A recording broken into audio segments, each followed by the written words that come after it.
Ladies and gentlemen, we're extremely honored today to be joined by Chris's brave and loving wife, Taya. Please give her a warm welcome.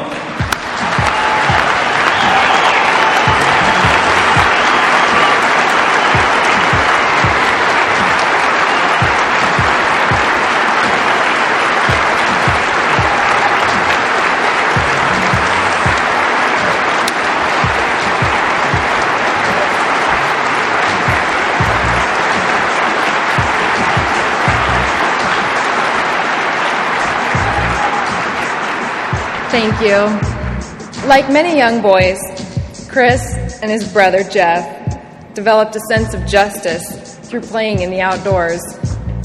They used their pretend rifles, fighting imaginary bad guys, copying the heroes they saw in John Wayne movies.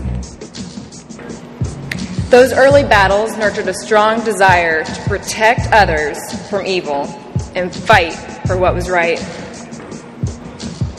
As he got older, Chris's parents were adamant about teaching the importance of gun safety and proper use of real guns.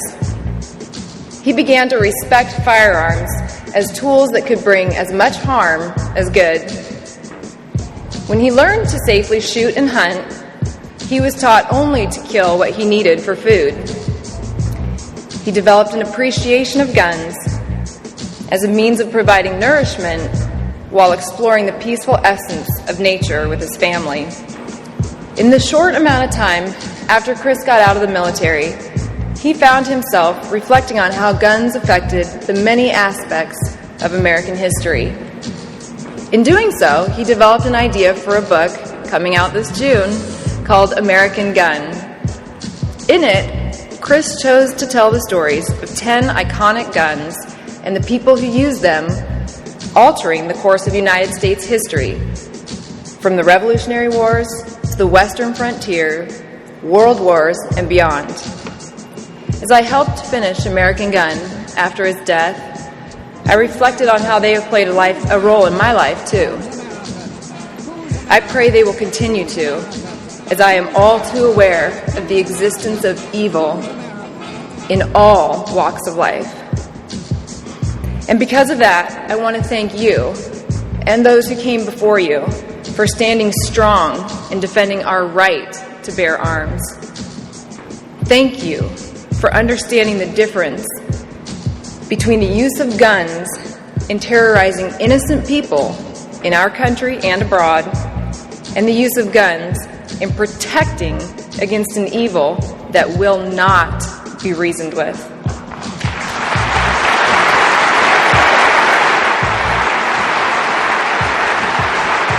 While serving in Iraq from 2003 till 2009, U.S. Navy SEAL sniper Gus Kyle accumulated more official kills than any other sniper in U.S. military history.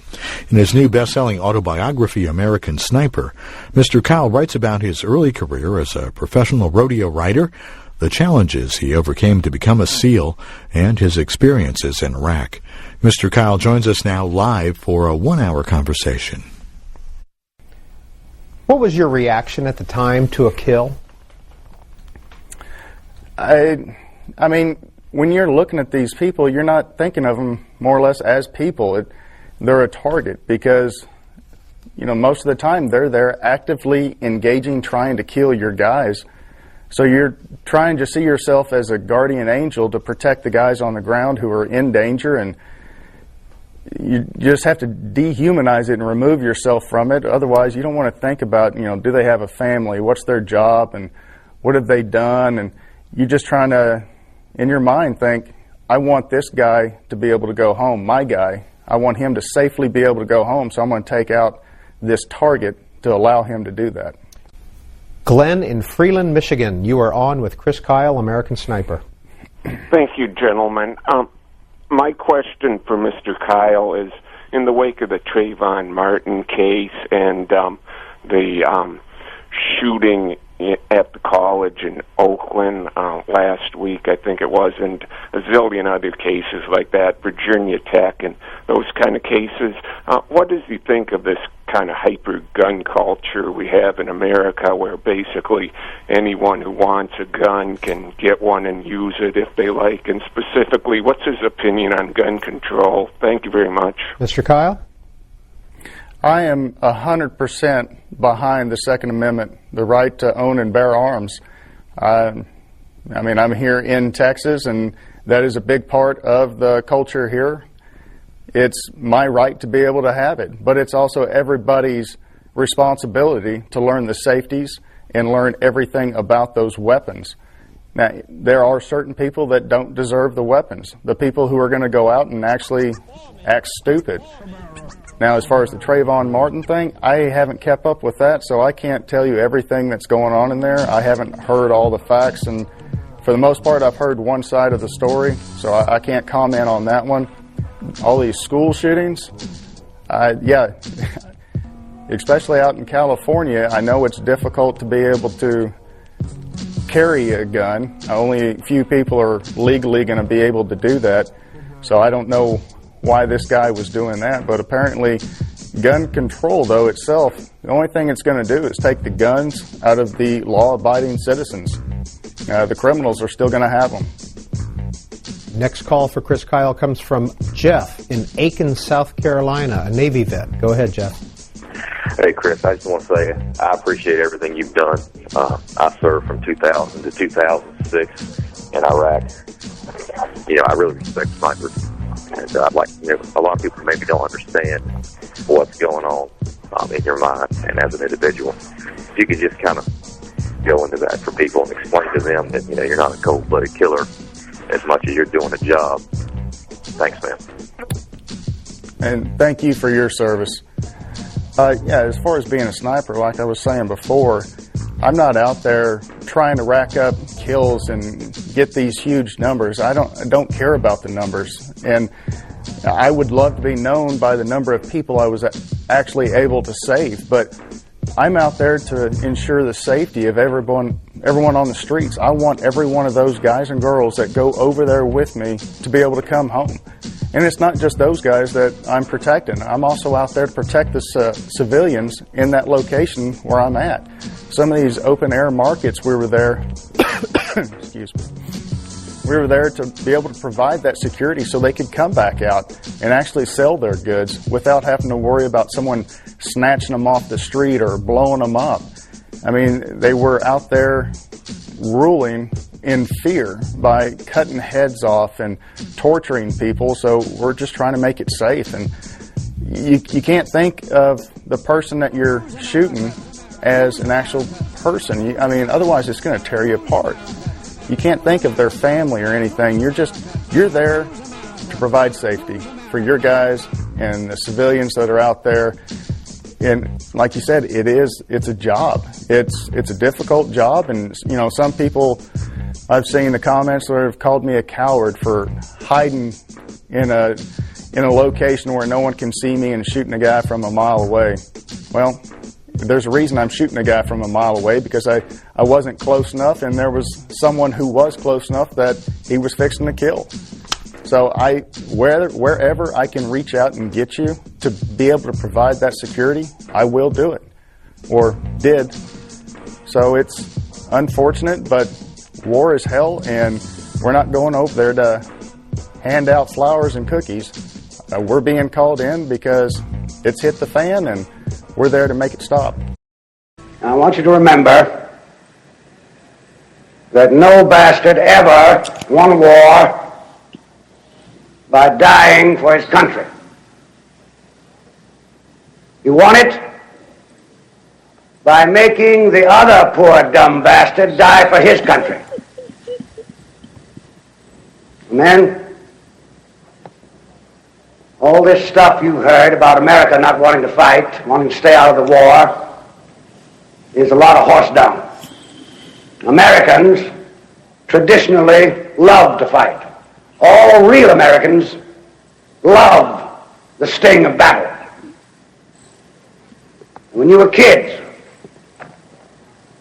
You all admired the champion marble shooter, the fastest runner, big league ball players, the toughest boxers. Americans love a winner and will not tolerate a loser.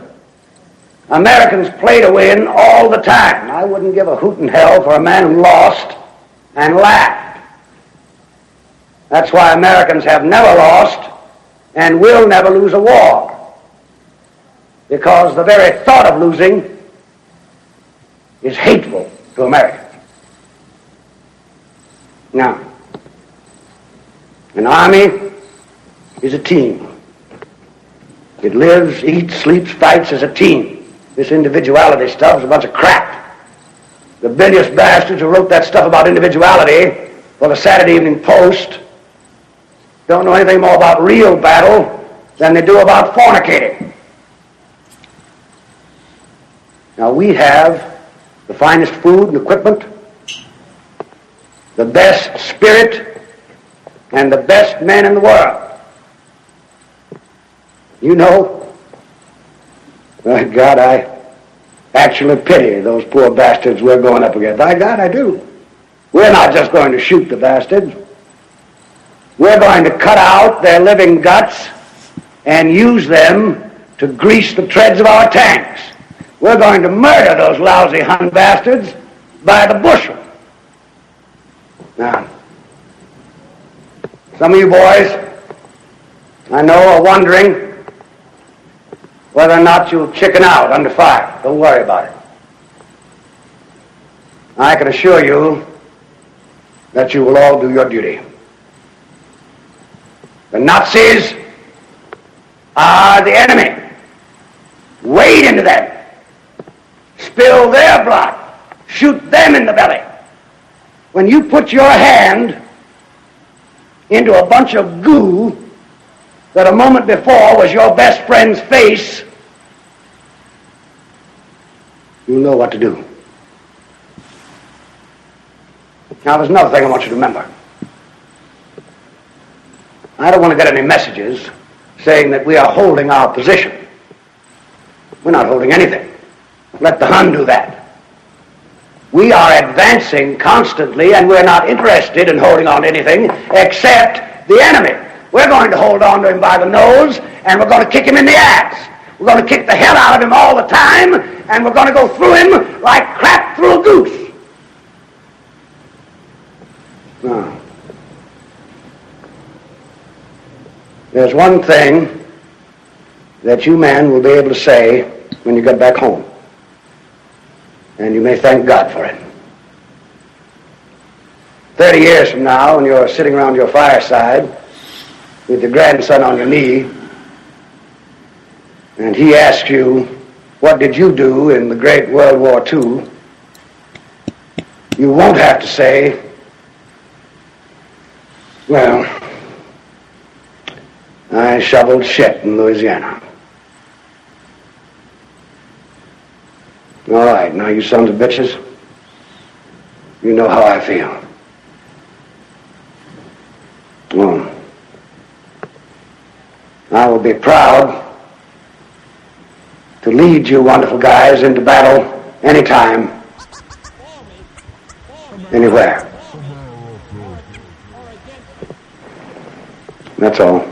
The audio segment that you heard at the beginning of the broadcast, that is the opening, and I mean the very beginning of the legendary film Patton, based on the World War II General George S. Patton. I've heard Mr. Fuller talk about that moment in the film and what that signifies about white supremacy culture, what it means to be a white person. You can watch the whole movie, but just that little snippet right there tells you a lot. And I think you heard in this text, American Sniper Patton was mentioned, referenced last week. So I just thought that was important, that it seems like an important aspect of the Yurugu Asili to reaffirm, worship, revere, and promote white killers from generation to generation. This is the 21st century version. American Sniper. The audio clip you heard at the beginning the widow of our author, white killer Chris Kyle's wife, Taya Kyle. That was her speaking at the NRA convention in 2013. That was just a few months after Chris Kyle was shot and killed in February of 2013. Fascinating. You heard just a few snippets. The whole speech is about 20 minutes. But I thought those right there really cut to some crucial aspects. Again, this reverence for firearms. Fascinating. I thought of Tamir Rice so many times when she's talking about that. And they had photos, too, if you catch the video, of these little white children who are much younger than Tamir, who are holding what, to me, look like authentic firearms. And this is praised and celebrated. And just, wow, you are a real, true American, a hero, and a patriot for standing up in reverence of the gun. Dr. Welsing moment, phallic symbol all the way. Greetings, Gus. I'm hearing a little bit of an echo. I heard the male caller. I'm just hearing no speaker. Yeah, I did. Okay. Right on. Go ahead, sir. Hey, this is Klondike Mike calling from Toronto. And, well, I just listened to the archives of the mummies, zombies, and vampires yesterday night. I think it's quite fitting that you would have this as the book club, the next book club. Very interesting stuff. But I just had a couple small observations.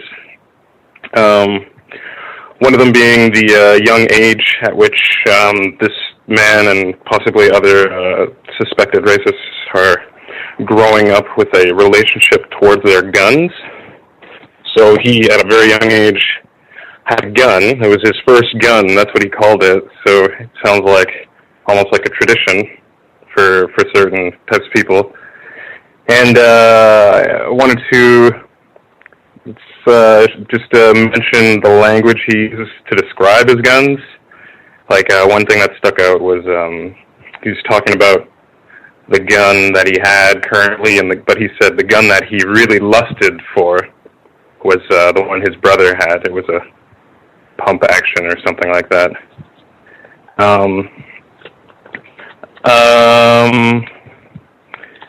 I remember once, Gus, you had a guest on the show, and she was from England or the UK or something. She had a really soft British accent. And at one point in the show, she had talked about how she basically blatantly lied to you and to us, and she said she was blind. I don't know if I have that correctly. I don't know if do you remember that at all? Or? Yes, sir. Yes, sir. Yeah. Okay, so she said she was blind, and it was kind of perfect. She kind of that was like the straw. That was kind of like the most obvious example of her practicing, racism, or at least, just being completely dishonest.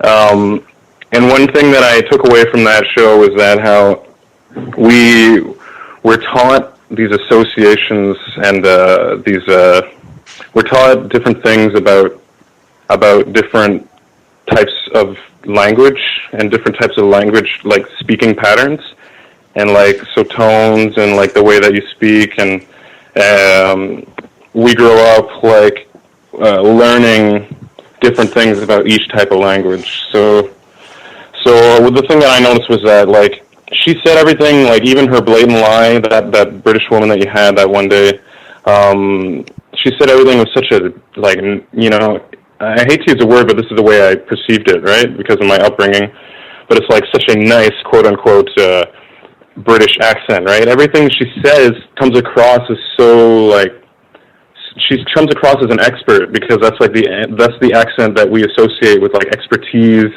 and, civilization or whatever, even though, these are just emotional connections we have to these speech patterns based off of our education, through the media and everything like that. Our miseducation is what I mean. Anyways, the reason I bring that up is because I think we get a similar association with certain types of Southern drawls.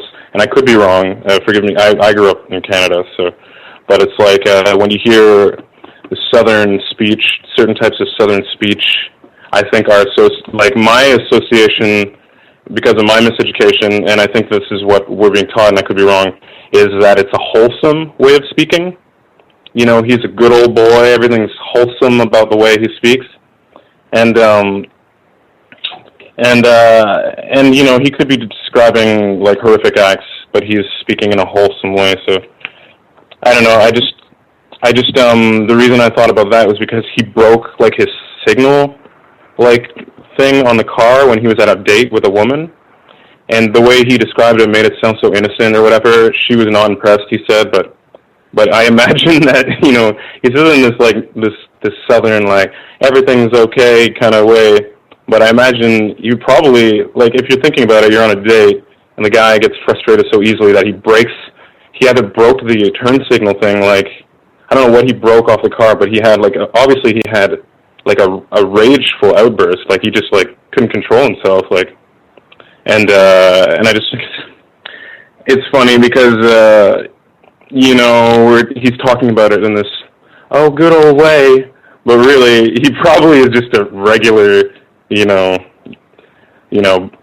regular, very regular, average person, especially at that moment in his life where he's breaking off, you know, turn signals. And he may have even been aggressive, misogynistic, who knows, any of those things that are usually associated with other types of people, black people in particular. Okay, thank you very much. I'm going to mute my line.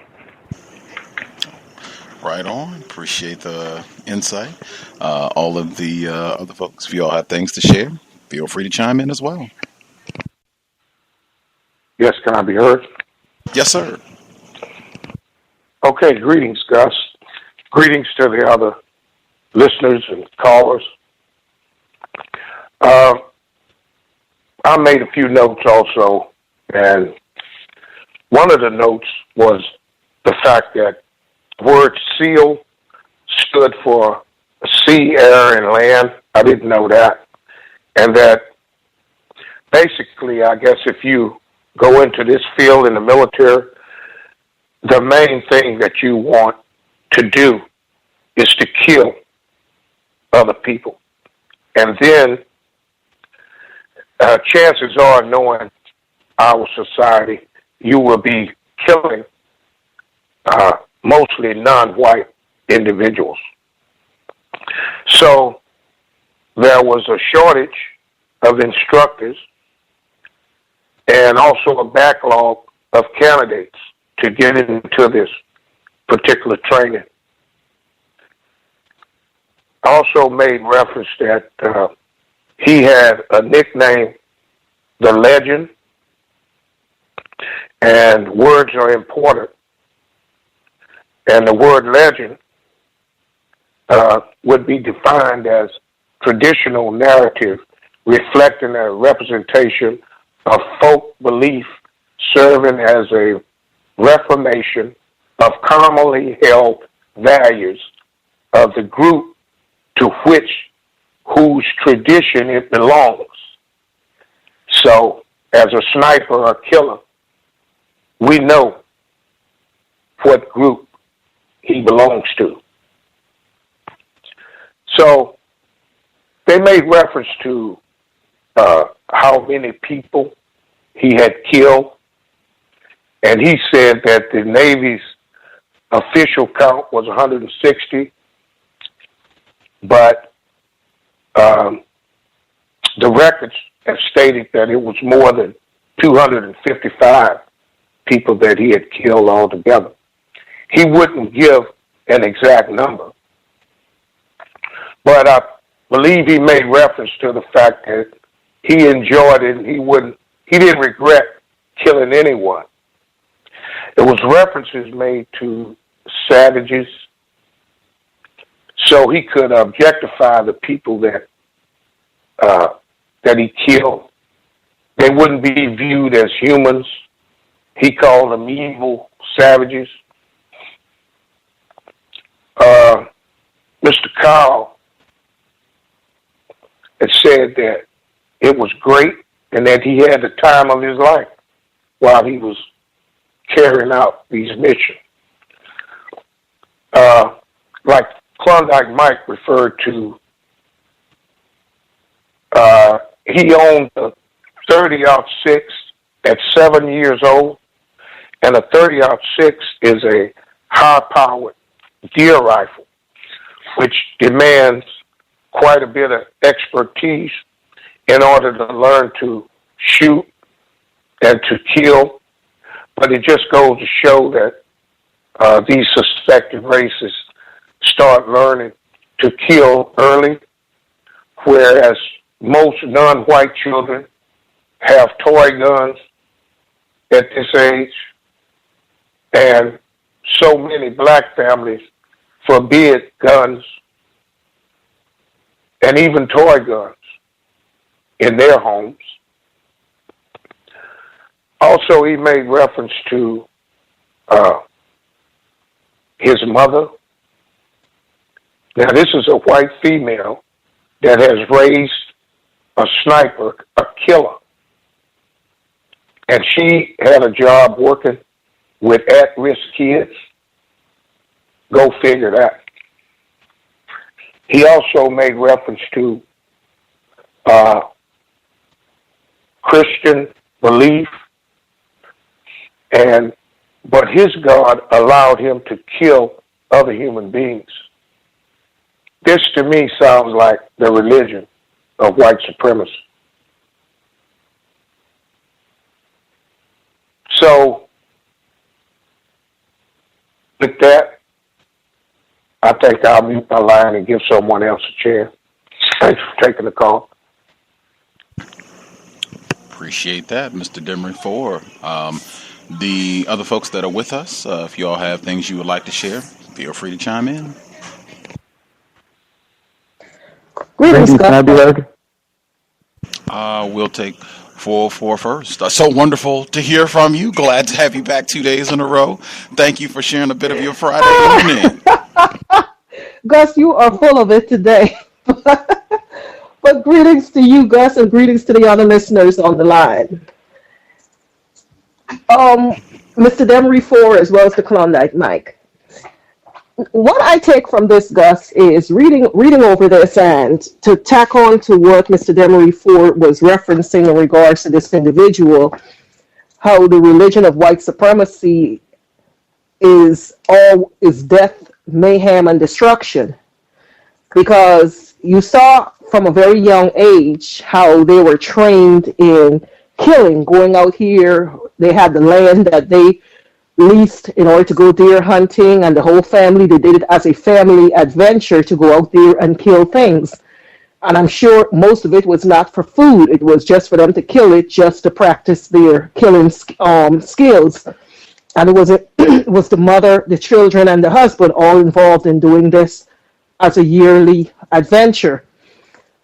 And indeed, the mention of religion and the fundamentalism of this Christianity and how it absolved them, the God that they worship, it absolved them of all wrongdoing, because as far as they're concerned, whatever they do, and it's mostly being done to non-white people, their God approves of it, and they don't have any guilty conscience, because the way how he talks about it, it was as if though, it was just like, we just went out here, we just had a nice time, went to a movie or whatever, it's no big deal. I kill these people, I could sleep good at night, I don't get nightmares, and it's no big deal. And the way how he described the woman, the first woman that he said he saw over there with the child and with the grenade, and how he took her out and described her as being evil, a necessary evil, and she took her out of her misery, and all of the whole thing, how he tried to justify the killing of this person. And he did not even think about it to say, well, you know what? I'm in this woman's country. She has a right to oppose me for invading her country, destroying it, because he said the place smelled bad. It smells like death and destruction. But how did it get to smell that bad? It wasn't that bad before the United States and our allies came in and started dropping bombs and killing people, and all these rotten bodies dying out there in the middle of the desert without proper burial. That's why it's going to smell all funky. And it wasn't that way before y'all came there and invaded their country. So for you to try and justify that she's an evil person because she wants to take herself out and her child out in order to, and take a few Americans with her, why is she evil for doing that? That's what you were thousands of miles away in her country, killing her, and you had no business to be there. So if she defend herself by blowing herself up or doing whatever, then why isn't she justified to doing that? But that is the psychosis of these people, to always think that they're justified in doing whatever they want to do. And one of the first things that he said when they got into Iraq, one of the first things they did is they secured the oil fields. So it showed you where their priorities were. Their priorities were not in life and the preservation of the Iraqi people. It was to preserve the oil wells for the oil companies. That's who they were over there really and truly for. It's for the oil companies, and not to bring democracy and liberty to these people who are under a dictatorship of Saddam Hussein, as they like to run in the news. The other thing that kind of touched on me was when, as mentioned, is when he got in the accident with the rodeo, and the horse or whatever fell on top of him when he had to be medevaced because for his injury, and he had these bolts in his wrist and all of these injuries that he sustained.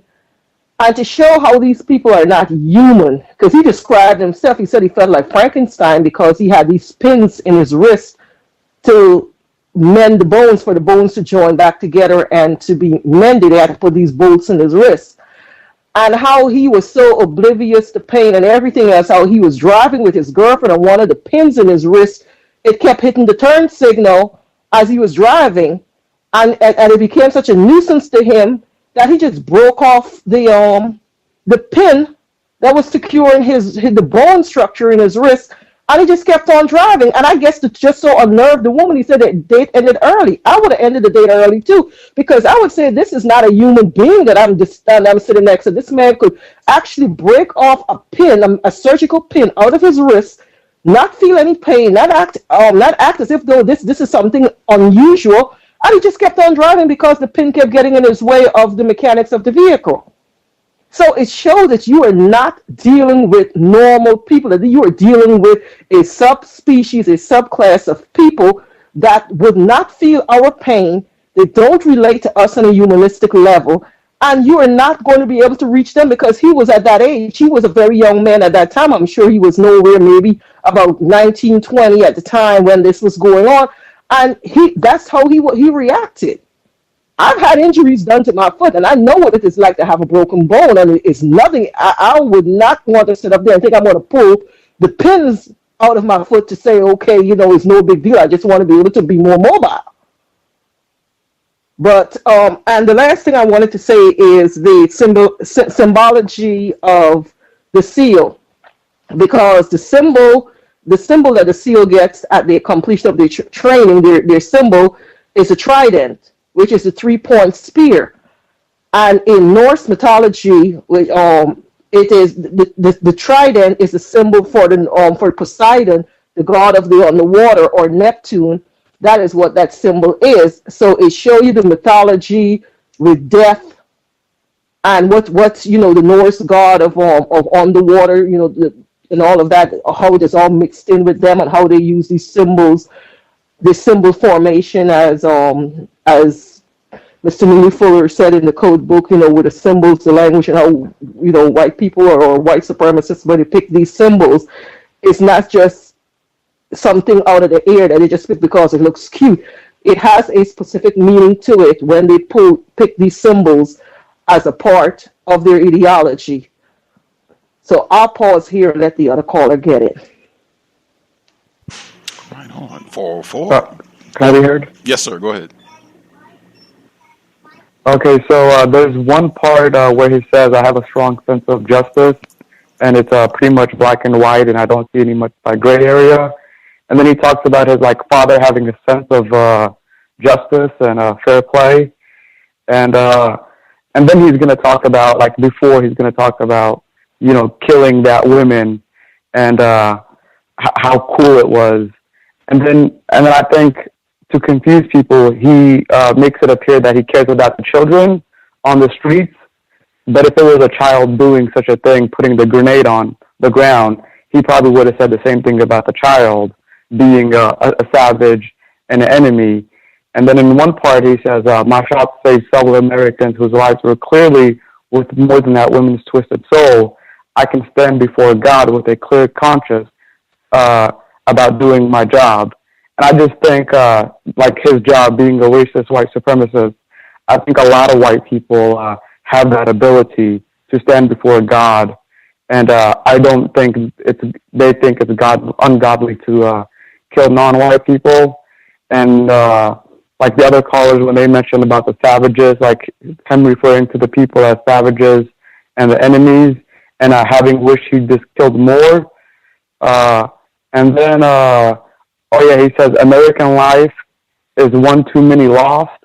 And I think maybe throughout the whole book, when he says American, he's mostly just talking about, or exclusively just talking about, other white people. Another part he says, SEALs are silent warriors, and I'm a SEAL down to my soul.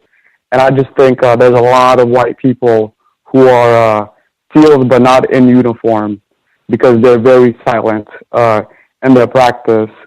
And then just about like his idea of killing the enemy, killing them till you see none of them that's left anymore. And white people have a long history of eradicating people off the face of the earth. And that's all I have to say. Right on. Anybody who hasn't shared left, who had something else they wanted to get in? Any of the other folks who dialed in who hadn't got to share yet?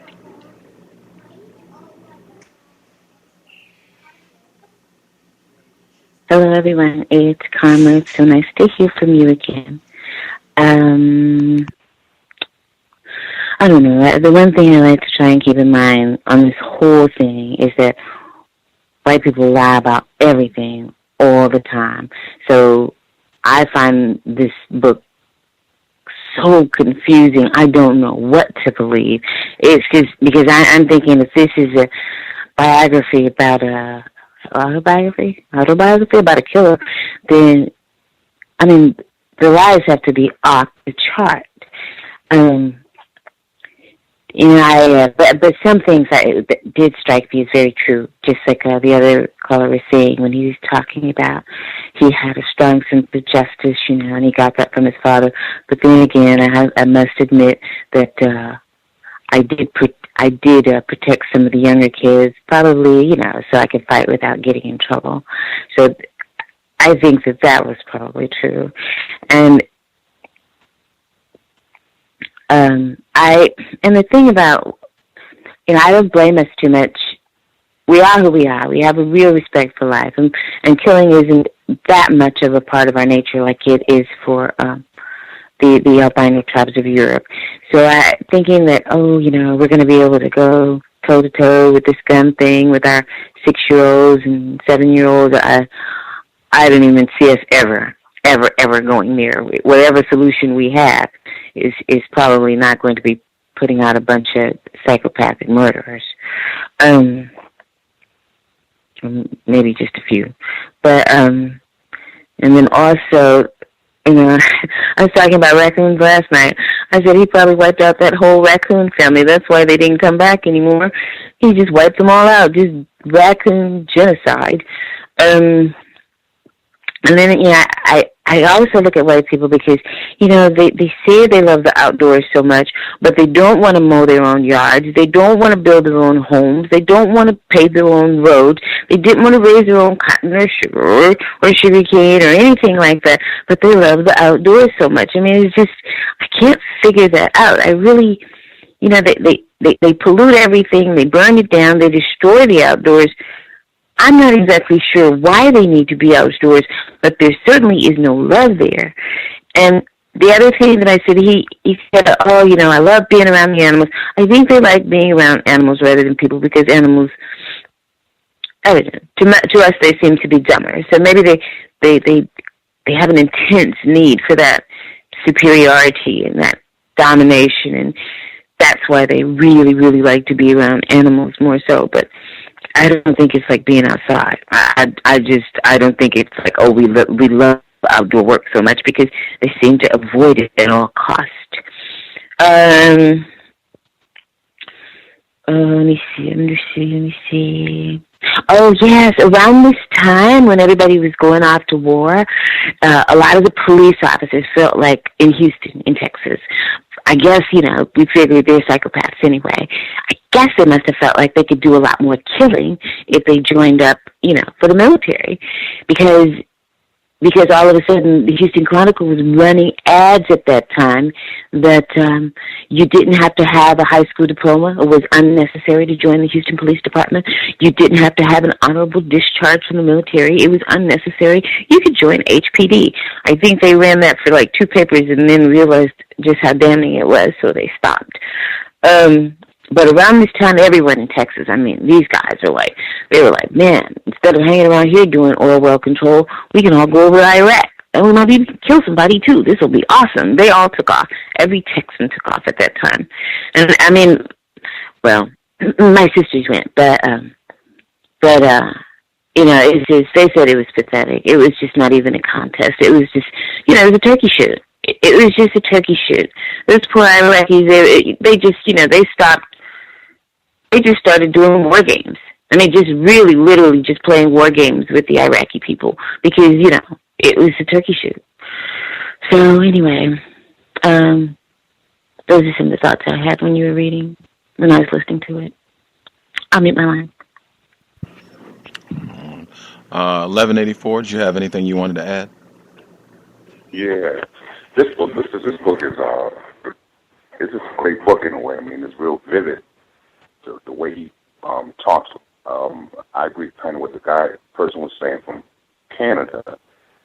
The way the southern way of speaking that those white people have, that's like him. It's like I don't like some type of glorification in it. The way they sound, it's like a form of to me the European type of arrogance and stuff. In that language, that's what I hear in it. But it's just fascinating that this person, the obsession with the animals, breaking horses, riding bulls, wanting to be a cowboy,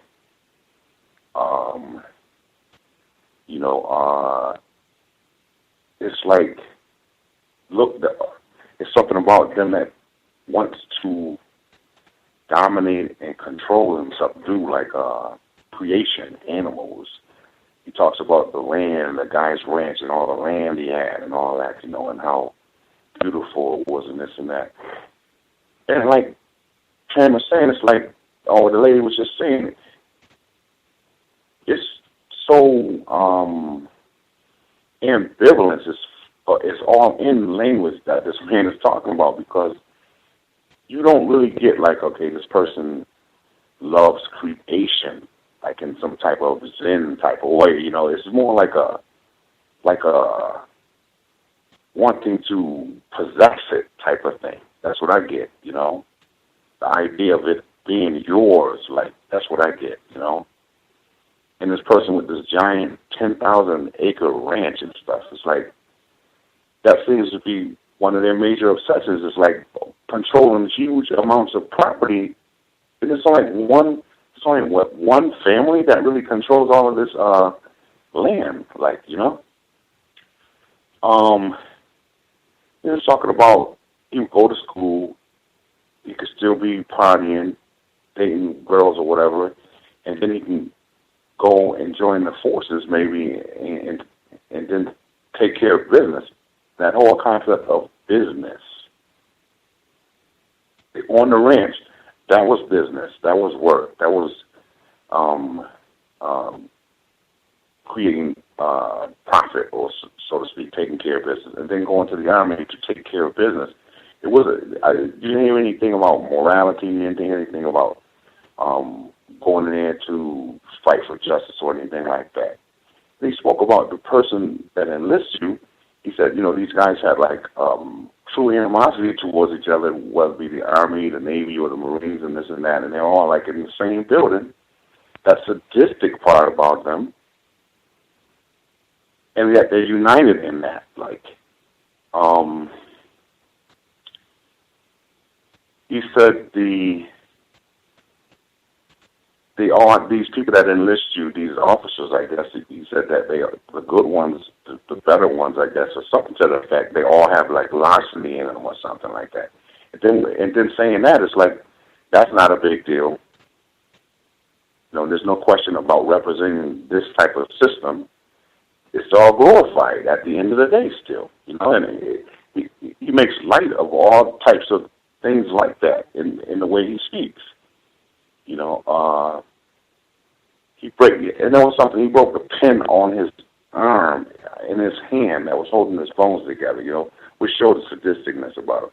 Then he said the drill sergeant or whatever was yelling to them with this sadistic voice out of the hallway, and that was normal. Then he talked about they go beat your ass down. I don't know if I should be cut. Beat you down 3 times, and then what's left of you, beat that down, and then what's left of that, and it's like, that's a good thing, because I'm being trained to have this high tolerance for being able to subdue other things in creation. You know what I mean? It's like being trained to be sadistic, and you think these type of people are going over to cultures that are much more refined than that, basically. You know, he talked about the Marines having weapons that was like so super powerful that the Iraqi army and them was fleeing and stuff like that.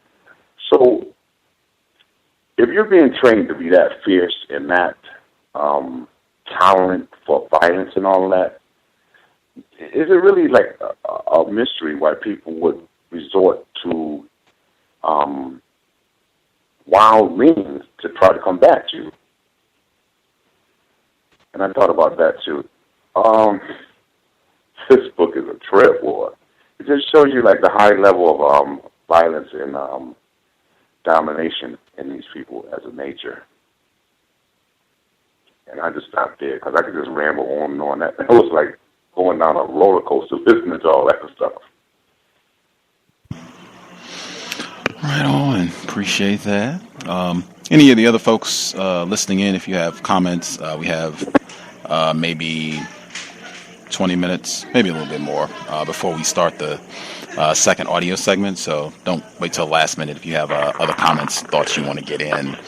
I'd say, number one, there are already people who have, white people who have suspicions about the veracity of what is in this book and or what's in the movie.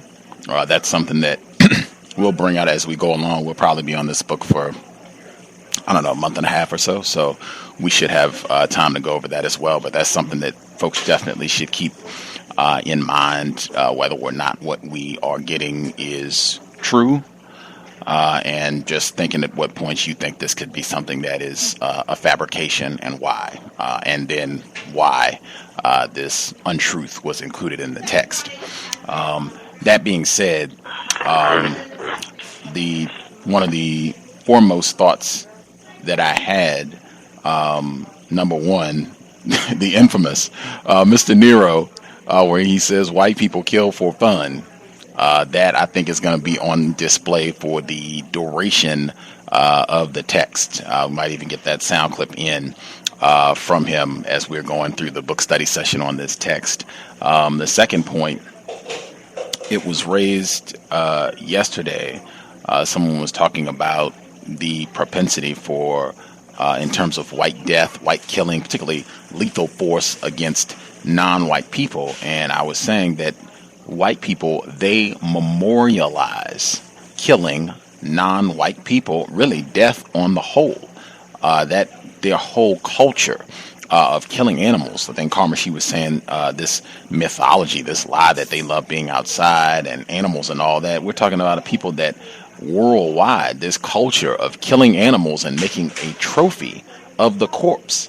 and certainly with non-white people, killing non-white people and keeping their body parts and limbs in jars and making a trophy of that. This love of death and killing, I think that is a big part, whether the book is true or not. I think that is a huge aspect of why this is so important, why this book is such a big seller, why they adapted it to a film, just anything that celebrates whites' appetite. I think he used the term in the book. Someone pointed that out when he was talking about the gun that his brother had that he really liked. He said that he had a lust for that gun. I mean, you would normally think about someone having some sort of sexual attraction to a male or a female, right? Being attracted to the opposite sex. But no, and I've said that, Dr. Welsing, many folks have pointed that out, that for white people, there is some sort of sexual appetite about violence. I think Dr. Curry even brought that up the last 2 times that he was on the program. He said it just this past Wednesday, and he also said it when he was with us in August when he was talking about that white group. They killed a black person, or I think it might have even been 2 black people, and then had an orgy on top of their corpses. This just happened within the last 12 months. But this sort of sexualized violence, I think, for white people, it is a standard aspect of white pathology, and that memorializing and worshiping death of non-white people, that having a notch on your belt. I was trying to get that audio clip where Mr. Fuller talks about that. That is something that is really sick and just psychotic in terms of worshiping death. How many people did you kill? Oh, it was 160, or it could have been more. And they even have numbers of 250 of marking. Like, that's something to be proud about. And even though he says at the beginning that, I'd rather talk about how many people I didn't kill and all that, in my opinion, that is a total lie. What's on the cover of the book? It says the most lethal sniper in the U.S. military history. That's what you get in bold face print on the front of the book, that this is bragging about how many people he killed. And if you listen to the interview that he did on Book TV, he talks about another white person that he regarded as a hero who was also a sniper, another white killer. And this guy, he's credited with killing almost 100 people. I think it was like 93 or something. But this notches on the death. Like, I'm proud. I killed him, and I wish I could have killed more. Someone pointed out about the accent of the person who was reading this book, and I think that was an extremely significant point, because if you listen to the interview with Chris Kyle, the author who is now deceased, but that was him actually talking, that I played at the beginning of the program, he doesn't sound like that. He doesn't sound like the person that's reading this book, in my opinion. If folks disagree, if you heard that, if you think he does, that's fine. You can get that in too. But in my opinion, he does not have as strong, as hard of what folks would consider a Southern Texas accent from a typical white person.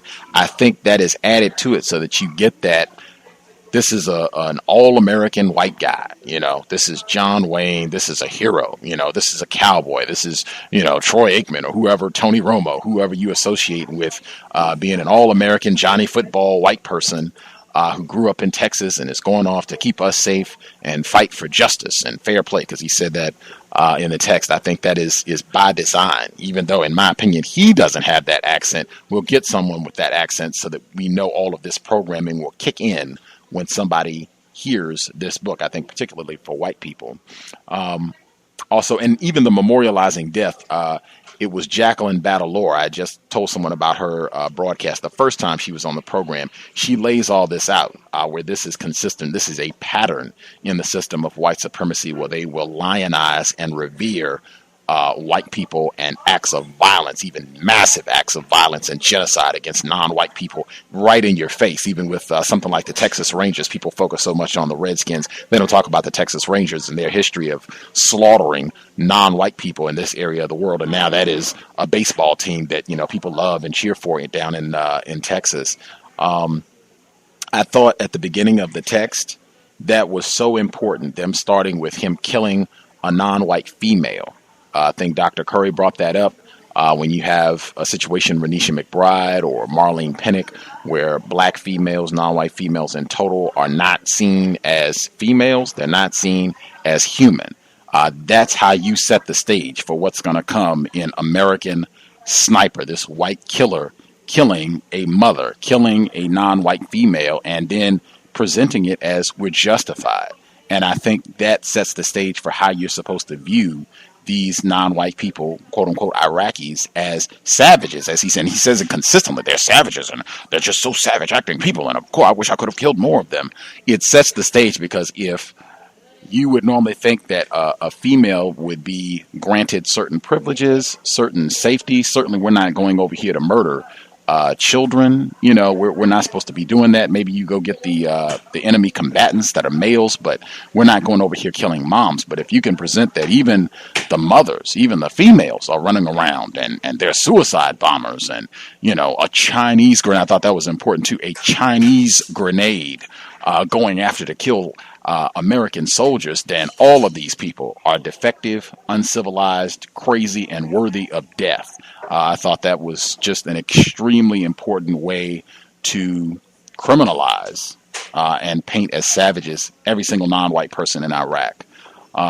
This guy's nickname, he's nicknamed the Legend, and he's also nicknamed the Devil, which I thought was significant. It even reminded me of Chris Stevens. I think he was his nickname, that was the ambassador that got killed in Libya in 2012. He was nicknamed the Vile Rat. One of these online games that he played or what have you, but they nicknamed Chris Sniper allegedly the Devil of Ramadi. The religion of white supremacy, folks already touched on that. I thought that was supremely important as well. I keep thinking of Tamir Rice as well, where white people, I've heard a good number of white people talking about this gun culture. I think I posted it, the New York Times, they had a big post about, you know, maybe we don't need to have toy guns anymore. And I just thought that is absurd. And they had a picture of John Crawford and Tamir Rice up because these are both black people that were killed with a BB gun and toy gun. And it's like, man, you worship guns. This guy's talking about being out as a child and having real guns, having a rifle and going out and shooting. But when black people are innocently slaughtered, then it's, oh, well, maybe we just need to change and not have any more of these toy guns, as though white people are going to stop taking their young children, white male and female children, to the gun range to train and shoot real weapons with the thought of being able to do this against non-white people at some point. I had a few other points, but I will stop there in case any other folks dialed in that had comments that they wanted to get in as well. Any of the other folks that are listening in have points that they wanted to make sure that they were able to share?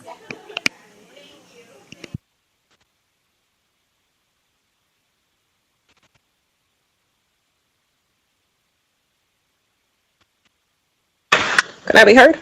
Yes, ma'am.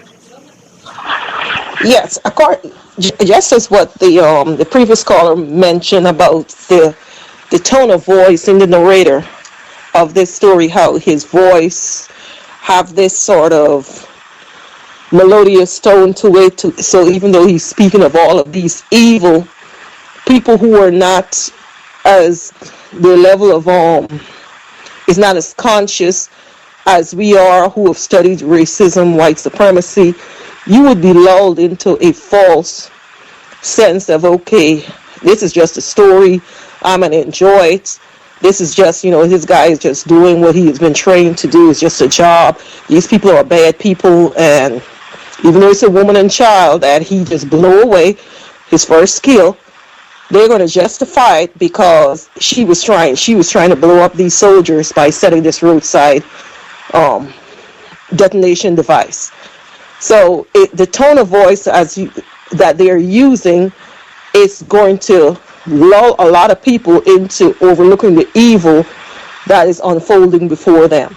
And I believe that is why they use his tone of voice, because this individual, Chris Kyle, he don't live too far from where we are out here in Dallas. I believe he lived a place, I think the place is called Midlothian, and it's about 25 miles outside of here, and it's in a very white racist. You find a lot of these Christian fundamentalists and all of these John Birch Society people, they live out there. It's Klan country, and it's going towards, it's in Tarrant County, like going towards Mansfield, up in that area, in that back part of North Dallas out there. So they have a lot of open space where they can do their stuff out there. And you just don't want to be coming through that way, because a lot of times when I go when we drive up towards Waco to go visit our in-laws up that way, sometimes we take the shortcut to come off road and come back through that way. You just don't want to make sure you're coming through there. You have a full tank of gas before you come back through there, because you don't want to be stopping anywhere out in that area in order to gas up. It's not a nice part of Texas for you to be stopping in.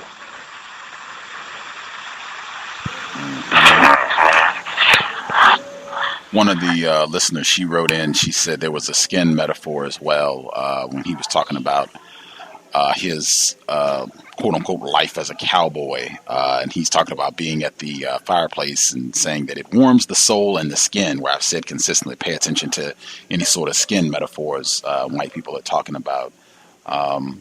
Also had jotted down really quick as well where he had the section where he talked about he loved what he did. Where he said, I loved what I did.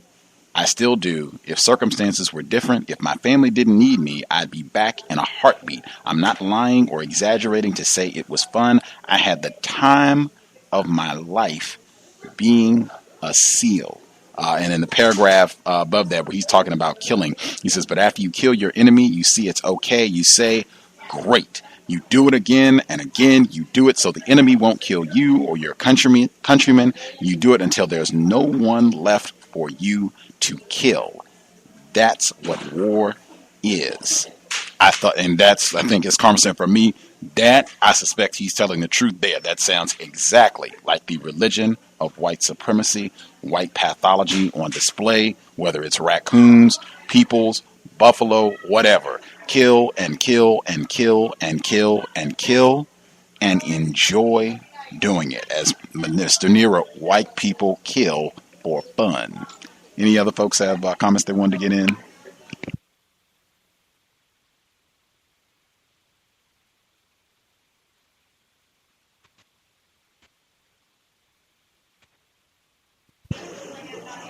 The other caller at 9769. Your line should be open as well. 9769. Did you have something you wanted to get in also? You should be with us as well. 9769.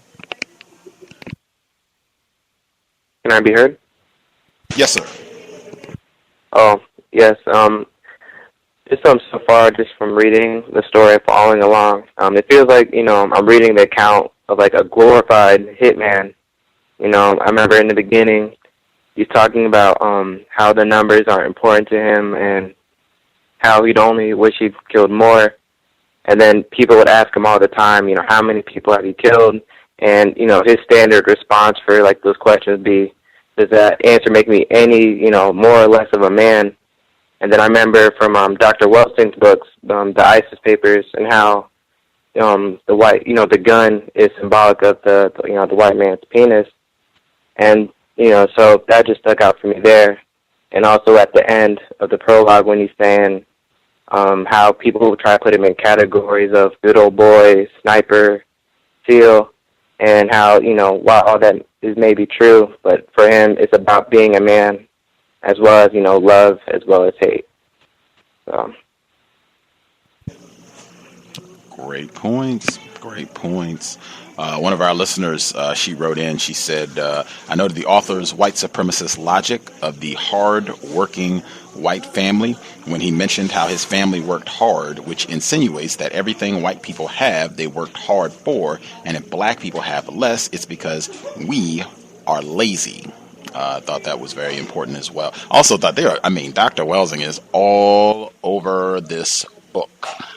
The Bronco busting, I thought that whole segment is Dr. Welsing, where she's talked about the significance of the bulls and the running of the bulls and all of that, and even the commentary that Karma had about animals and wanting to be around them. I am sure, whether it's the horses or the buffaloes or whatever, I am sure they do not enjoy that, being caged and just having someone ride you around in the whole nine, that is not fun for them. That, again, just another illustration of, for white people, it is about dominating, subjugating, mastering, showing that I am supreme over these beasts. But all of that I thought was very much relevant to Dr. Welsing's theory as well. Other folks have commentary they wanted to get in?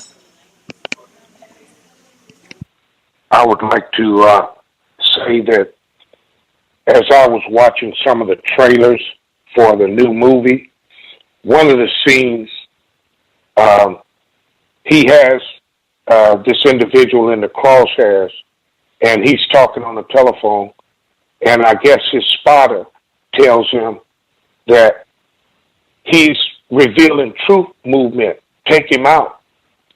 And he goes, well, I think I'm going to take him out. And so another guy standing next to him saying, then again, he may be just calling his wife at home. And I don't think it even matters to him at that point. You know, I don't know what happens later. I guess you have to see the movie. But I'd like to also mention something about the rifle that he mentioned, the 300 Winchester mag sniper rifle. This particular rifle is, you can actually hit a target up to a mile, 1,600 meters. And if you just think about that, somebody being a half a mile or a mile away, and then they just drop a target, a human target. Those people never knew what hit them. They're dead before they hit the ground because of the type ammo that's used, and even hollow point bullets that leave these enormous holes in the individuals.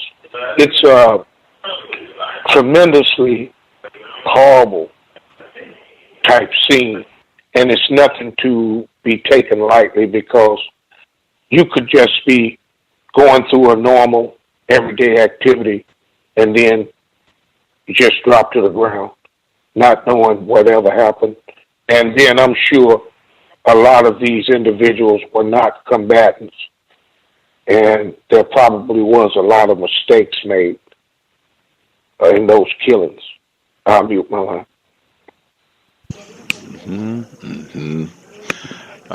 Caller at 6353 should be with us as well.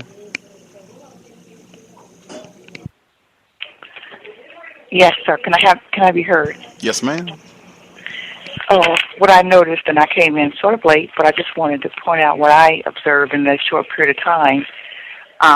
But that he just related to his ease of movement in the world. Oh, I was able to find a job here, and I didn't like that, so I decided I'd go here and got a helping hand over there, and then I did some farming, and then I wanted to go to school. I quit school, and then I decided I wanted to do something. I mean, the ease with which white people are able to move through the world and get helping hands here, and, you know, as we struggle for opportunities and a job and struggle for gainful and reliable and dependable employment, but he just didn't seem to have a problem. And then, well, we can't let you into the fields because of this, and then this miracle, oh, we can let you in. And this was my observation. It's just that the ease with which, you know, the stress-free movement in the world of white supremacy. I'll mute my line. Great observations. The rules do not apply. Racist man, racist woman, racist child. Unless somebody has something real quick, they want to make sure they get in before we get to the next segment. You can get it in like 60 seconds.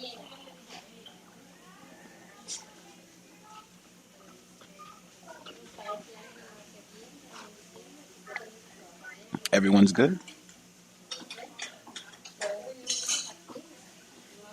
Right on. We will get started. I guess I'm supposed to say, a couple listeners actually, they got me multiple copies of this text. If folks need or would like a copy to follow along with, we should be able to hook you up with that. You can drop me an email, untiljustice@gmail.com, untiljustice@gmail.com.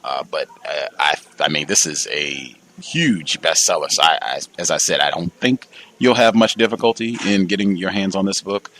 Definitely, this is not one you want to purchase, but I'm sure if you want a hardback, they got this at your local library. Right on. That's what we will pick up at next week. The subheading is Training for Me. This is on page 85.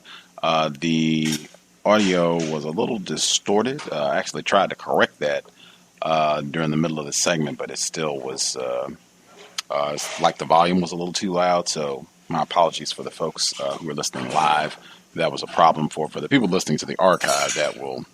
You won't know what I'm talking about because it'll be fine for the folks listening to the archive. But I'm not sure why the audio was significantly higher where it was distorting a little bit. But I hope it wasn't too difficult for people to follow along. I just turned my personal volume down, and I was able to still make out what was being said. But it was distorted on my end too. I did try to correct it as best I could, but I failed in those attempts.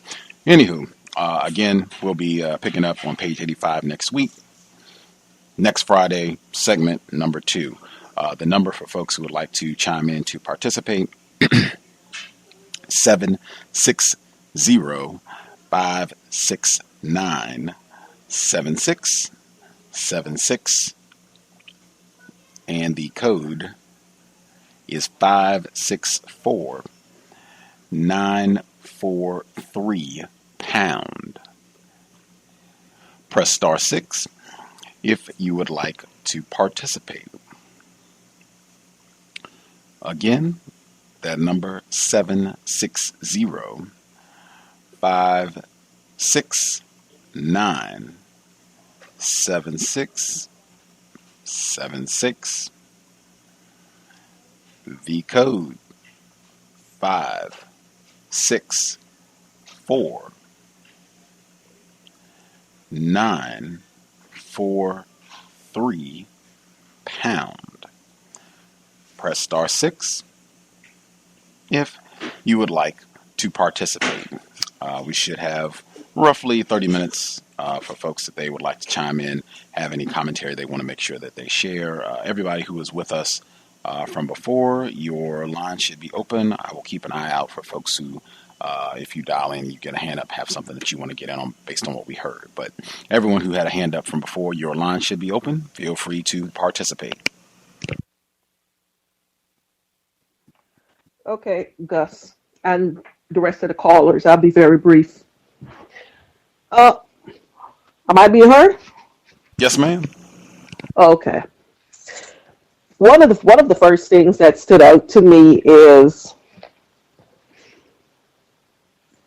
the homoeroticism, which I'm sure it's probably stood out for everyone else, with their training on the beach, where he said about the urination, how if you see a bunch of guys huddled together on the beach, you must know that someone is urinating and they're trying to get warm with the urine. So it showed once again with these things with white people and urine, feces, the genitalia, and their obsession with it, because there is no way I could be cold, but I don't think there is no way that I want somebody to be peeing on me in order for me to get warm. I hope that would never come down to something like that in my time, that I would look at that as being something as for me to get warmer, for somebody to urinate on me. But to move on to the next point that he was making is this thing with them and the chewing tobacco, because I know this is a lot with white men in my office, where they have this thing, the Copenhagen, that's their brand of choice that they use, the dip and snuff or whatever it is that they call it, where they use that stuff. And it's very nasty, because I hate to be around them, where they're always doing all of that spitting. And his thing that he said, with him, with white boys, and I guess it must be something with them, especially the ones who grew up in the country where they have to be dipping that snuff and chewing it. And he said when he went through his training, how he had to eat all of that tobacco when they caught him with that in his mouth, and they made him eat it, and he was able to eat it and swallow it. And I can see that's why they have such a high instance of gum cancer, because you have to put that thing in your mouth and it has to rest on your gums. And I don't even want to go because it's very, very nasty. But that is something that kind of stood out to me, that he was able to eat all of that stuff and swallow it without having that gagging reflex for him to be throwing it up when he was forced into doing that. And one of the things that kind of caught me, it shows you the differences we were speaking about with police brutality and everything else that is going on with cops and our interaction with law enforcement. And to see that with him speeding and this cop chasing him, even though he had an emergency to get back to the base, and the way how the cop approached him and how he allowed him to go through all of the different explanations and all of that before he decided, no, I'm not going to write you a ticket. Instead, I'm going to give you an escort and take you to as far as I can take you. And then at the end, tell me to go kick some ass. Because, of course, they were referring to non-white people who was to allege have blown up these buildings. And with us, we have a total different reception, because the minute they approached their car for someone black or other non-white person, we would have been dragged out at gunpoint. We would have been arrested because, as he said, he was doing 3 digits in speeding, and that's called reckless endangerment. It would have been a totally different scenario with us before they would have kind of worked out the details to say, okay, you got an emergency, you got called back to the base, and you need to get back over there. By then, you would have already been in the booking room and going through all of that. Your commander would have had to call in order to get you out of that jam. But it just shows you the latitude that whites get when it comes to law enforcement and how they're treated totally different in a situation versus how one of us would have been treated in a similar circumstance. I'll pause here and let the others get in. Listeners shared this report. This is in the New York article. I'm going to let everybody else go. I just want to get this in because it directly ties to what 404 just shared about the urinating. And Dr. Wellesley just spent a lot of time talking about that on her last program. But this is from the New Yorker article in the Crosshairs. I posted it on my Facebook page. This is from June of 2013. And it reads, Kyle, our person we're talking about, Kyle and Rory, had not seen each other during the decade that Kyle was in the Navy, but they picked up where they left off, pulling pranks on each other.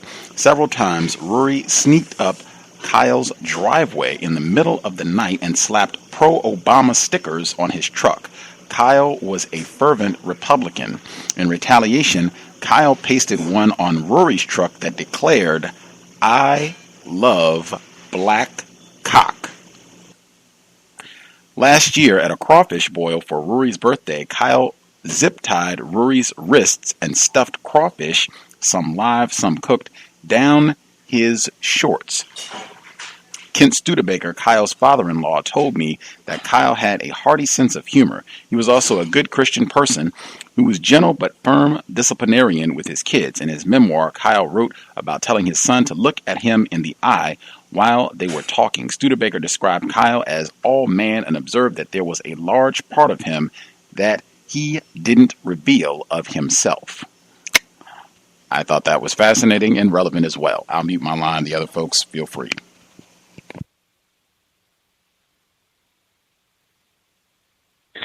And there were 2 quick points that I have. One is that strange thing I'm finding is I went to look up Chris Kyle's picture because I was listening to a white person describe white people and the different temperaments that white people have. And he was saying that there's people with the pheomelanin, the ones I was talking about, not that particular type of albino, they're intensely loyal to their tribe, and they're intensely idealistic, and and they're sort of kind of innocent, even in their killing sprees. But this was a white person describing the different types of white people, and he, just looking at him, he fits that phenotype precisely, that pheomelanin phenotype. Secondly, I'm trying to figure out, when did black leather pants become classy? I think the word he used was sexy and classy. And the last thing was that, what was it? Oh, well, no. He's a liar. He's like, everybody keeps saying, people keep, just like Gus said, people keep mentioning how much of a liar he is. And those people, that phenotype, they're just the best liars ever. And that's all.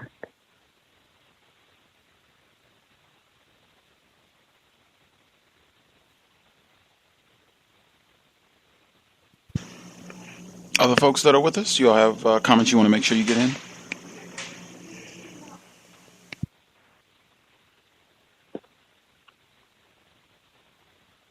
Well, a couple of points that stood out to me is when he met his girlfriend, and, you know, she got drunk the night that they met. And it didn't seem right because at first, her side of the story, she was saying she was praying that she met a good guy. And then she gets drunk the night she meets the guy. And then it seems shortly after he's over to her house and to her house. I don't know.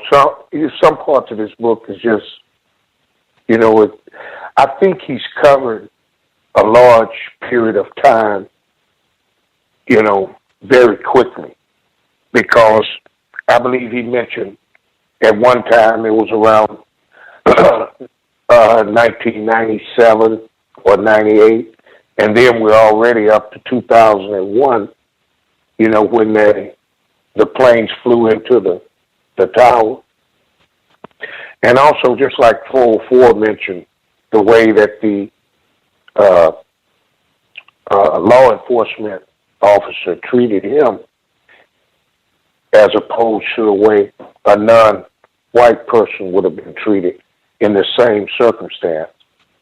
And then that part about people from Texas having some type of bond, you know, that's a bunch of, you know, crap, because he must have met whites from Texas, because I know when I was in service, you know, the ones that was from Texas were the same way that they were in Texas. And that was racist and, you know, conniving and deceitful. And then another part was when he met his girlfriend, you know, he started out with lies, you know, and I don't know, I was wondering by her name if she was another white person or if she was non-white, you know, but I guess that, you know, the way his disposition is, she had to be another white person. But I'll mute my line.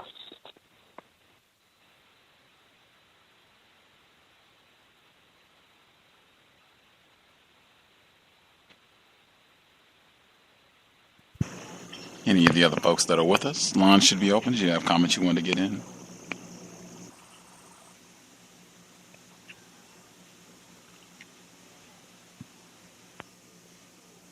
I guess I just wanted to add that I agree with what the other callers were saying about the way that the guy was treated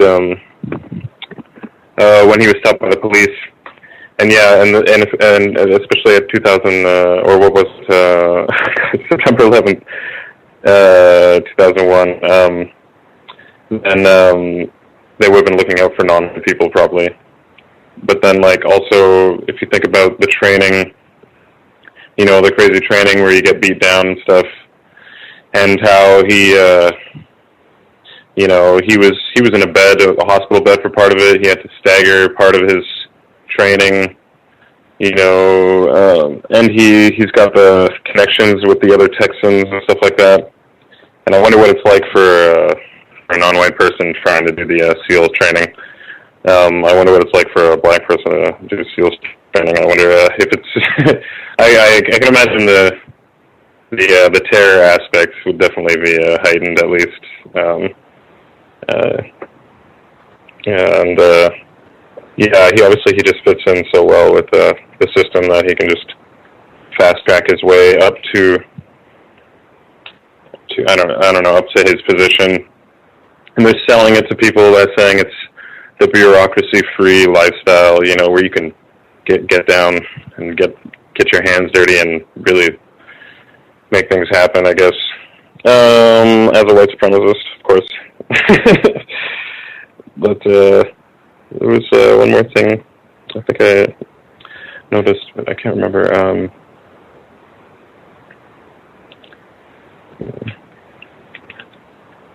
Yeah, I can't remember. The leather pants, yeah. I thought that was funny too. Thanks. Taya is definitely a white person. I'm trying to see if I can get the audio because she's been an invited speaker to the NRA, and she and the white actor, I forgot his name, who are the white actor that's playing her husband in the movie. They've been doing interviews together this week since the film was coming out and all that. But yeah, she's definitely a white person. Any of the other folks that are online with us have comments they want to get in?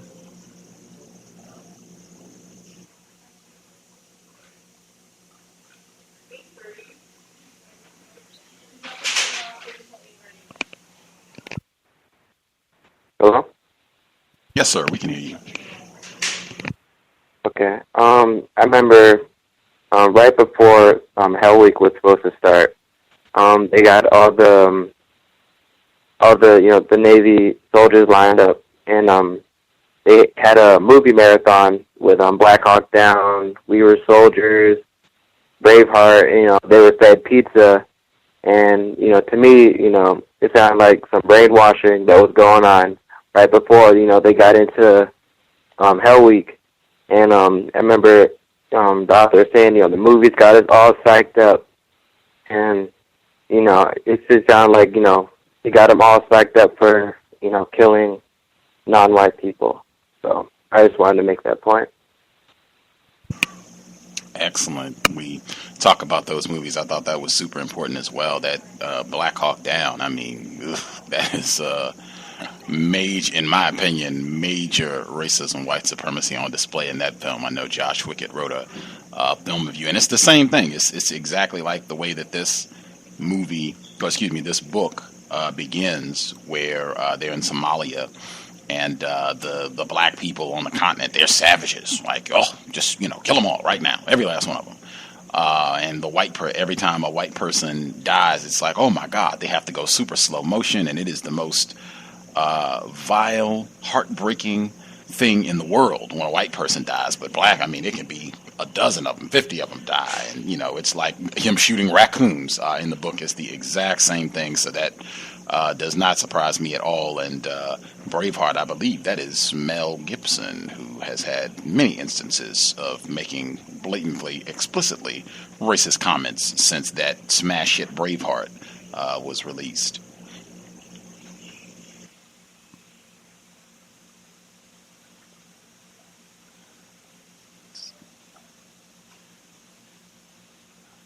Any other folks with us have comments they wanted to make sure they got in? Yeah, I found the part about the black leather pants peculiar too. The color being black, the skin of a cow, and he said that she made him sexy and classy. Like that was an irony that you could make black skin classy. Sexy is understood, but the classy part. So I mean, there may be some psychological value in that symbolism right there.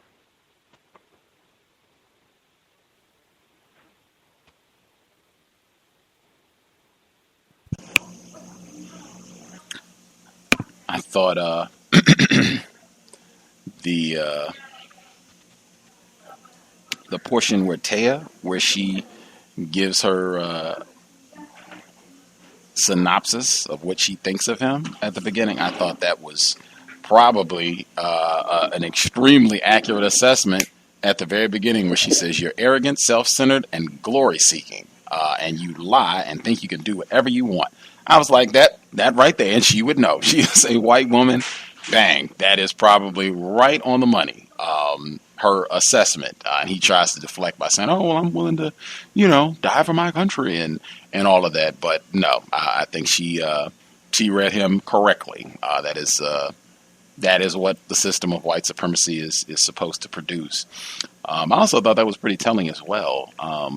This classy white woman is out vomiting in the parking lot the day that she meets her husband, father of her children. Like that just does not seem classy to me. And I think it kind of goes to that different assessment where the caller that wrote in was talking about how he spent so much time talking about how he's hardworking and he's on this ranch and going to school and doing all of this.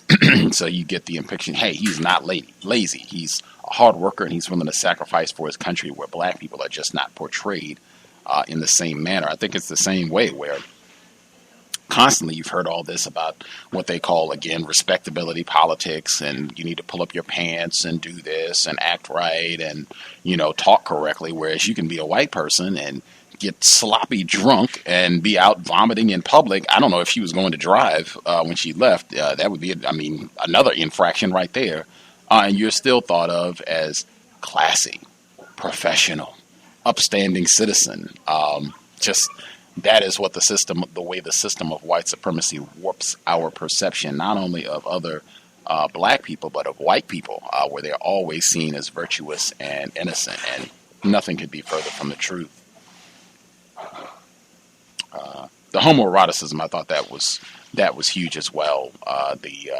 In addition to what was in the New Yorker article, but the urinating on other people, I just cannot, under any circumstances, imagine how that would be a logical remedy to being cold, where someone else urinating on me, that will help this situation. That just makes no sense at all. And it just, for me, just further reinforces the homoerotic tendencies of whites that has come up repeatedly, and particularly this sort of environment where you've got, it might be exclusively males, this sort of environment where you just have these sorts of tendencies that pop up over and over again. We have about 8 minutes. Folks have anything else that they want to make sure that they get in before we wrap up? If folks have anything else they want to share. Yes, I was going to add on that it seems kind of apropos that his nickname was the Devil of Ramadi. That was, he said his name was while he was serving over there. So I guess whoever gave him that nickname, it fits the description, because if he's being accounted for 160 some or 50 something kills, that is officially that they're saying that they're going to give him credit for, then you could imagine all of the other kills that's unaccounted for that has not been declassified as of yet, that he has under his belt. So it's very appropriate that the same way he was going around killing other people by sniping at them, that he died the same way that someone put a bullet in him and took him out of here. So that seems to be some very good poetic justice. Another thing with these with the SEAL teams that he has been assigned to, because he said he was on SEAL Team 3, which was out there on the West Coast, because there are a total of 6 different SEAL teams. The odd numbers are on the West Coast and the even numbers are on the East Coast in Virginia, because a lot of people get played up a lot with SEAL Team 6, the team that supposedly took out bin Laden. And so there are 3 of those, 3 even numbers that are on the West, then are the East Coast, and the 3 odd numbers are out there on the West Coast. And Jesse Ventura, he was a member of that particular SEAL Team 3 that's out there in San Diego. When he was back in his days when he served in Vietnam, he was a SEAL as well. The former governor and, wrestler or whatever it was that he was a SEAL member. He's going to be coming up in the book. Just stay tuned. They're spat, and I don't know if the lawsuit part of it is, but I'll make sure to have some audio to back that up. But that is, he will be in the book sooner or later.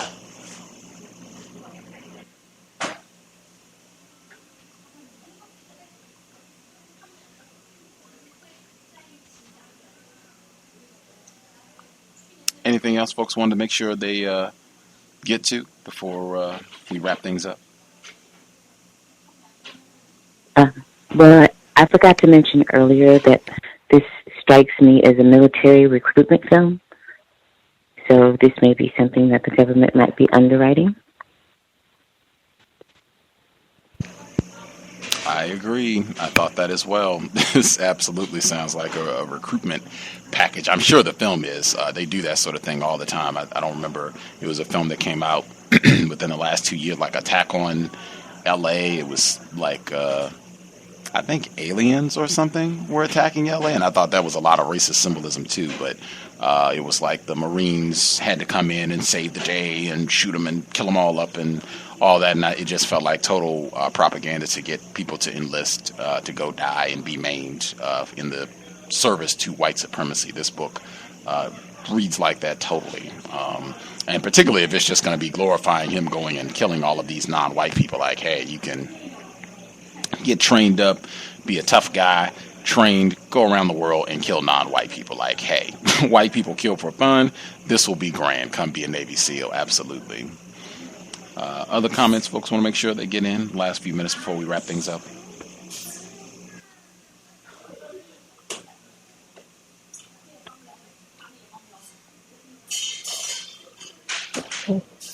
Let's protect. Go ahead, 404. Now, what I was going to say that it would make sense that this would be a recruitment film that was sponsored by the defense industry and whatever other the 16 other intelligence agencies in this country, because Hollywood, these things would have to get classification. Some of the things that's being portrayed in the movie, it would have to get clearance through the Department of Defense.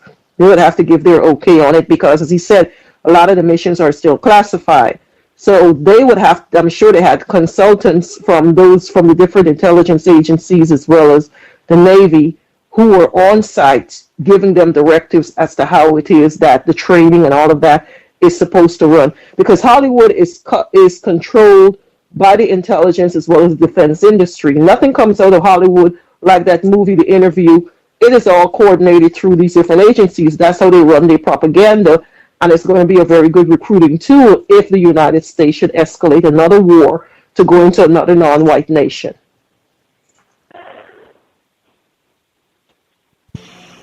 1184, did you have something you were trying to get in as well before we close out? Yeah, I was just wondering what was the exact type of details behind how he got killed? My understanding, this was February of 2013. He was at a gun range. They alleged that he was involved in all these different projects working with veterans. This is after he was no longer a white killer, Navy SEAL.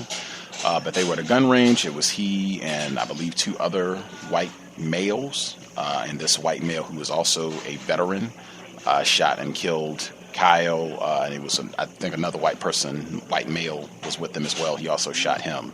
But I'm sure there are other I just don't remember all the details from last year. We talked about it with Dr. Rasayan on the program. I think it was like February 2nd. It was very early in February of 2013 when this happened. But there's tons of reports. You can go online where they give more details about how he allegedly was trying to help this guy, and they had known him, and this was a part of the work that he did in trying to help out veterans who were dealing with whatever PTSD or whatever other problems they were having. It just shows the pathology of these people too, you know.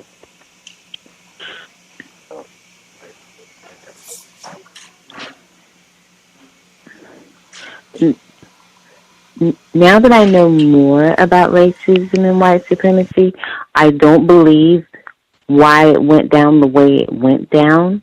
I don't understand why, but I was in Middle America and got one of those calls that you need to haul ass, and the police pulled me over, and I told them I needed to get going, and I got the impression that they just didn't believe me. And so, they followed me while I was hauling ass down the highway.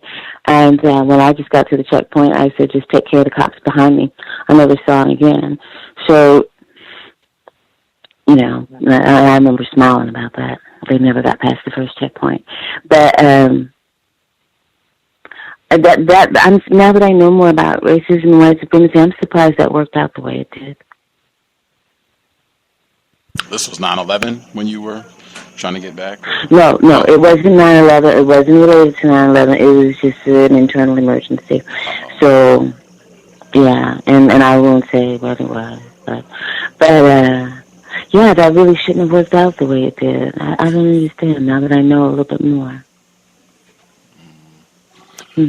But it did happen, so. Lots of questions about the veracity of the text, what have you. That could have been included just for a little extra flavor. Although it wouldn't surprise me, what I know about white supremacy. I have seen situations where white people are allowed to skirt rules and just they're not treated the same way as black people are treated under any situation, emergency or not. But, that's definitely something to keep in mind as we roll. We should be, I think it's going to probably take us about 8 weeks to get through this. Maybe not quite 8 total. Well, yeah, probably about 8 total. I think it's about 600 pages, so probably eight total weeks to get through. But we'll be picking back up next week. This is definitely one that you can do a lot of research on because, like I said, there are a lot of white people who have written and voiced their suspicions that portions of this are not true. The Jesse Ventura angle, where he filed his, I think, $1.8 million lawsuit that he won, saying that, he had made up things and disparaged his character. And that's still ongoing. A lot of white people are upset with former Governor Ventura for filing this lawsuit, particularly since he won. Supposed to get all this money. His wife said, like I said, I'm trying to see if I can get the footage from where she spoke at the NRA. The movie aspect, it's a lot that you can dig. There's been so much written on Chris Kyle, different articles and what have you. So it's definitely something I would encourage folks to research. If you find anything juicy that you think we should, cover, share, you can email it or you can just dial in and share. But there's a lot. Cows, Gus T Renegade.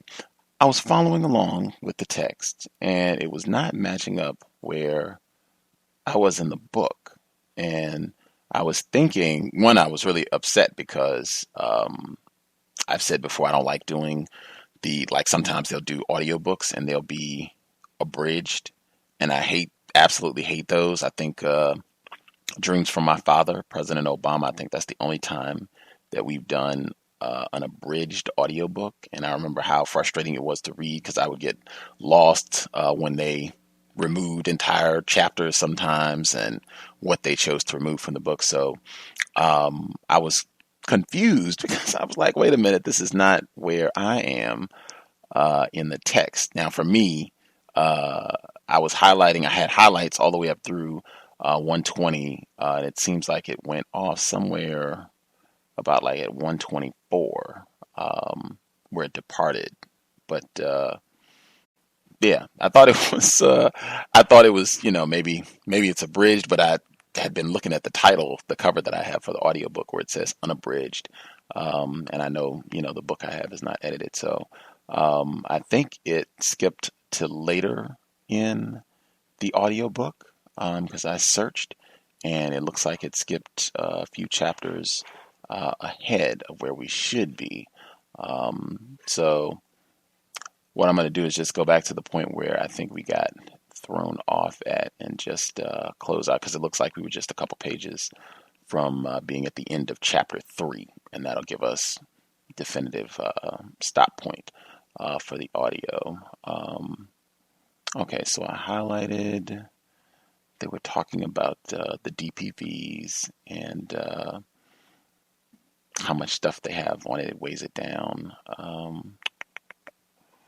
Okay, I think the audio skipped somewhere about right in here, so I'll just pick up. It says, from what I understand, the DPVs were based on a design that had been used in the Baja races. Okay, yeah, I remember all that. Both my chief and I were Texans, which made that a mandatory accessory. The load added up quickly. The DPVs used a small Volkswagen engine that was, in my experience, a piece of junk. It was probably fine in a car, but maybe a dune buggy that didn't see combat.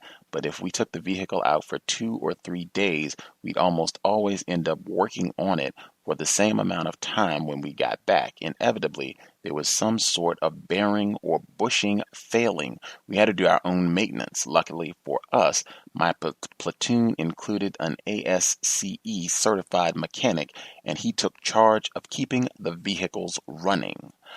But by far the biggest drawback was the fact that they were two-wheel drive. This was a huge problem if the ground was in the least bit soft.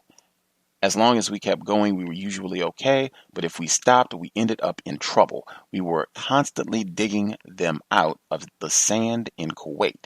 They were a blast when they worked.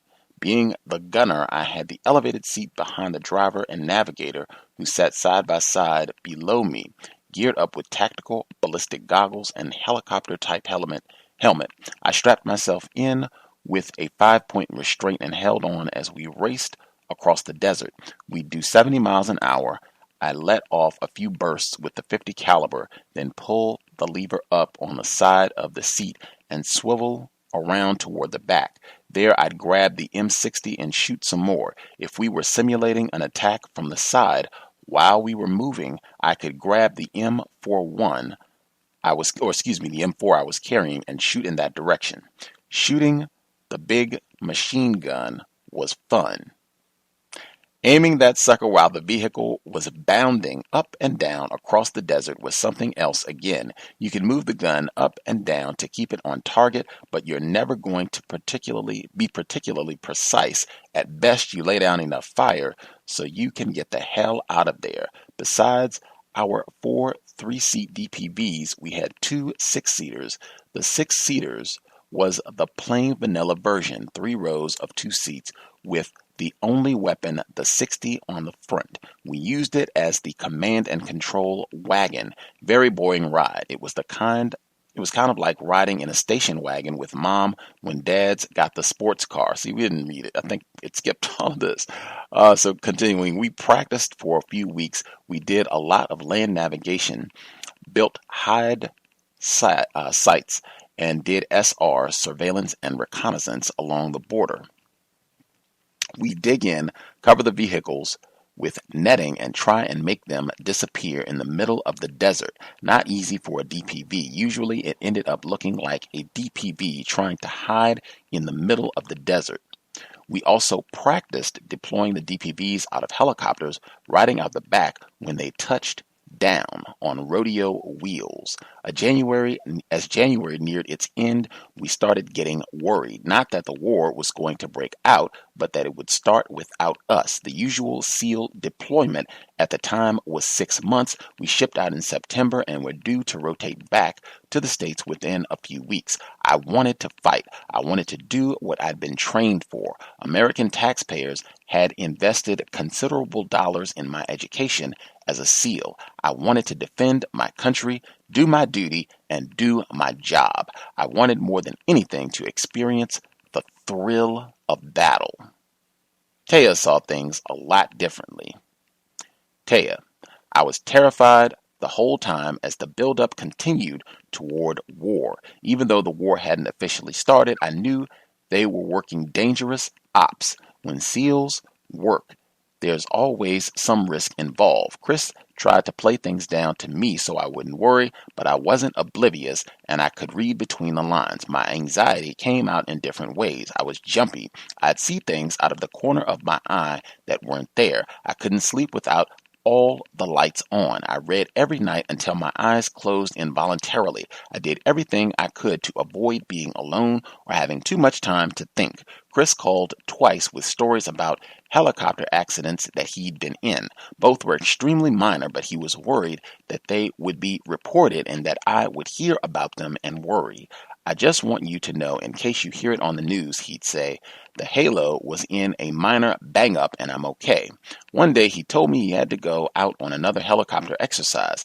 The next morning I was watching the news and they reported that a helicopter had gone down near the border and everyone had died. The newscaster said it had been filled with Special Forces soldiers. In the military, Special Forces refers to Army Special Operations troops, but the newscaster had a tendency to use the term for SEALs.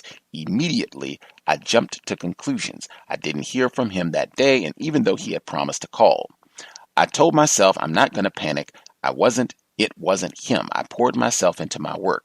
That night, with still no call, I started to feel a little more anxious, then a little freaked out. I couldn't sleep, though I was exhausted from working and holding back the tears and kept threatening to overtake any sense of calm I was faking. Finally, around 1 o'clock, I was starting to crack. The phone rang. I jumped to answer it. "Hey, babe," he said, as cheerful as ever. I started bawling. Chris kept asking what was wrong. I couldn't even choke out the words to explain. My fear and relief came out as unintelligible sobs. After that, I vowed to stop watching the news. That is the end of chapter 3. I don't think we heard any of that.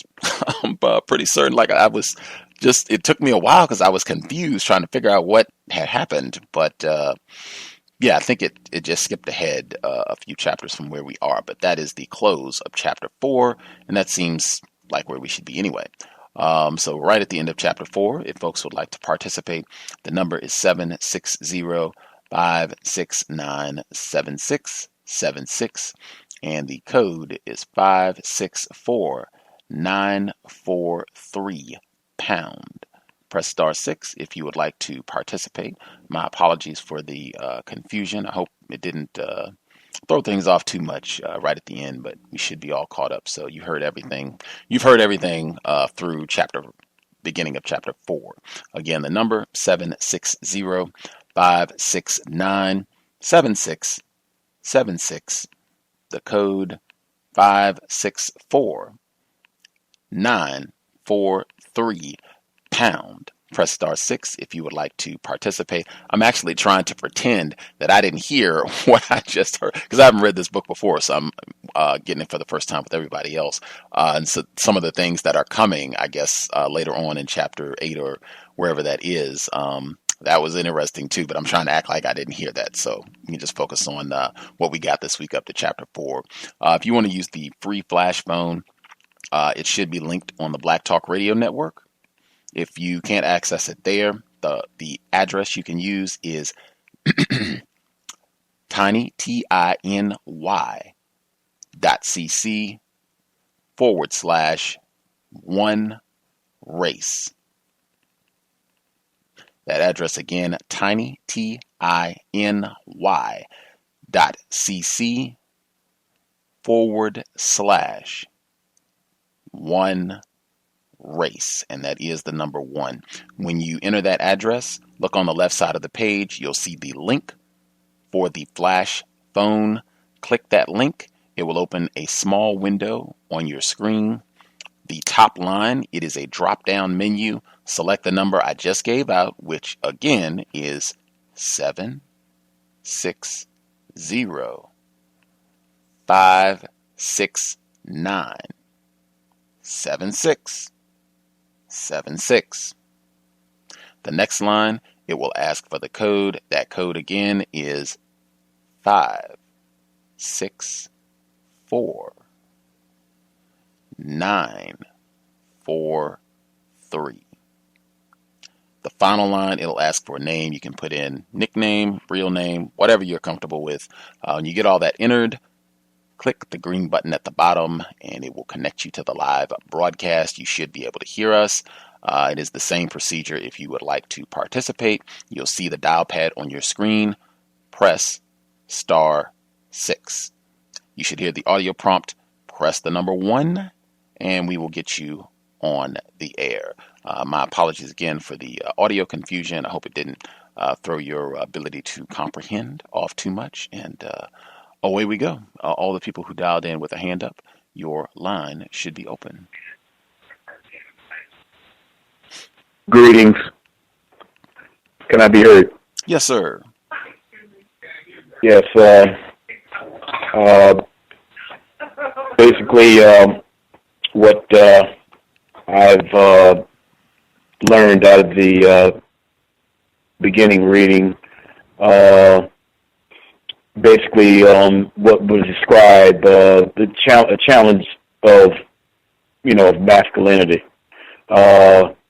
I've made a comparison on how black males are portrayed, the limits of kind of like with sports, and what white people call thugs with white males. It's, you know, a lot of adventure of what I'm hearing from this white male, and primarily is a wide range of different examples, and basically under the system of race and white supremacy, there's no limit to that expression of masculinity. SEALs and units of that nature, primarily they were created after what I call a battle, but is commonly called World War II. Well, actually, it started in World War II for the purpose of, because they knew they were going to have wars in more quote-unquote tropical environments, and against non-white people, specifically as far as historical standpoint, Japan, Korea, Vietnam, areas where people who are identified as Arab, and also, of course, Africa. In areas where non-white people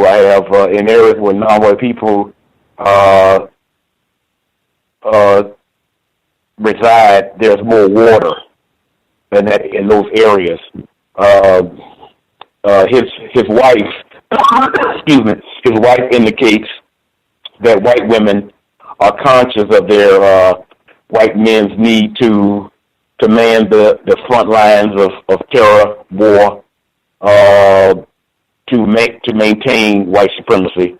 That's what I gathered when she made the speech, and I'm pretty sure she's still on the speaking tour, probably making very good money in doing so, and as the wife of a fallen quote unquote hero, and they definitely hold up and are quite supportive of that of the white males holding up that terroristic mantra. I have also down here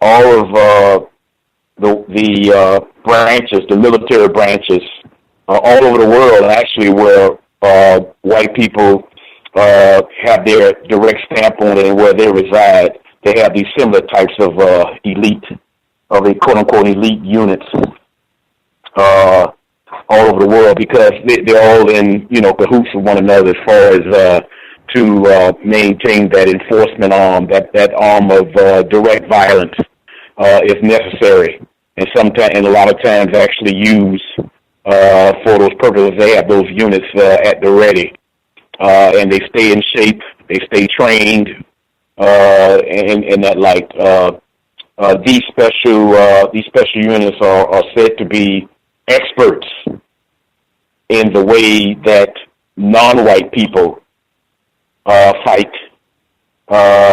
and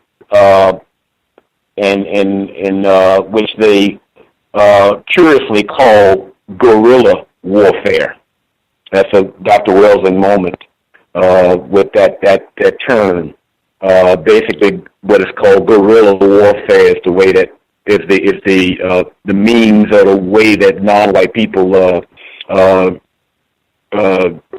wage counter war. I have here also, I heard reference to urine in last week's reading.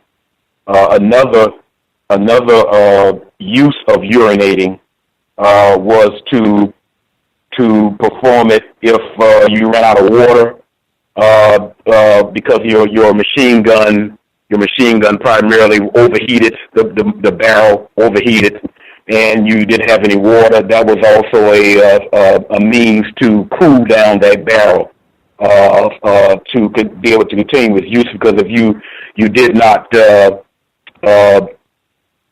keep that barrel cool, it can possibly backfire and kill you. So with the advent of out on battlefield, so to speak, and sometimes you may run out of water, then they would urinate on the barrel of the gun itself.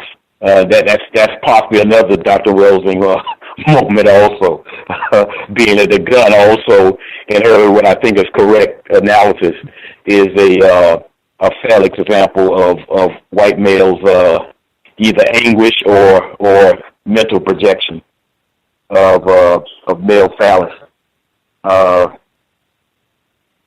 Yes. Also, last but not least, hazing. Hazing is quite popular among males and a growing numbers of females also. It's a cycle of violence designed to subject a person to long-term slavery through physical punishment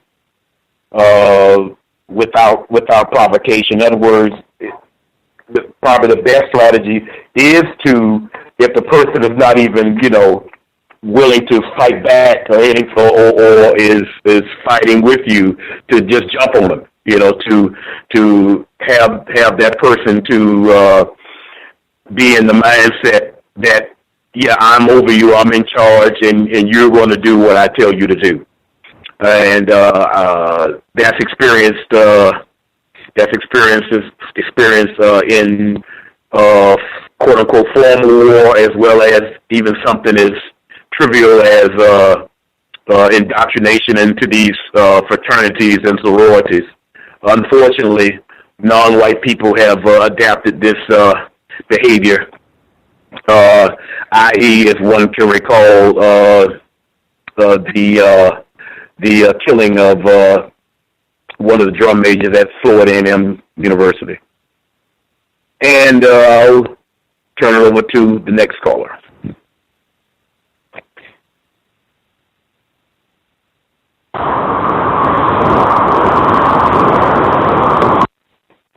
The person that called in from a block number, it's a lot of background noise. I'm not sure.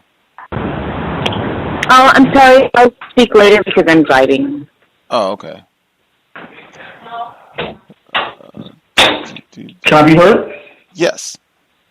How you doing, Gus? Thomas Smith from New York. Oh, greetings, sir. Good to hear from you. How are you today? I was just listening to the previous caller. He made a great observation with the guerrilla warfare as anyone who's not white. I like that. I had a few observations I like to make from listening to this. They're playing with toys. I mean, these are the most elite killers in the world, and they're riding around playing with toy Hummers and teasing Iraqis and making them run. And I could just see them just having a great old kick out of this, playing video games on the base. I mean, that's not what you would expect from elite killers and someone who killed over 100 and something people. And he's riding around with toys. Also, the way they talk this week, when the guy's talking military, he sounded a little bit like the movie Forrest Gump when he was, in the military and he was talking, and it's just the way he was sounding. The Viet Rom, I like that too, or how they changed it because it was a fertile part of the town. They call it Viet Rom. And another observation I made is with the two guys. One was, I guess, Iraqi. He was a cook with them, and I guess he hated the fact that the Americans was there, so he was masturbating in the food. And the other one, he wanted to be an American so bad. They gave him a gun. He was like one of the guys. He couldn't shoot, but they didn't feel threatened around him at all. And it's sort of how they condition us. Some of us are, always try to get even, and some of us will always try to be like them. They call him the legend. It kind of reminded me of Larry Bird. He was the legend in basketball. I think that's his nickname. Lastly, just the freedom they have. I mean, just white people in general. This guy, just drops out of college, joins a ranch, and, you know, he's off playing with horses and roping stuff, and then he falls off and he breaks that, and he goes to another ranch, and now, you know, he's in the military. They just go from country to country and bar to bar and pull off their shirts and talk smack because they're big-time SEALs.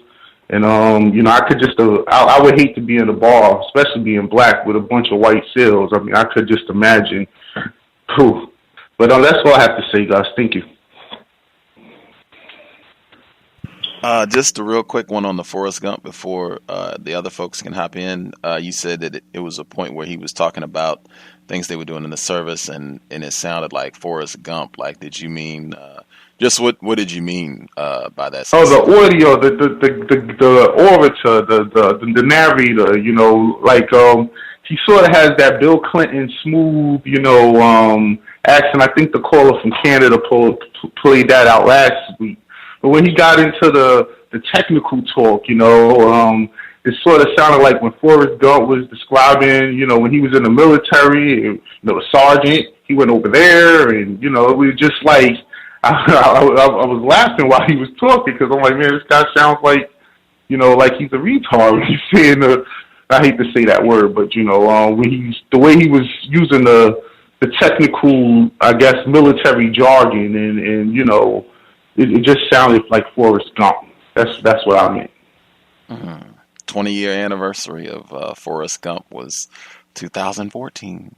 20 years. Oh, really? Yeah, I think I had mentioned that before, because Pulp Fiction, Forrest Gump, and Shawshank Redemption, those are films that, I mean, get mentioned a lot in terms of racism, white supremacy. I know Mr. Fuller mentioned Shawshank Redemption quite a bit, but all three of those films came out in 1994, and I brought that up because I think they all got nominated for Best Film that year, and obviously, and of course, I mentioned that, and I think someone said that they were in their town, they were having a showing, like a special 20-year anniversary showing of Forrest Gump at the local theater. But I think that's extremely important. It might even be purposeful why it sounds like that. Yeah, probably. Yeah, I didn't know that was the 20-year anniversary. Wow. Interesting. Anybody else have comments they want to get in? Yes, can I be heard? Yes, sir. Okay, greetings, Gus. Greetings to the other callers and listeners. My take on Mr. Chris Kyle, he's a young man that started his career in the military like many others in the United States, this particular part of the planet, and from a rural background, it would be one of the ways that he could enter into the workforce. But somewhere along the line, I think his desire to kill someone or to kill mostly non-white people warped his mind.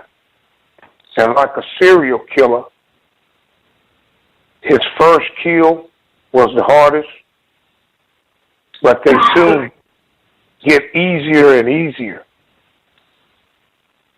And I don't think that when he took part in the SEAL training and his covert operation, that the military plans for any of these people to enter back into civilian life. Probably more or less as a race soldier or some type of law enforcement official, so they can keep up their killing agenda. I also think that the psychological impact of killing large numbers of people takes its toll on the human mind, similar to that of the Nazis when they were killing large amounts of Jewish people. Psychologists believe that that type of exposure to a large degree of killing creates a sociopath. He made reference to targets that he already had in his mind: Bin Laden, Saddam Hussein, and he bought into a lot of the media hype concerning these particular countries and the leaders. It was predictable, what he was saying, because we had all heard that type of media reporting about these different countries. He also, in his training, was using words like waterboarding, gassing, kicking in the balls, and hazing. And then he made reference to rules of engagement, which basically the rules of engagement was just kill any non-white person between the ages of 12 and 60, I guess. I think that hazing is really just an excuse for terrorizing someone. And he made reference to missing Christmas for the first time. And in the aftermath of killing and uncovering hidden weapons of mass destruction, he would become depressed because he couldn't spend Christmas with his white family. I thought that was quite astonishing. And then describing weaponry as being a spiritual descendant of a World War II weapon. Those were the things that stood out to me. And now I'll mute my line. Thanks for taking the call, Bill. That's a great observation. Oh, wait a minute. Let me make sure I get the other callers. I just want to.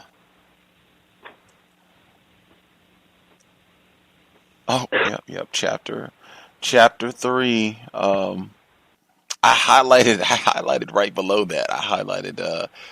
There's a 50 caliber machine gun and an MK-19 grenade launcher on the front and an M60 on the back. Then there are LAW rockets, one-shot anti-tank weapons that are the spiritual descendants of World War II bazookas. The rockets are mounted in special brackets on the tubular upper frame. Adding to the coolness factor is the sat radio antenna on the very top of the vehicle with a donkey dick radio antenna next to it. But profound with the spiritual descendant talking about a weapon designed to kill. The other, caller at 3221. Did you have comments as well? Greetings, Gus. Greetings, listeners. This is a caller from Canada speaking. And I have an observation that I made that I wanted to just relay to you folks. And that was basically I missed the first half hour, but I went in exactly. I got on the line basically right when the SEALs were taking over another military branch's mission. I can't remember what military branch that was, but they were greeted with fuck yous, basically. Excuse my language, but that's exactly what he said.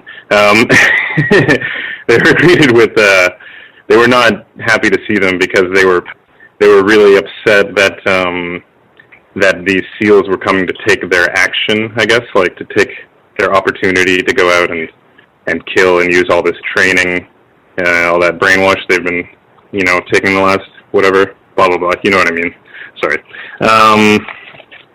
But I was thinking of that, and then I was thinking of this movie Jarhead that came out a long time ago, and I don't really remember the movie that well, but I'm sure you guys have heard of it. And but the thing that I remember the most, like when I saw it, I was I think I was too young even to understand it really, what was going on. And I was kind of confused because it wasn't like a regular action film. I was expecting just an action film, which is messed up, but whatever. What I remember is at the end of the film, I think the end of the film, basically, they were all just shooting their guns into the air. Like, it was just like a bunch of people in the desert, like a bunch of American or race soldiers or whatever. It was, never mind, sorry, it was mixed race, but, you know, like it was Hollywood, so blah, blah, blah. Anyways, they were shooting their guns off into the air, and it was out of frustration. And I think, if I can recall, the movie was kind of talking about the frustration of like they say, the military is like hurry up and wait. It's like learning how to wait. I don't know if anyone's heard of anything like that, but it's like they were describing this like all this training for like the worst case scenario, and really just getting there and just kind of sitting around, you know, and maybe like just doing patrols and not really seeing any action. And this like caused a certain amount of frustration. Anyways, my point is that a lot of these people are going back home to American soil, and they maybe still have that kind of like they've gone through all this training that is like basically based on them, like they were trained to kill, and they're trained to be in that action, you know, and they still feel that need to be in that action or whatever, and then they come back to American soil and they still haven't, if they're not SEALs, they still haven't seen any action. I wonder if these are the kinds of people who are making up these like militias, these you know, these are the kind of people who are coming back and who are really going to make a really hard time potentially for black people, non-white people, as far as race soldiers and the militias and carry and all that stuff. It's just an observation I had. Thanks. The caller at 9769, you should be with us as well. Hello? Yes, sir. Hi. One of the things that stuck out to me in this book was when the author mentioned how SEALs are notorious for getting into bar fights, and how that's one of their staples, and how he's been arrested throughout the years, and how he's never had charges filed against him, or they would be dismissed. And he would ask himself, you know, why do SEALs fight so much? And he explains, you know, it may be, you know, owed to like a lot of pent-up aggression. And then I remember from earlier in the book when he broke, I think, like the pins in his arms, you know, that same, you know, kind of pent-up aggression. I kind of made that connection there. And I think earlier when he was going through the training exercises, and a man was like walking towards him, and like the man's asking him, you know, what are you, the popo? And then, I don't know, at first, you know, the story didn't really sound too real to me, you know, when he was mentioning it, you know, like the popo, like, you know, who says that, you know, today, but he says, you know, that's like a thug's term for the police, and that caught my eye when he mentioned that. So, and that's all I had to say. Yeah, I thought that was I highlighted that as well, for some of the same reasons. Number one, that sounding kind of suspect in terms of, we were talking about, people should keep in mind if there are things that are not believable about some of the anecdotes, whether or not we think this is authentic, this really happened, that had kind of a Hollywood tinge of fabrication. Like, we're just trying to make this sound and appeal to, I mean, you heard his wife, or I don't know if you did or not, but the audio that we had at the beginning was his wife, Taya Kyle, speaking to the NRA. And I think that sort of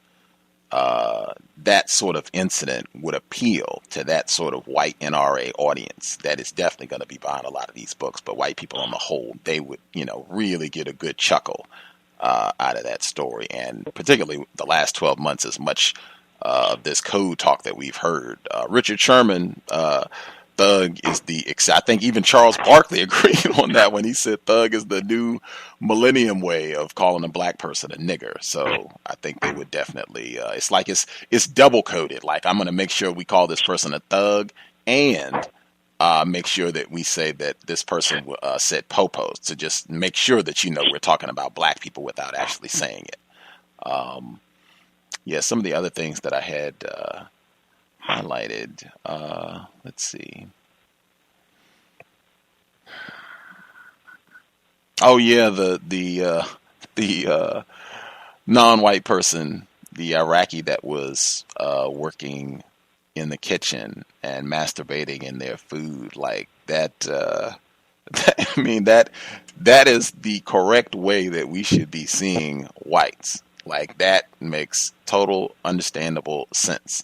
Why he would end up doing that. Like, and it reminds me, I think there's stories of black people working in the kitchen with white people and spitting in their food and that sort of thing. I mean, that's been going on for years in terms of just little daily acts of defiance against racist man, racist woman, racist child. I would just have to suspect that there was a lot of sexual misconduct going on with the Iraqis as well, just because that's the whole history of white people.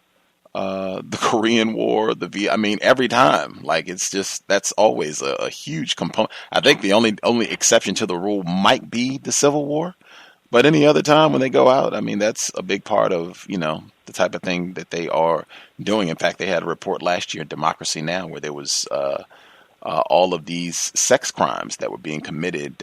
This was in Japan, where the U.S. bases were. Underage sex crimes, pedophilia, the whole nine. Anyway, I also thought listeners should keep in mind the report that came out last year about the epidemic numbers of rapes in the armed services. They said that most of the victims were males. I thought that was important, too, to keep in mind while we're reading this. Some of the other things that I had highlighted. Let's see. This just seems very, very homoerotic. Like, everything about this book, it just reeks of just a real pervading sense of homosexuality and just the homoeroticism. It's the gun talk and everything. Where they were talking last week, he was talking about lusting for the gun that his brother had when they were growing up. I mean, that penis envy is basically what that is. This is from page 100. For me, it's 100.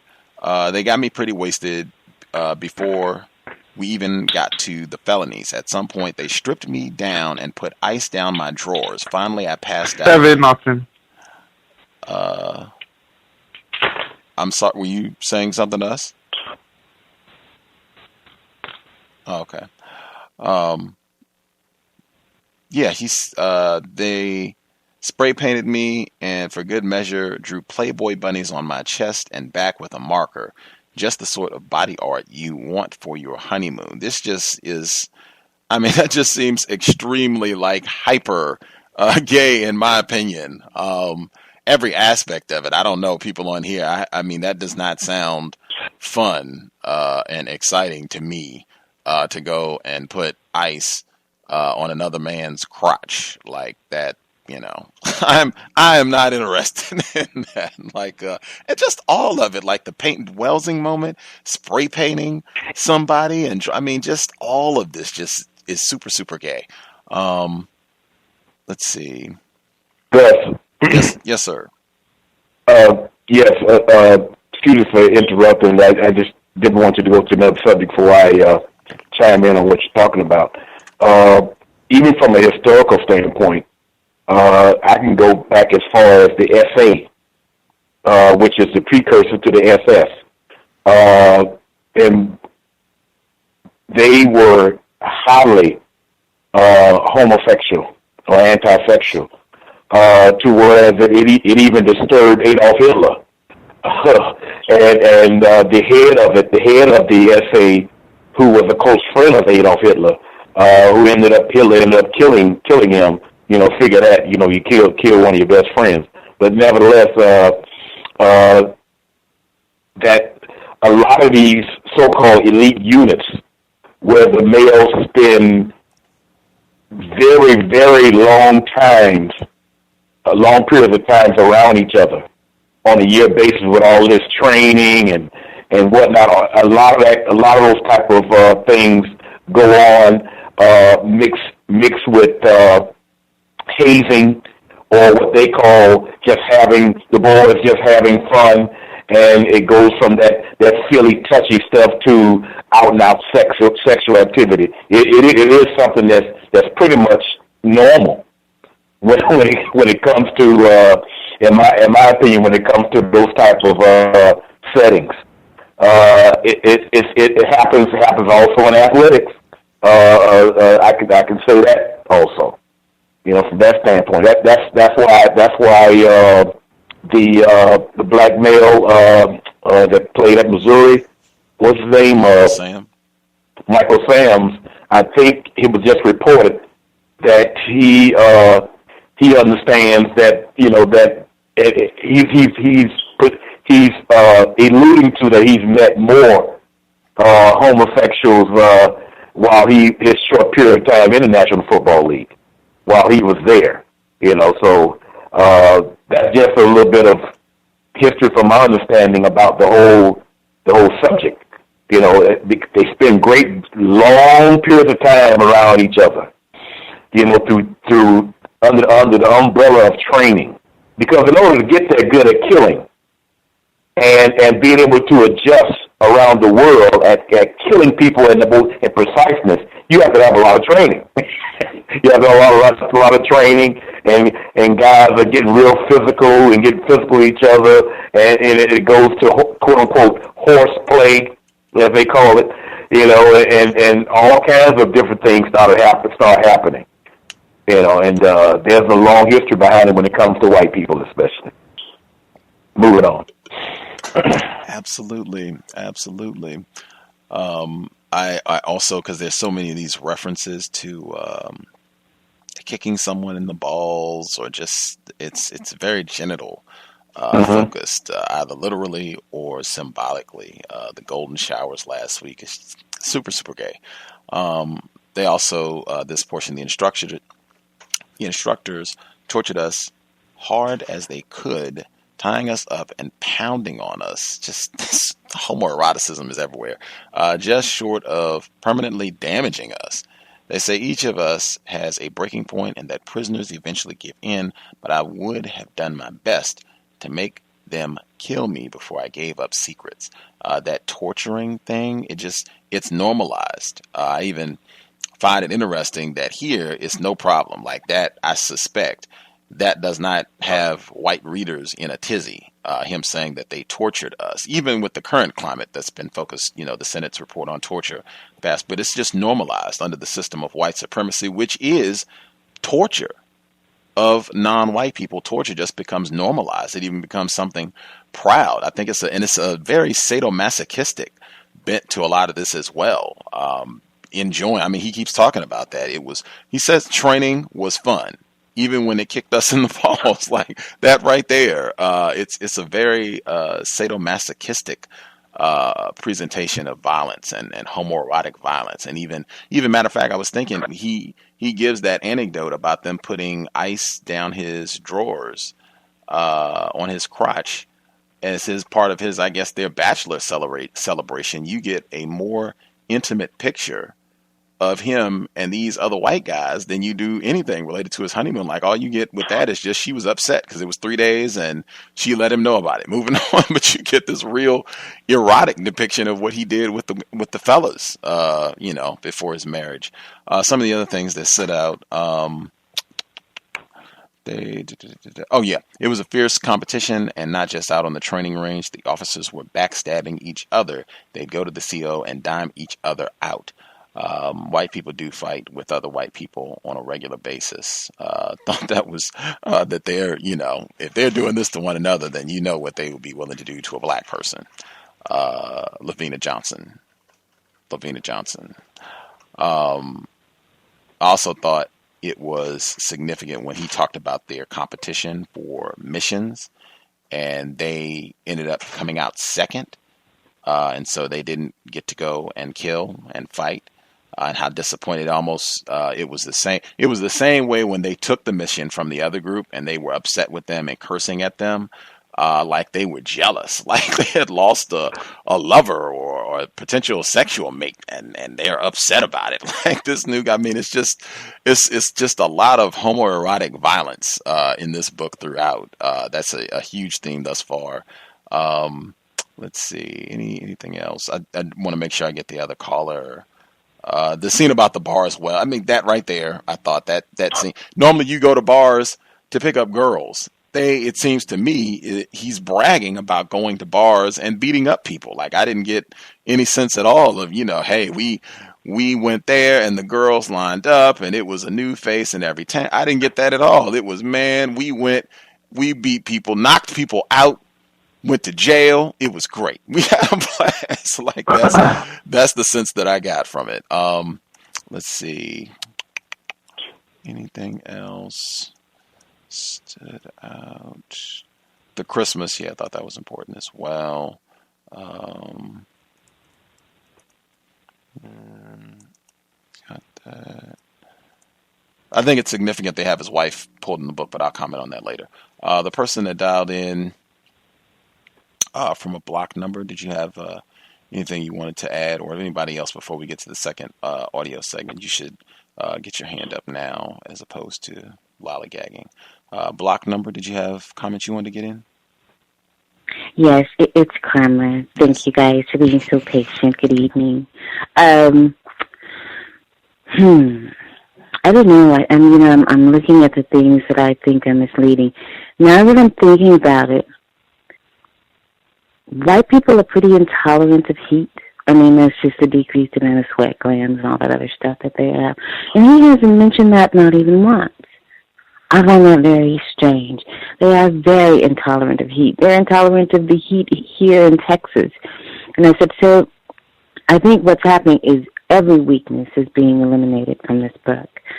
And I said the same thing about the cold in Colorado. He made such a big deal about the cold in Colorado. But, I've been to Colorado. It's cold, but but I don't think that that's enough white people are there. I mean, they love Colorado. It's just great. So, I think he's being deliberately misleading about some things. And a second thing is the weaknesses. I think he's being deliberately misleading about the weaknesses. And the thing about, if I'm not mistaken, I believe it was Germany's stupidity about not adapting the vehicles for the climate that they were going to be used in, and just having to go through them, like every time they got, Russian sand or something, and then they just had to throw them away. And, he's talking about this, what do they call them, the desert, the DPVs? It's like the same thing. They don't seem really good with equipment. It's like for technological, saying they're so technologically superior. I find that very strange. I find it strange that they're out there with vehicles that haven't been adapted to that environment. They get sand in the ball bearings, and I'm like, this isn't, a two-wheel vehicle. I mean, how smart is that? So that's kind of strange too, and I've been thinking about that. And then the other section where they painted his body and beat him up and everything before his honeymoon. And I said, they were just marking their territory. That's what dogs do.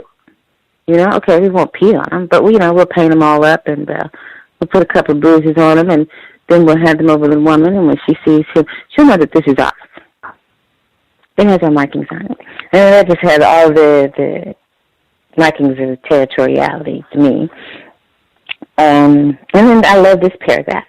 He says, with the conflict in Iraq on the horizon, our emphasis shifted, We worked hard, but there were always lighter moments.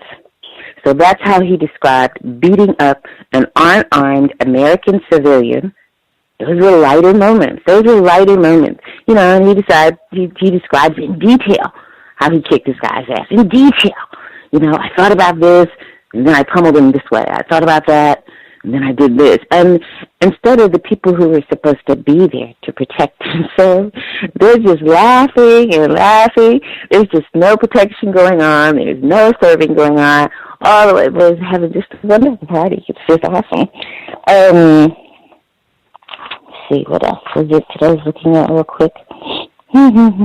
How? Oh, yeah, that competition thing. You know, the greatest military machine. It's like all of the parts work together as a giant machine. You know, I never got to go to the military. I was forbidden. But this competition thing where the only people you just hate everybody. I mean, you just hate every other person in the military. You're in competition with every other unit, no matter how small. Your whole world, and I guess they say this often enough, is just those guys in your unit, and that's your whole world. You just want to protect those few guys in your unit. You're not concerned about the military or the war or the reason they're doing anything. It's just protecting those few guys in your unit. That's your whole planet. And everyone else in the military is your enemy. They are your enemy also. So, I mean, I said that's very strong. I mean, these people are just dangerous. I wonder how many there are. And the second one is the very last thing, is in my book,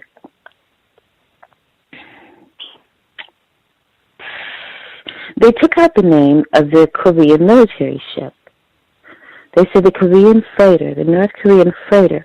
And when it was being read, it kept calling it the So-San. But in the book, it just goes, the ship. It doesn't say the name of the vessel. And I said, I wonder what that means. And those are the only observations I had. But I like that protect and serve thing. That was good. The what thing? Protect, what did you say? The fact that the police are sitting there, they have nothing to say. They're just rolling. They're rolling. This is fun. And you see how they justify it? He's a thug, and he's a drug dealer, and he's stupid. Yeah. So it's like, and all code. This is a black person, so I mean, of course, this is justified. You know. And again, the same thing. You have people, whites, that are jealous. You know, we wish we could have beaten this black person the way you just. I mean, that's. Anywho, yeah, I thought Karma would get a kick out of this book, the Studying White People. Unless, a person wrote in, they said, a couple observations. Chris's mental status is exactly what Dr. Frances Cress Welsing describes in her book, The Narcissistic, Anxiety, and Psychopathic. His developmental level is based on fantasy, TV tropes, and the notion of being a warrior. How violence and sex culture among these males 8th and 9th area of activity. Absolutely. Them on the water taking over other oil tanker ships was like being pirates. And then the dehumanization in his mind of other humans not capable of feeling. I have more and wonder how many soldiers are now in domestic enforcement. Listener wrote that in. Unless folks have things that they wanted to get in before we get to the next. Well, it won't be an audio segment today because I think the audio is off. So if other people have the book, we could even do a little reading session. That would be a cute way to start the year. People had asked about that before. People that have the book would like to take turns reading. That would be grand, and then I wouldn't have to read the whole thing, which is great. Maybe we can get through all of Chapter 4. I would consider that a victory. Anybody have anything else they wanted to get in before we get to Chapter 4? Yeah, I had a quick one, Gus. As I wrote you before several times, man, playing football, this sounds a lot like football camp, you know, and especially with the sexual eroticism that you guys are discussing. I believe one of the guys on the line, I believe you mentioned before that he's a football coach, and I went to a primarily diverse school, and I mean, like, the stuff the white boys would do and talk about, would just kill me. And it was funny. The guy who called in earlier from Canada, he mentioned the movie. I forgot the name of it, but I saw that movie, and I remember they were in Iraq and Afghanistan, and they were pretty much acting like these guys because there wasn't a war then. This was the first Gulf War, and they sat back and talked about, which hand was better to masturbate with, the left or right. Then they'll go in the room and practice it, and it was just crazy. It was like the way they talk sexually is very, very, everything is very eroticized. Squeezing each other's butts and feeling each other, and the weaker one is treated like a female, and they pinch their nipples and all kinds of crazy stuff they would do. So yeah, definitely. Mm-hmm. Want to get started unless somebody has something quick that they can. I thought the hazing was super important as well, particularly as was mentioned about Florida A&M University and the job that they did on them. But I mean, this is standard from what I've seen in terms of how white male bonding, particularly, something you can get in like 30 seconds, if anything. Yes, can I be heard? Yes, sir. I just wanted to mention the speech that his wife was giving at the beginning. It sounded hypocritical based upon the way she felt while he was actually in the service and in another country and with the SEAL team. She felt jealous because he was becoming closer to his SEAL team. In other words, his SEAL team became his first love, and she felt like that he didn't, feel the same way about her as he did at first after he became a SEAL. But yet and still, when she was doing this speech with the NRA, she didn't mention any of that. So I just thought that hypocritical point should be brought up. I'll mute my line. Appreciate that. All righty. Again, it would be wonderful, any of the folks, if you actually have the book and would like to pitch in, we can take turns reading chapter 4. That would be lovely. I will get us started, I guess. And I will say that, this is one of those, because we have listeners now who volunteered to do some reading for us, which is grand because I prefer not to read it. But a book like this where you have the white narrator, I think it's great just to be able to hear like a caller in New York who's pointing out that he felt it sounded like Forrest Gump at times, and just I think that is critical to just another layer of understanding and what that reveals about the white psychology. But we will make do, and hopefully the audio will be all taken care of for next week. So I'm picking up, we're starting chapter 4, 5 minutes to live. 5 minutes to live. I'll read, I don't know, maybe 3 or 4 pages, and then if somebody wants to take over and read a little bit, they can switch from there. So this is chapter 4. For me, it's 128. Dune buggies and mud don't mix. Geared up and strapped in, I sat vibrating in the gunner's chair of the DPV shortly after nightfall, March 20th, 2003, as an Air Force MH-53 lifted off the runway in Kuwait. The vehicle had been loaded into the rear of the PAVE low aircraft, and we were en route toward the missions we'd spent the past several weeks rehearsing. The waiting was... I'm going to just mute some of the lines, and then I'll open them once I'm checking for readers. Okay. We'd spent the past several weeks rehearsing. The waiting was about to come to an end.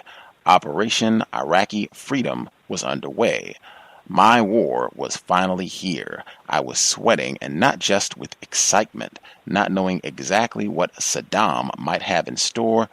We'd been ordered to wear full MOPP gear, mission-oriented protective posture, or spacesuits to some. The suits protect against chemical attacks, but they're about as comfortable as rubber pajamas, and the gas mask that comes with them is twice as bad. Feet wet, said someone over the radio. I checked my guns. They were ready, including the 50. All I had to do was pull back the charging handle and load. We were pointed straight toward the back of the helicopter. The rear ramp was not all the way up, so I could see out into the night. Suddenly, the black strip I was watching above the ramp speckled with red. The Iraqis had kicked on anti-aircraft radars and weapons that Intel had claimed didn't exist, and the chopper pilots began shooting off decoy flares and chaff to confuse them. Then came the tracers, streams of bullets arcing across the narrow rectangle of black. Damn, I thought, we're going to get shot down before I even get a chance to smoke someone. Somehow the Iraqis managed to miss us. The helicopter kept moving, swooping toward land. Feet dry, said someone over the radio. We were now over land. All hell was breaking loose. We were part of a team tasked to hit Iraqi oil resources before the Iraqis could blow them up or set them on fire as they had during Desert Storm in 1991. SEALs and GROM were hitting gas and oil platforms, geoplats, in the Gulf as well as onshore oil refinery and port areas. 12 of us were tasked to hit farther inland at the Al-Faw oil refinery. The few extra minutes it took translated into a hell of a lot of gunfire, and by the time the helicopter touched down, we were in the shit. The ramp dropped and our driver hit the gas. I locked and loaded, ready to fire as we sped down the ramp. The DPV careened onto the soft dirt and promptly got stuck. Son of a bitch. The driver started revving the engine and slapping the transmission back and forth, trying to budge us free. At least we were out of the helicopter. One of the other DPVs got stuck half on and half off the ramp. His 53 jerked up and down, trying desperately to free him. Pilots hate like hell to get fired at, and they wanted out. By this time, I could hear the different DPV units checking in over the radio. Just about everybody was stuck in the oil-soaked mud. The intel specialist advising us had claimed that the ground would be hard-packed where we were going to land. Of course, she and her colleagues had also claimed the Iraqis didn't have anti-aircraft weapons. Like they say, military intelligence is an oxymoron. We're stuck, said our chief. Yeah, we're stuck too, said the lieutenant. We're stuck, said somebody else. Fuck, we gotta get out of here. All right, everybody get out of your vehicles and go to your positions, said the chief. I undid the 5-point harness, grabbed the 60 off the back, and humped in the direction of the fence that blocked off the oil facility. Our job was to secure the gate, and just because we didn't have wheels to do it with didn't mean it wasn't getting done. I found a pile of rubble in sight of the gate and set up the 60.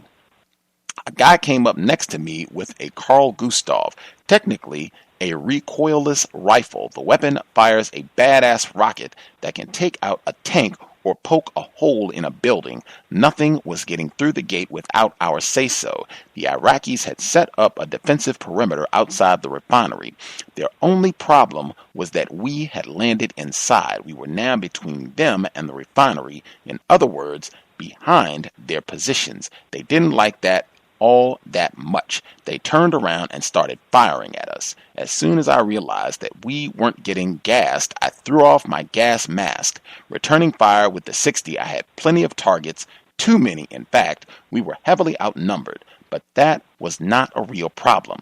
We began calling in air support. Within minutes, all sorts of aircraft were overhead. FA-18s, F-16s, A-10As, even an AC-130 gunship. The Air Force A-10s, better known as Warthogs, were awesome. They're slow-moving jets, but that's intentional. They're designed to fly low and slow so they can put a maximum amount of gunfire on ground targets. Besides bombs and missiles, they're equipped with a 30 mm Gatling gun, Gatling cannon. Those Gatlings chewed the hell out of the enemy that night. The Iraqis rolled armor out of the city to get us, but they never got close. It got to the point where the Iraqis realized they were fucked and tried to flee.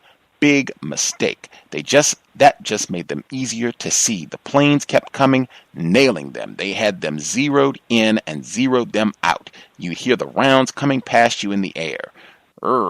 Then you'd hear the echo. Followed closely by secondary explosions and whatever other havoc the bullets caused. Fuck, I thought to myself, this is great. I fucking love this. It's nerve-wracking and exciting, and I fucking love it. We would be at Gast if someone wants to read for a few pages.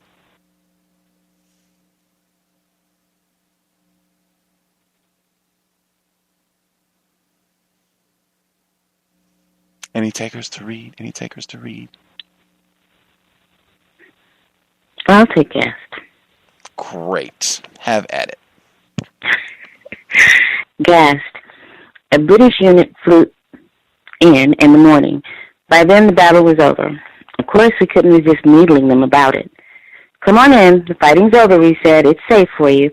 I don't think they thought it was funny, but it was hard to tell. They speak English funny. Exhausted, we moved back inside the gate to a house that had been almost completely destroyed during the firefight. We went into the ruins, dropped down between the rubble, and fell asleep. A few hours later, I got up. Most of the other guys in my company were stirring as well. We went outside and started checking the perimeter of the oil fields. While we were out, we spotted some of the air defenses the Iraqis didn't have. But the intel reports didn't have to be updated. Those defenses were now in no shape to bother anyone. There were dead bodies everywhere. We saw one guy who literally had his ass blown off. He bled to death, but not before he tried to drag himself away from the planes. You could see the blood trail in the dirt. While we were sorting things out, I spotted a Toyota pickup in the distance. It drove up on the road and stopped a little more than a mile away. White civilian pickup trucks were used by the Iraqis as military vehicles throughout the war. Usually they were some version of the Toyota Helix, the compact pickup built in a variety of styles. In the States, the Helix was often called the SR5. The model was eventually discontinued here, though it continued to be sold overseas. Not sure what was going on, we stared at the truck for a few moments until we heard a whoop. Something went splat a few yards from us. The Iraqis had fired a mortar round from the rear bed. It sank harmlessly into the oily mud. Thank God that thing didn't blow up, somebody said. We'd be dead. White smoke started pouring out of the hole where the projectile had landed. Gas, someone yelled. We started running as fast as we could back to the gate, but just before we reached it, the British guards slammed it shut and refused to open up. You can't come in, one of them yelled. You've just been gassed. While Marine Cobras flew in overhead to take care of the mortar trucks, we tried to figure out if we were going to die. When we were still breathing a few minutes later, we realized the smoke had been just that, smoke. Maybe it was the steam from the mud, whatever. It was all sizzle, no boom, no gas, which was a relief. I'm done. Right on. Any other folks want to chip in to read a tad? If you have the book, we're at Shat al-Arab. If anybody wants to read.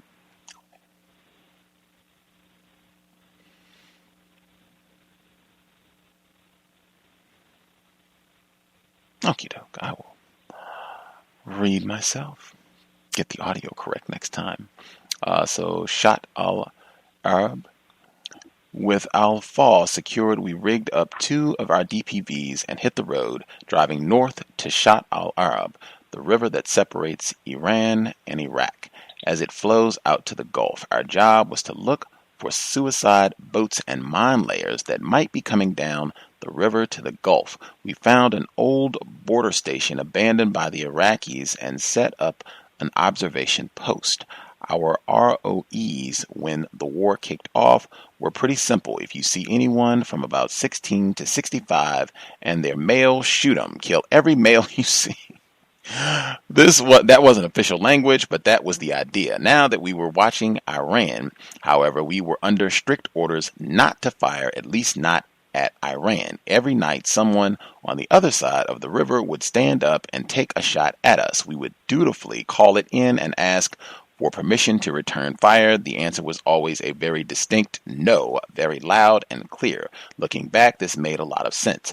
Our heaviest weapons were a Carl Gustav and 260s.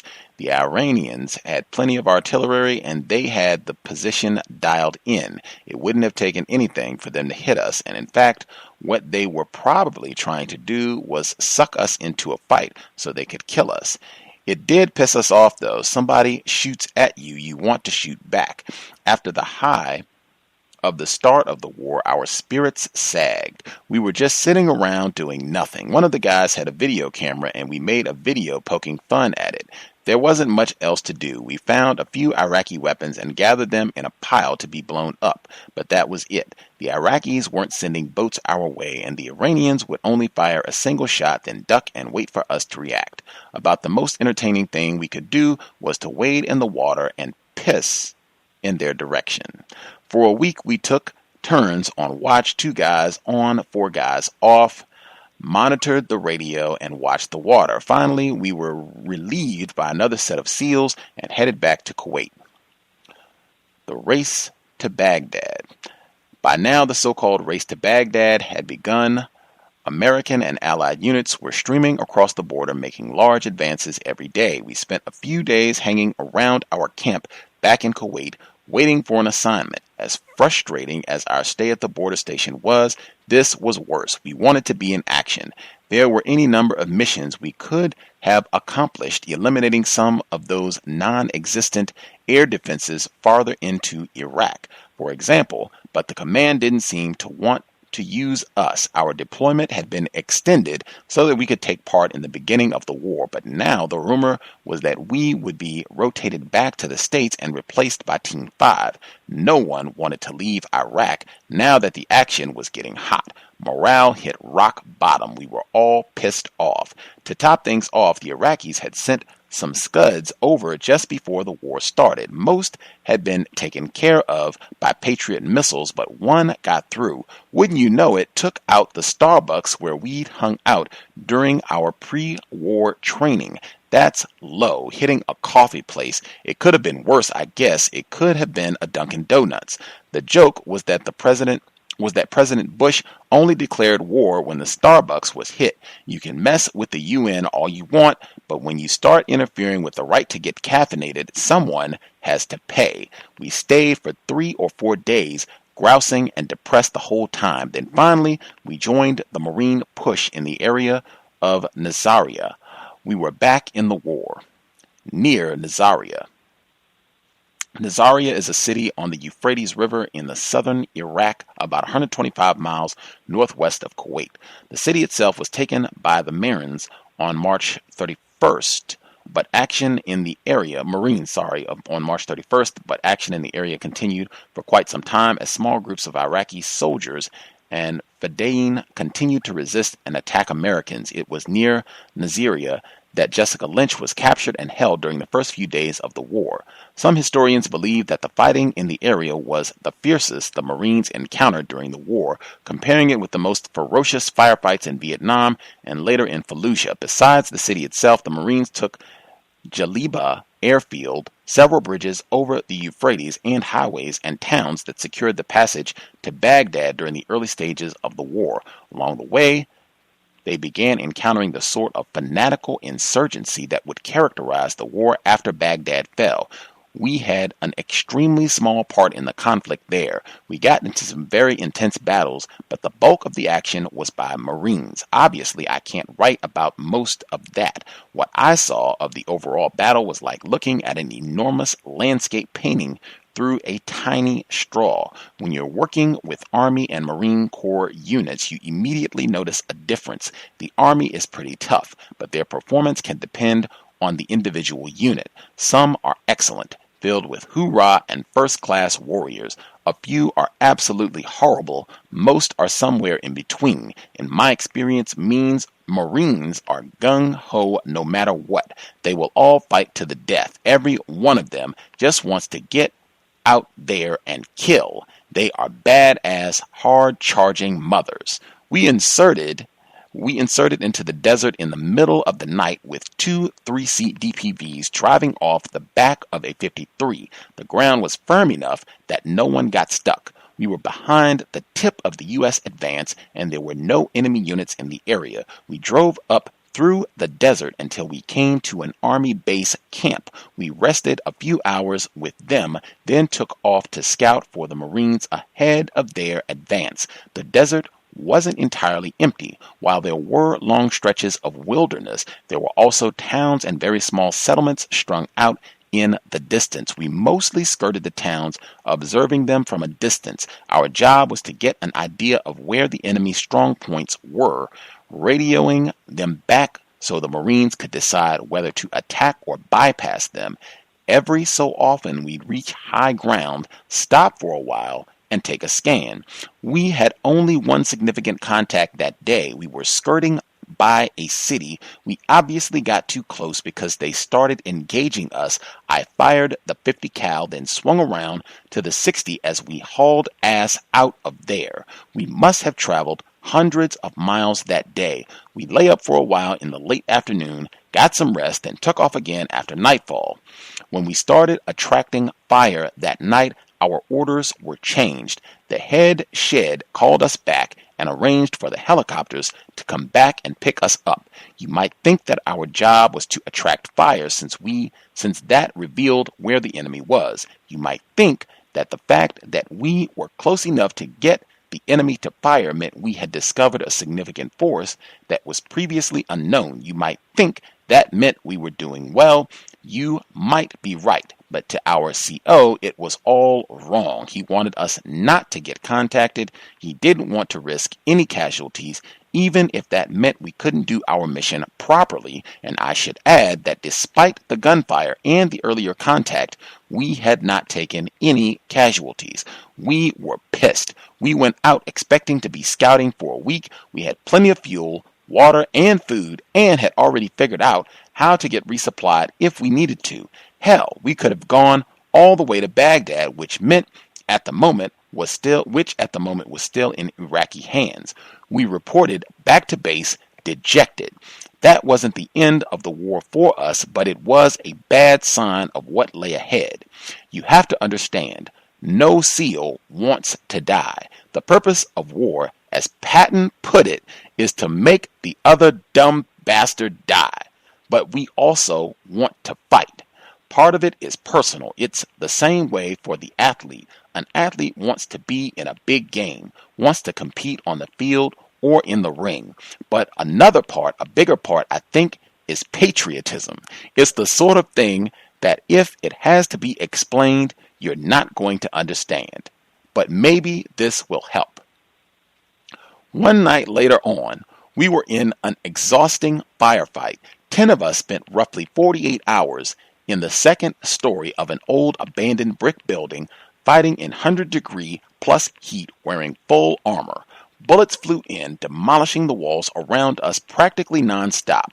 The only break we took was to reload. Finally, as the sun came up in the morning, the sound of gunfire and bullets hitting brick stopped. The fight was over. It became eerily quiet.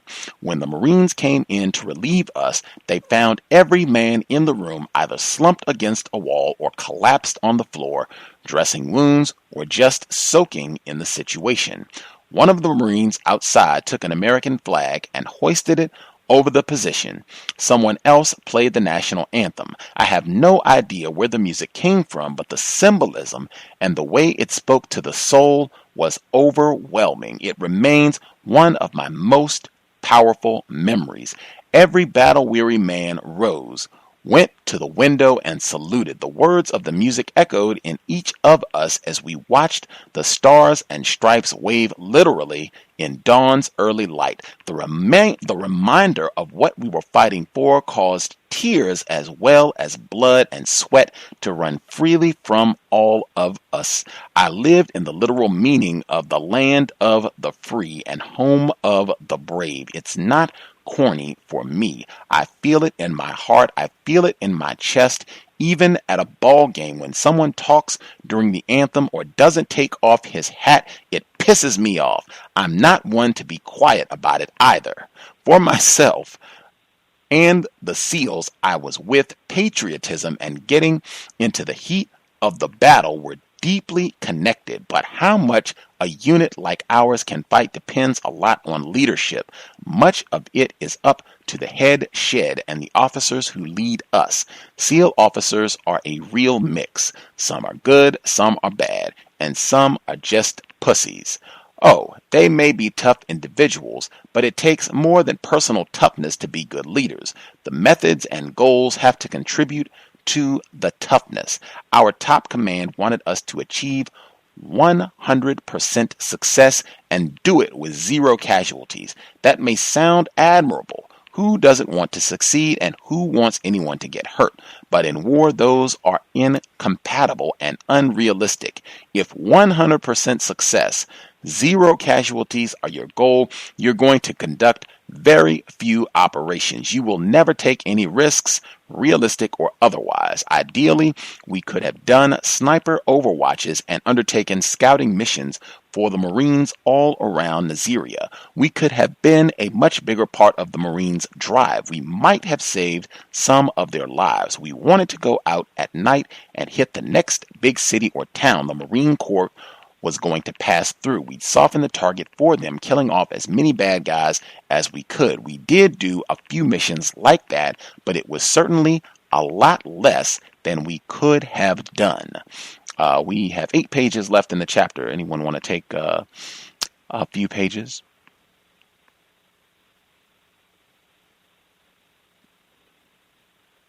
Hello? Yes. Sure, I'll read. Groovy. We're at evil. For me, it's 147. Okay. Evil. I had never known that much about Islam. Raised as a Christian, obviously I knew there had been religious conflicts for centuries. I knew about the Crusades, and I knew that there had been fighting and atrocities forever. But I also knew that Christianity had evolved from the Middle Ages. We don't kill people because they're a different religion. The people we were fighting in Iraq after Saddam's army fled or was defeated were fanatics. They hated us because we weren't Muslims. They wanted to kill us, even though we just booted out their dictator because we practiced a different religion than they did. Isn't religion supposed to teach tolerance? People say you have to distance yourself from your enemy to kill him. If that's true, in Iraq, the insurgents made it really easy. The fanatics we fought valued nothing but their twisted interpretation of religion. And half the time, they just claimed they valued their religion. Most didn't even pray. Quite a number were drugged up so they couldn't fight us. Many of the insurgents were cowards. They routinely used drugs to stoke their courage. Without them alone, they were nothing. I have a tape somewhere showing a father and a girl in a house that was being searched. They were downstairs for some reason. A flashbang went off upstairs. On the video, the father hides behind the girl, afraid that he's going to be killed and ready to sacrifice his daughter. Hidden bodies. They may have been cowards, but they could certainly kill people.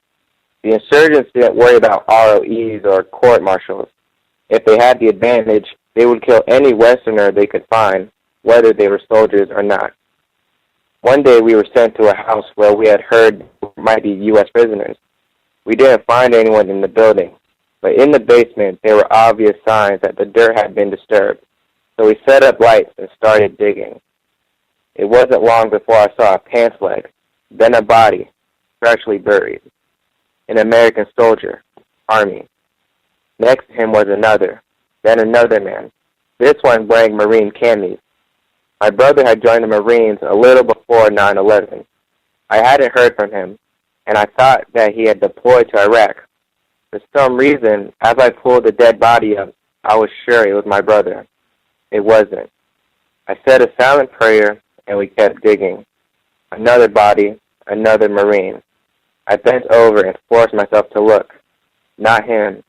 But now, with each man we pulled out of that grave, and there were a bunch, I was more and more convinced I was going to see my brother. My stomach tightened. I kept digging. I wanted to puke. Finally, we were done. He wasn't there. I felt a moment of relief, even elation. None of them were my brother. Then I felt tremendous sadness for the murdered young men whose bodies we had pulled out. When I finally heard from my brother, I found out that even though he was in Iraq, he hadn't been anywhere near where I'd seen those bodies. He had his own scares and hard times, I'm sure, but hearing his voice just made me feel a lot better. I was still Big Brother, hoping to protect him. Hell, he didn't need me to watch over him. He was a Marine, and a tough one. But somehow, those old instincts never go away.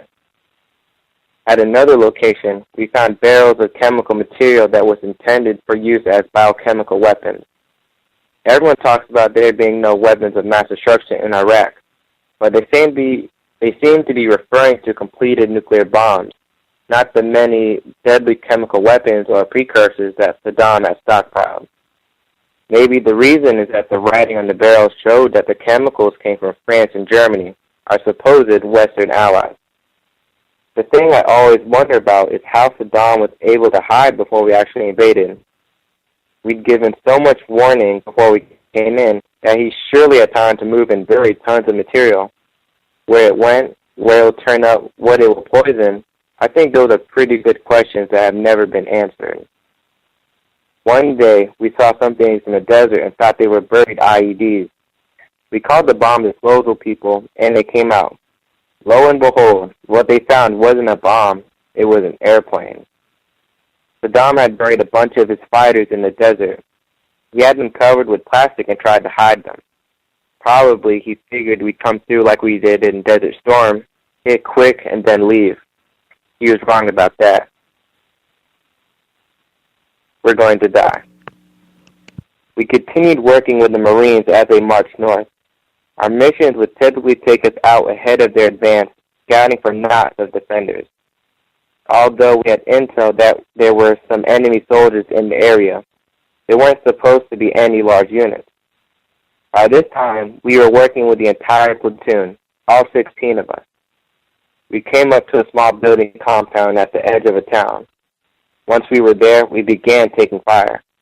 The firefight quickly ratcheted up, and within a few minutes, we realized we were surrounded, our escape cut off by a force of several hundred Iraqis.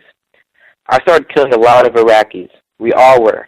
But for everyone we shot, 4 or 5 seemed to materialize to take their place. This went on for hours, with the fighting stoking up, then dying down. Most firefights in Iraq were sporadic. They might be very intense for a few minutes, but perhaps even an hour or more. But eventually the Iraqis would withdraw, or we would.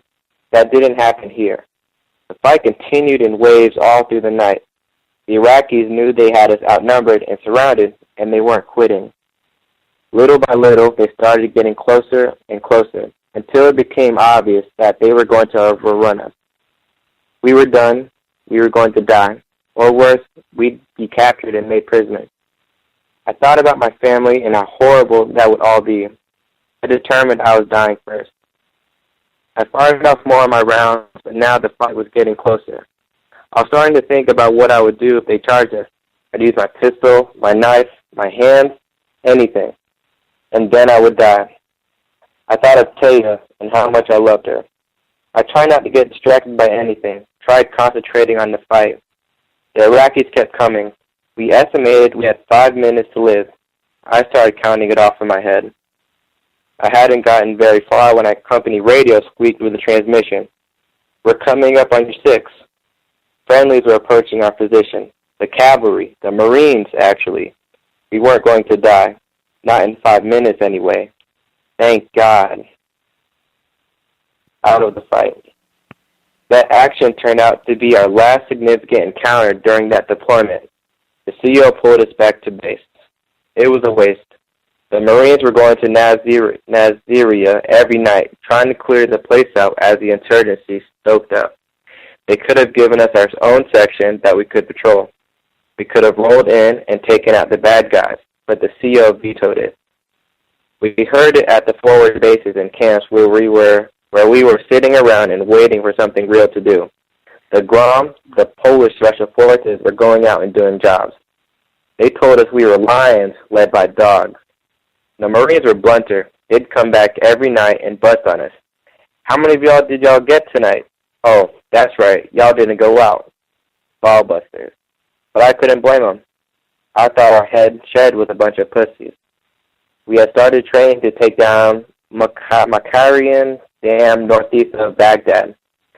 The dam was important not only because it provided hydroelectric power, but because if it were allowed to flood, it could have slowed military forces attacking Iraqis in the area.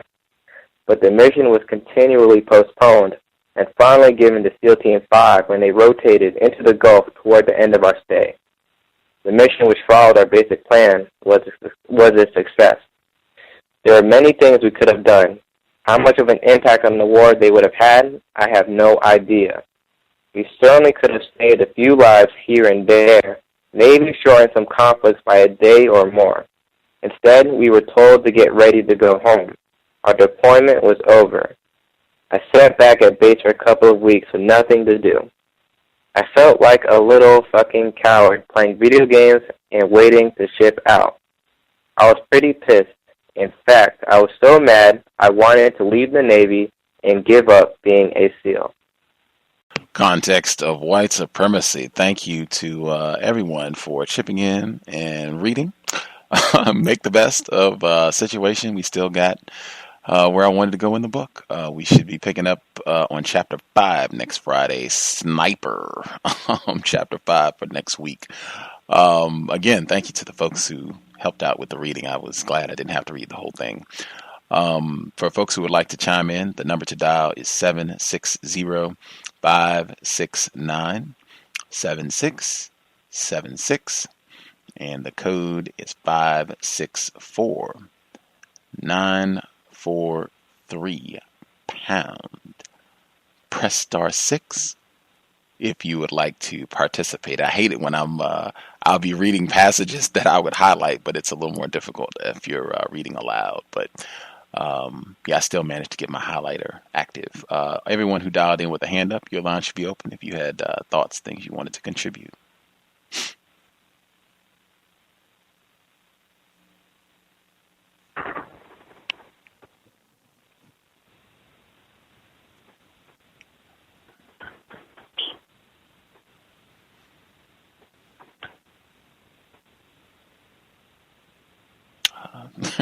Quite a few hands. Did nobody had any comments, any observations? For the most part, can I be heard? Yes, sir. I want to make sure. For the most part, my thoughts are on overall his glee of being in combat, his aggressiveness is a badge of white male masculinity that I have experienced through white males in sports, as well as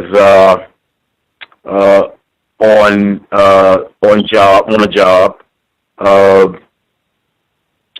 The whole aspect of bragging about how crazy or quote unquote brave one is, and it's transferred and challenged. Yeah, well, I can do it better than you. Is prevalent in the book. This individual, he is atypical. I've been experiencing it through most of my life, and my contact with white males it's primarily been through sports and or in the fire service, which is a close in alliance with domestic enforcement, and a lot of the employees of both of those jobs were just like him in a military uniform prior to obtaining one or both of those jobs. Another observation from just listening to the readings is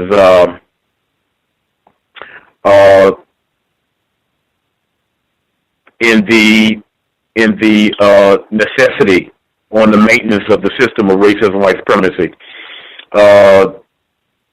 Just to show you the tremendous amount of violent advantage that they had been asserting over the, for the most part of the 20th century, and in the new 21st century.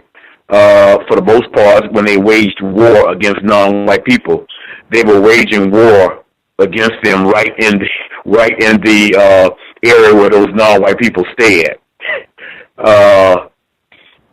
I would say some of the most difficult situations they were in were like against the non-white people that are called Japanese, because at that time the waterways is close in proximity to this person because he was in the Navy.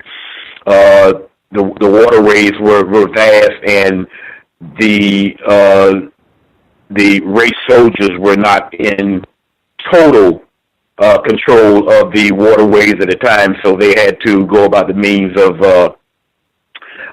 securing that, which they eventually got to the point to whereas, we would stand, if we land in Japan itself, we would stand the issue of having to lose more life, so they just dropped those terrible atomic bombs on those non-white people.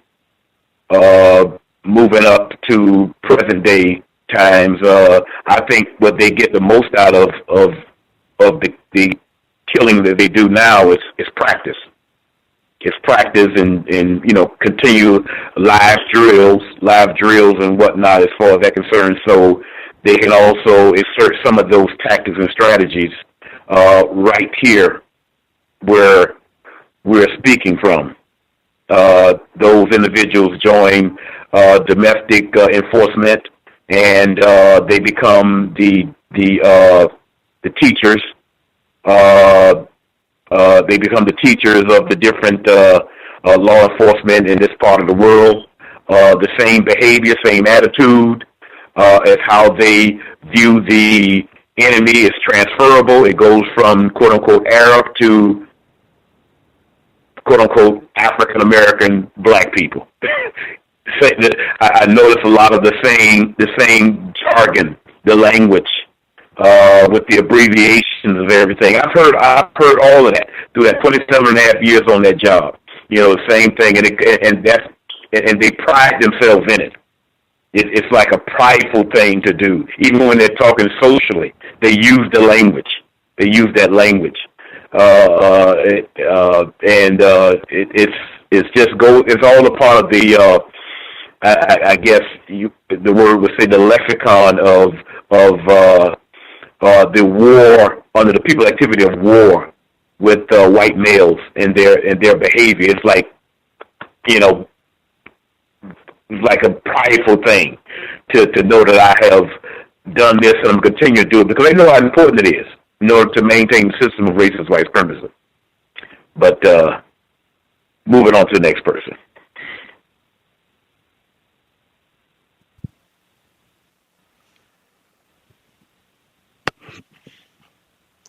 All the other folks who had a hand up, line should be open. Do y'all have anything that stood out from second reading, second portion of text? May I be heard? Yes, ma'am. Even with someone like this guy, you would think, I'm sorry, Mr. Chris Kyle, you would think he would be, I'm surprised there's no, maybe we'll get there later, that part where you revel in the terror of the person you're killing. I said, so are there white killers out there who just want to kill and don't get that visceral thrill of seeing the terror and the pain and the suffering?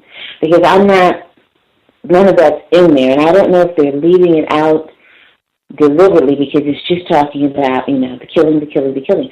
There's nothing in there about that joy of torture that we see so readily in everything else, except for, the protect and serve police officers. They were just really loving the pummeling.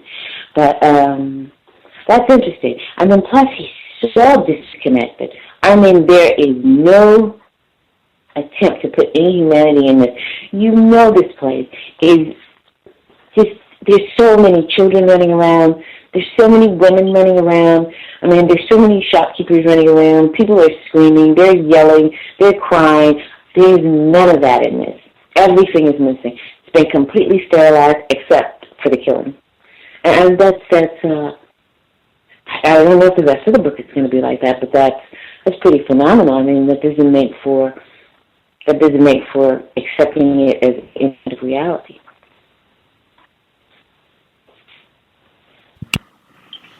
Just going to get in really quick that the audiobook flashed forward, unfortunately. So I think some of what we heard in the future in terms of the Punisher, which is basically a skull insignia that his particular unit, that they would wear as a part of their garb, their military uniform.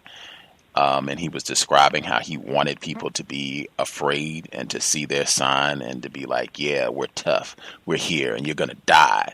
It sounded very much in the vein of kind of what you were talking about, that reveling and enjoying the people that you're killing being afraid and in terror of you. It sounded, I don't know, and that was, was disconnected, but just a little snippet that I heard sounded like some of that might be coming up down the road, but we'll have to wait and see. Any of the other folks who dialed in who had a hand up, did you all have anything that you wanted to comment on? Everyone? Yes, can I be heard? Yes, sir. Okay.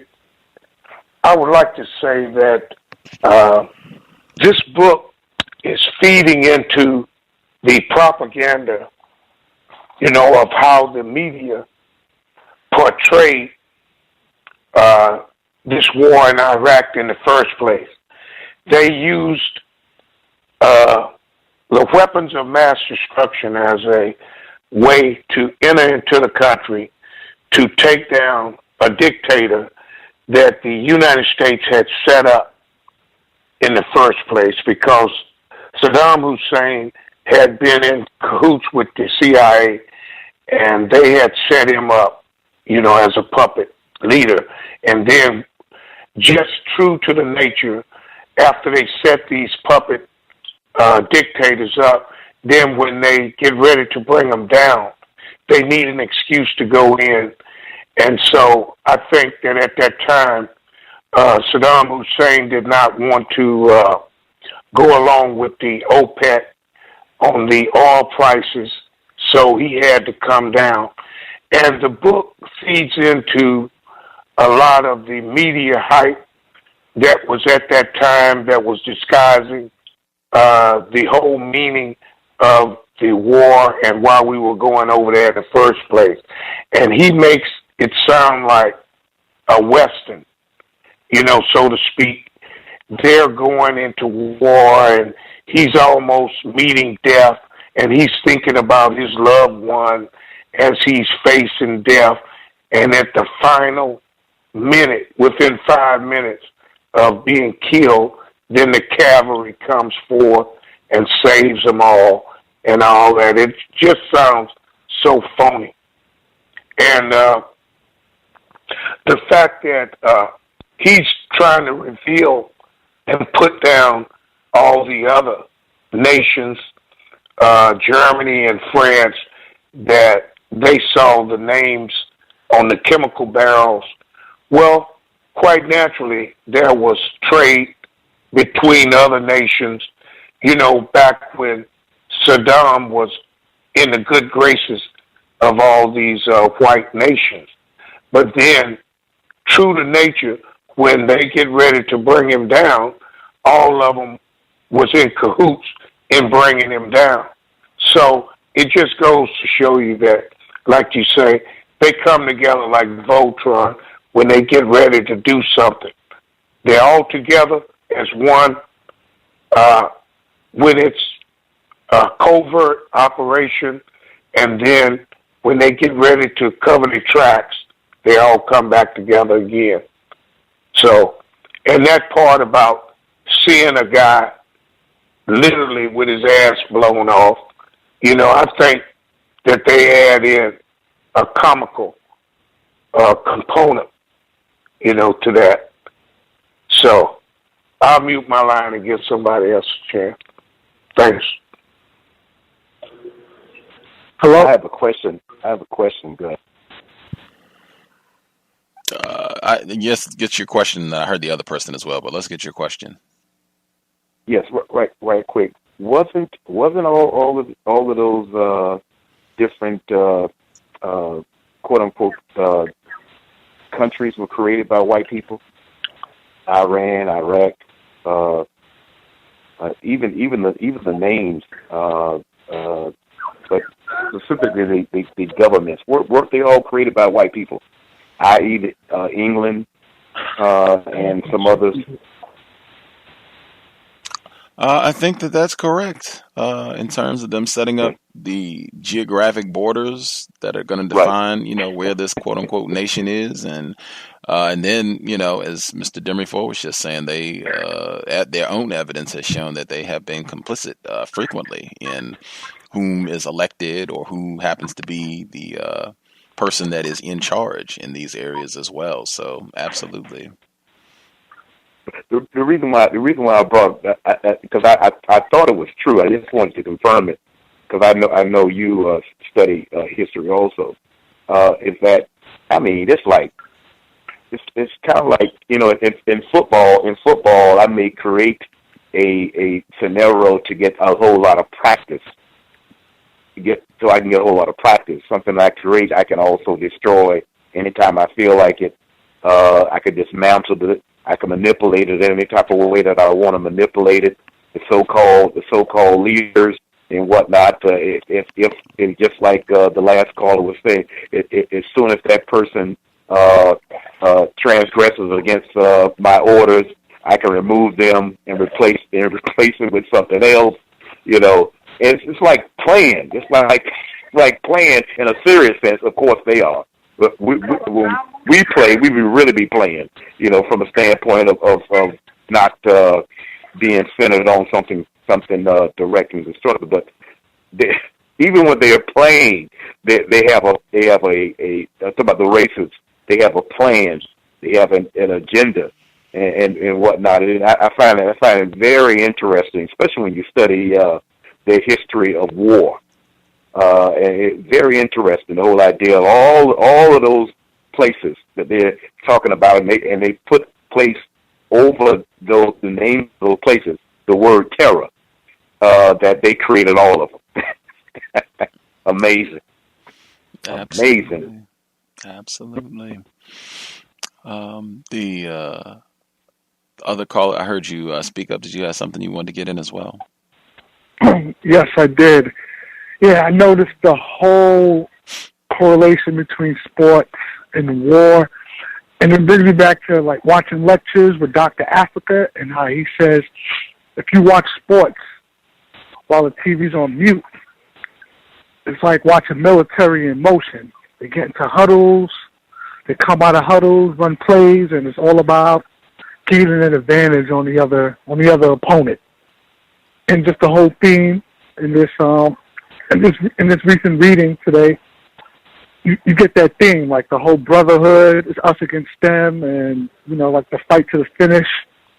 And yeah, I mean that's one of the main things I picked up on, is that whole sports correlation being military in motion with these guys, and and they have their own little clique, and they call each other brothers.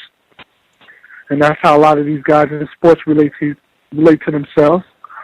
They relate to themselves as brothers, but that's another story for another day. But that doesn't appear to be when it comes to the non-white people. When things happen to them on the sports field in the military, they don't get the backing of the white people when they're being mistreated. And that's about it. That's all I have for now. And it's an interesting read so far. Very interesting. I concur. I concur. I generally wouldn't. This is not the normal type of fiction that I would race for, but I think Dr. Welsing and others encourage studying white people. This is definitely, I think, one that gives you great insight. I'd be interested to hear Dr. Marimba Ani's thoughts on this. If somebody, is in a talk or you see her, ask her thoughts given what she's written. One of our listeners, she tweeted in, this disturbing book shows the disgusting, barbaric behavior of so-called heroes in their personal and professional lives. Well said. Some of the things I wanted to make sure I got in as well. We should have time for other folks to get in as well. The whole patriotism thing. Oh my Lord! Like that was it was very Hollywood. Like people have been mentioning some of the films that have come to mind just hearing all of this, and then they made it into a film and Jarhead and all that. That just everything about it, like the story that he had with it. Like, I mean, if I have been injured, I know I want medical attention. Like, I know this is not time for singing and medical attention, man. Like, what is that? Just everything about that just seemed very Hollywood and fabricated. Maybe it did happen, but it just white people don't get the benefit of the doubt.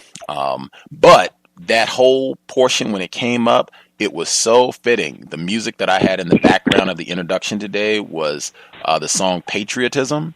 Oh man, it's so fitting. They have Ronald Reagan sound clipped in the background, and I mean, it's just pointing out all of the hypocrisy of whites who say they are coming in the name of democracy and civilization. It was so fitting. I didn't even know that he was going to have this big chunk on patriotism today. Also, let's see. It seems like the wanting to fight, the lusting to go and fight. It's, I mean, it's just we've touched on that a lot. It reminded me of General Patton. I was going to play General Patton as the introduction. I was juggling to try to figure out whether I was going to do General Patton or go with the wife and her speech at the NRA, and I went with the NRA speech just because she's in the book. But I almost went with the speech at the beginning of the movie Patton. Mr. Fuller talks about this. He said this is so indicative of whites. But if you haven't seen the movie Patton, you should check it out. But it starts off, it's got this huge American flag in the background. It's just gigantic. And it's got Patton in front, and he's talking to the troops. And he says, all this talk about not wanting to fight is a bunch of nonsense. Like, every real American loves the sting of battle. I think he says something almost exactly like that. And I know he mentions Patton in the second section of the book. But I almost went with that audio clip. It's that same sort of sentiment gets praised, just that worship of going out and killing. Particularly killing black people, killing non-white people. It's just something that is to be revered, and they find different ways of packaging it and doling it out. But it's the same message, the same symbolism. Let's see. I thought, the ass blown off. I think Mr. Demery Ford hit on that.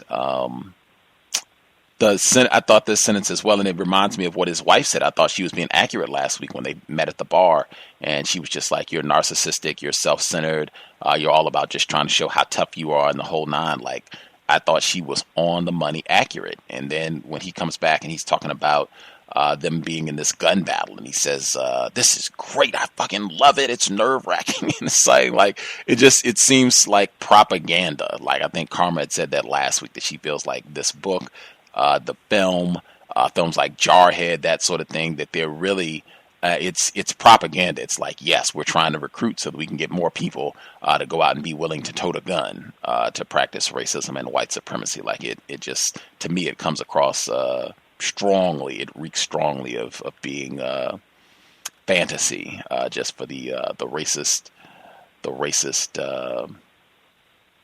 emotion. I was going to use Dr. Marimba Ani's term. Just wanted to make sure Utamoroho being fulfilled in this book. Anything else that I had? Oh yeah, the part about the national anthem where he says, "I've lived the literal meaning of the land of the free and the home of the brave. It's not corny for me. I feel it in my heart. I feel it in my chest. Even at a ball game, when someone talks during the anthem or doesn't take off his hat, it pisses me off. I'm not one to be quiet about it either. See, this is the sort of dangerous person where you were talking about. These folks are trained killers, and then you come back and try to integrate them into the society. This is someone who's bragging about mauling other people. And yeah, I look forward to going to a bar because I'm a trained killer. And I know I'm going to be bumping into somebody that I can probably beat them down and kill them in the next 5 minutes. And this is a blast. This is fun. I love it. I love being able to go out and kill people. It's great. It's exciting that this is the guy that's yelling, because that has been me. I have been at sporting contests and what have you, and they did the national anthem, and I don't get up. I don't sing. That's why am I going to participate in this? And people like Chris Kyle, they get very hostile and they start cursing and the whole nine. Like, you can get really ugly. Psychopathic behavior being demonstrated. That stood out on a personal level for me. Yeah, I'll hush so that other folks can get their comments in. Is anybody we missed? Anybody who has not shared who had a hand up?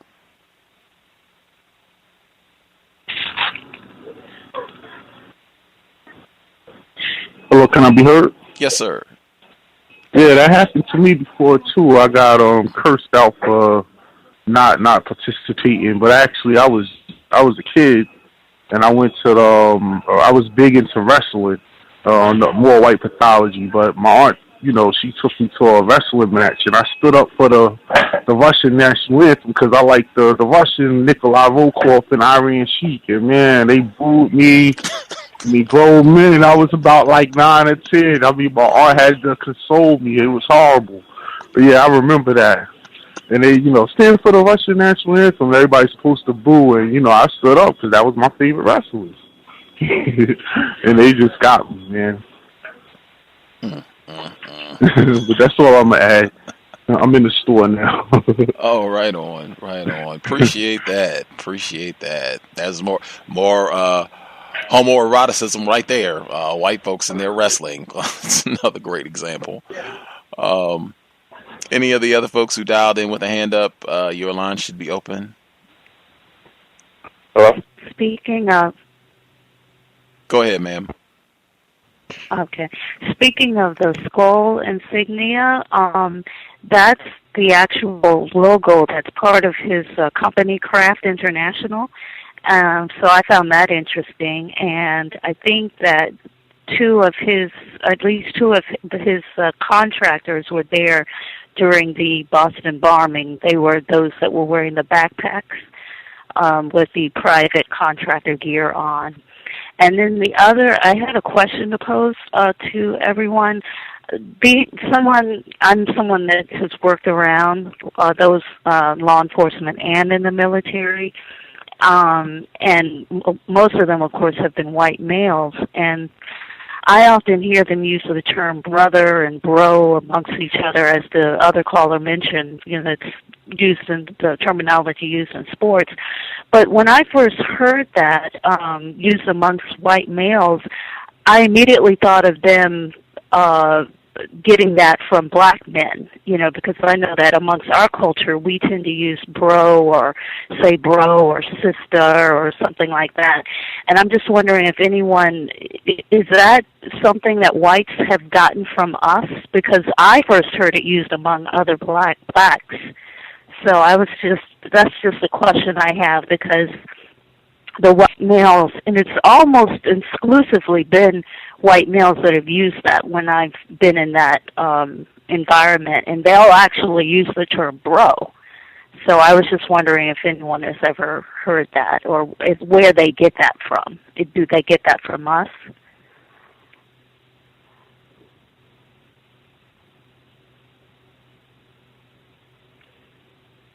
They get everything from us.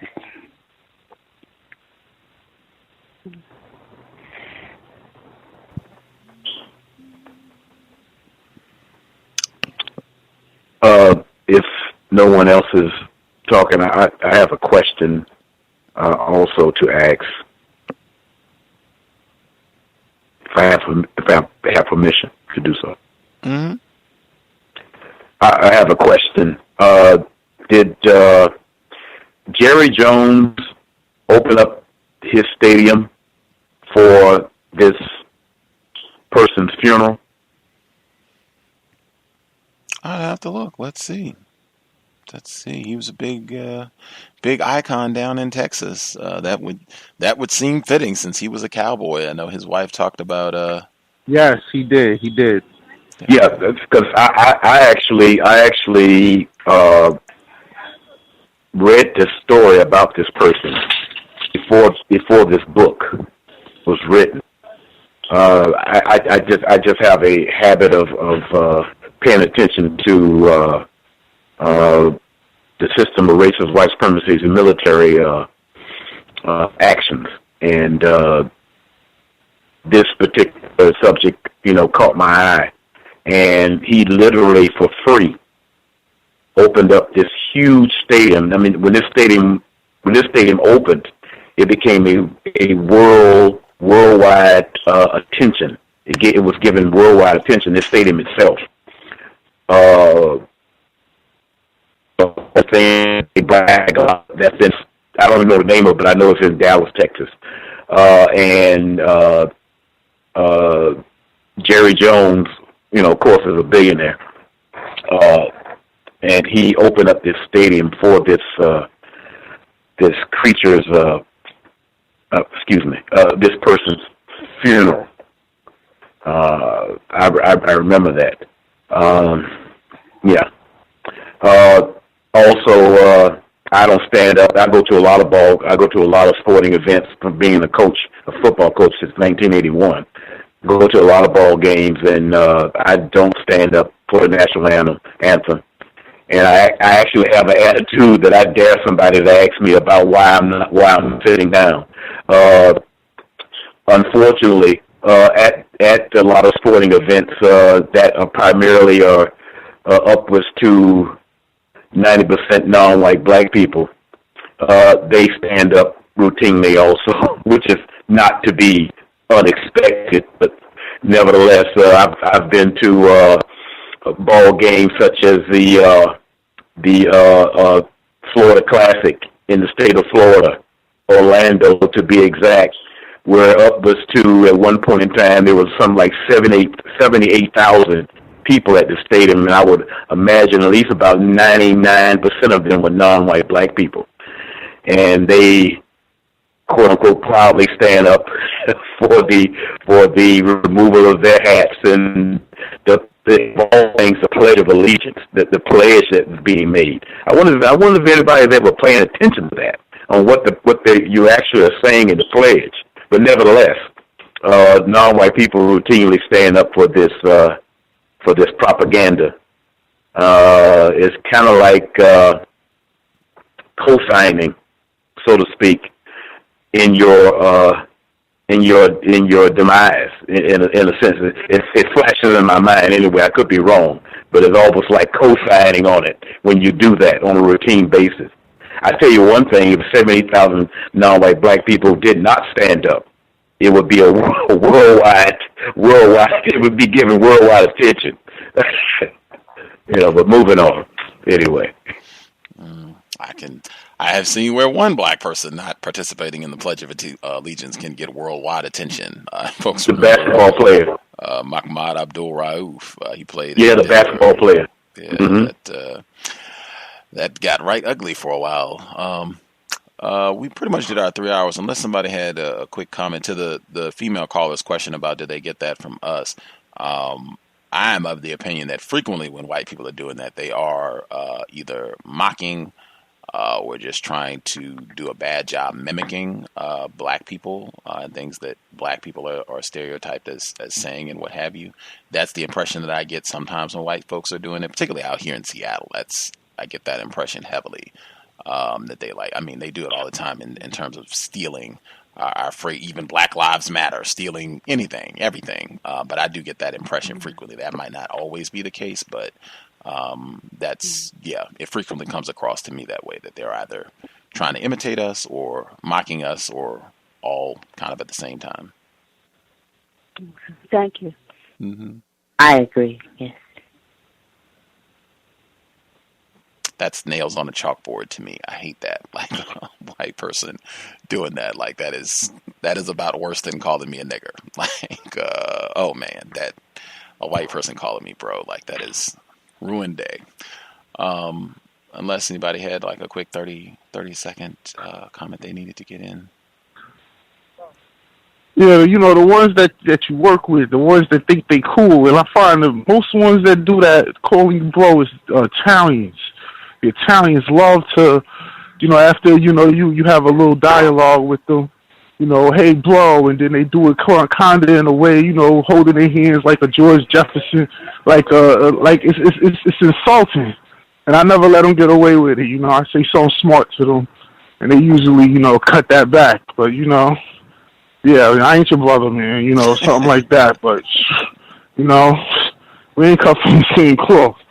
But, you know, that really eggs me, too. That ruins my day, too. Absolutely. I ignore it. Whatever's tagged with the statement with the word bro, whether it's a question or whatnot, I ignore the person, if it's a white person. Just totally ignore them. Excellent. Yeah, I do not get down with any of that stuff. Hello, can I be heard? Yes, sir. Hey, Gus, how you doing? Thomas Smith from New York. What's good, sir? How you doing? I'm all right, pretty good today. I just had a few comments to make. Man, this guy failed the sniper test several times. I wonder how many innocent people he shot, you know, and got credit for. The Navy or the military is training dolphins and sea lions to attack people. I mean, they're domesticating the sea life. They don't, I mean, it's just, they'll do anything. They didn't want to be famous for being lost at sea, but he doesn't mind being famous for killing people. And when he said fighting gangs on the boat, you know, I wonder if that was a code word, meaning, you know, they were fighting some black guys, you know, like thug is the new nigger, you know. You know, how they formed like Voltron. I mean, I didn't even know the Polish was in on this whole thing, and he seemed to have more respect for the Polish military than he had for the Army and certain units of the Marines last week when he was discussing them. And I wonder if that's because so much of our military is black. You know, ain't no black people in Poland. So, you know, that's probably why he had so much respect for them. Well, they were feeding him liquor. The way he talked about the protesters, you know, like those ungrateful bastards, you know, all we do for them, and, you know, I could bet that's just how the police felt when they saw the protesting in both Ferguson and New York. You know, when he was naming all those groups that were fighting, it was funny how far down the list Al-Qaeda was, and, you know, that's the people they were supposedly going there to fight. And lastly, when he talked about Saudi City, sounded like he was talking about the projects, and you know they're performing raids, sound like the NYPD or something. And I found it ironic that Saudi City or Sati City both means the same thing in their language, which is a family name of the family in Saudi Arabia, and that's the country that 9 of the 14 so-called terrorists came from, and also that's the country that made the Bin Laden family rich, you know, that's the United States' closest ally over there. So, I mean, I wonder, I mean, all he mentioned, I wonder if he ever felt like he was going to fight the wrong people. It just didn't matter that because he was killing some non-white people. And that was pretty much all I had to say. And also, I'm starting to question how true this story truly is, especially the way he died. I looked that up, and you know, just seemed real strange. You know, the greatest sniper ever dies being sniped by, you know, someone I don't even think made the military. You know, I'm starting to wonder if he was actually sniped by a real sniper. So, you know, this is the story that always will be, and that's it. You know, the truth won't ever come out. If he's dead, you know, this is it. And that's all I have to say. Hello, may I be heard? Heard both of you. It's two females. I don't know. You all can figure it out. Oh, go ahead. Okay, I'll be quick. Thank you. Good evening, Gus. I just wanted to say Chris referred to the Iraqis he was killing as drugged up crazies. I just thought this is interesting when white folks use the most drugs than anyone else in the world. And also the fact that besides the oil, the reason why we've been in wars with Vietnam and Iraq and Afghanistan and all over the Fertile Crescent was because of drugs. So I thought that was interesting. And when he was talking about the birth of his son, it seemed like whites don't seem to value natural childbirth, but they rather use drugs and other things and anything that's not natural to conceive or birth a child. Chris also related to his son as being a thing, not as being his child or being a child, and that's what I noticed. And I'll mute my line. Hello, can I be heard? Yes, ma'am. Hi, Gus. This is Jamie in D.C. This is my first time calling, so forgive me if I'm a little nervous. But this is a really, really interesting book, and I have so many things that I want to say about this particular reading session. But one of the things that I found, I thought that it would probably be useful to follow along with the book, so I tried to actually check it out of my library, and sort of unsurprising to me, it was completely checked out, and there was a wait list for it. So just on a whim before today's book study session, I thought that I would just kind of Google to see if there was a PDF for it online. Even though this was a really new book, I totally didn't think I would find one. And immediately, as soon as I Googled, American Sniper PDF, something came up. So I was really surprised by that, for the fact that it is such a new book. A movie had just been made of this book. I wouldn't think that a PDF would be available for it, but even this session, I kind of followed along, and it seemed to be the complete PDF of the book. So that was really kind of very surprising to me. And as the book study session was even going on, I happened to get some notification on my tablet that was offering Vanity Fair magazine for 99 cents this month, so that you could read Bradley Cooper, who is actually the actor that's playing Chris Kyle in the movie, so that one could read Bradley Cooper's venture outside of his comfort zone in American Sniper. So I thought that was really interesting that it's almost this attempt to make this book completely accessible to anyone that wants to read it.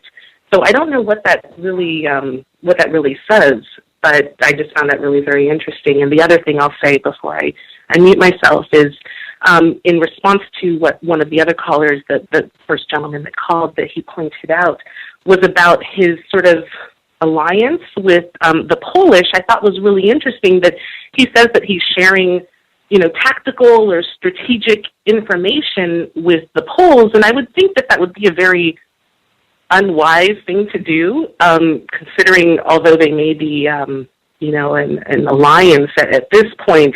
I wouldn't think sharing any sort of SEAL strategies or tactics would be a very wise thing to do. So I don't know what that really says, especially considering, if I'm not mistaken, weren't the Polish very big in the whole Holocaust? And I don't know, it was weird to me. It just seemed very interesting to me. Anyway, maybe that's just my take. I don't know if somebody else has something to say about that, but that's kind of what I got.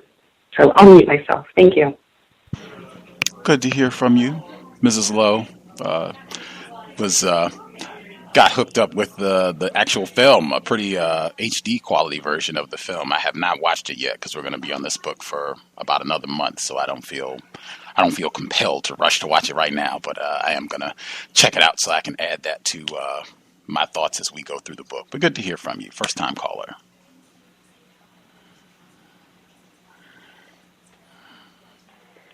I think it's free because it's a recruitment book. They're trying to recruit people in the military and use this book as a tool. That's all I wanted to say. Any of the other folks that had hand up have comments they wanted to get in? Let's not be bashful. Yes, can I be heard? Yes, sir. Greetings, Gus. Greetings to the other callers and the listeners, first-time callers or whatever. I want to start with the psychological damage of killing hundreds of people, you know, and what it would do to an individual, you know, to where they get to the point that they don't view humans as anything other than a target. And this stuff about a SEAL giving all these accolades to Marines, that doesn't seem to be something that they do, because one unit usually thinks his unit is better than the other one. It seems strange that he would be voicing some type of superiority than his own unit. And then that story about being fooled by his security system, you know, that we're starting to wonder if honesty isn't, you know, an issue here, because we're asked to believe, you know, a lot of things that frankly, myself, I find hard that anybody would go through anything like that. But I was just wondering if anyone else heard, when he was discussing his relationships with his family, a need to be to himself, you know, and how that would alienate him from his family, where he was distant in his mind. You can already see the psychological damage that was done, and we're basically just listening to a deranged killer that was trained to stalk other human beings as a method of gaining a skill to kill. And he mentioned a part about his rifle and said that the suppressor, I guess, is not the same as a silencer. I don't know if he's being completely honest, because if you got a weapon that would carry a bullet up to a mile or 1,500 meters, you can imagine the sound that would make, and it would have to have some type of muzzling device on it, or they could pinpoint where your position was. And then he also mentioned that civilians can own these rifles. So you got to pick a lot of this coded stuff up. You know, you can imagine if you're talking about a 300 mag, you know, sniper rifle, probably not too many brothers got one of those. But I bet you it's a lot of white guys that own these rifles, okay? And then what about shooting his partner for bait so that he can get away, and his partner could be shark bait while he can get away? You know, and then last, he couldn't bear his wife's pain doing childbirth, but he kills people for a living? Come on now, let's get for real. I'll mute my line. Thanks for taking the call, man. Right on, Mr. Demery 4. Any other folks? And I was laughing at the honest, honest, on-point commentary. Any other folks that had hands up we haven't heard from? Do y'all have anything you want to get in?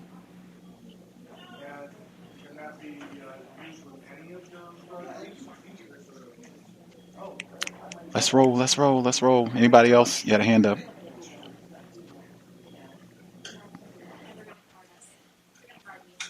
Okay, I'm not sure if they are, the other people that have hands up, if they are incapacitated for the moment or in a loud environment or whatever the case may be.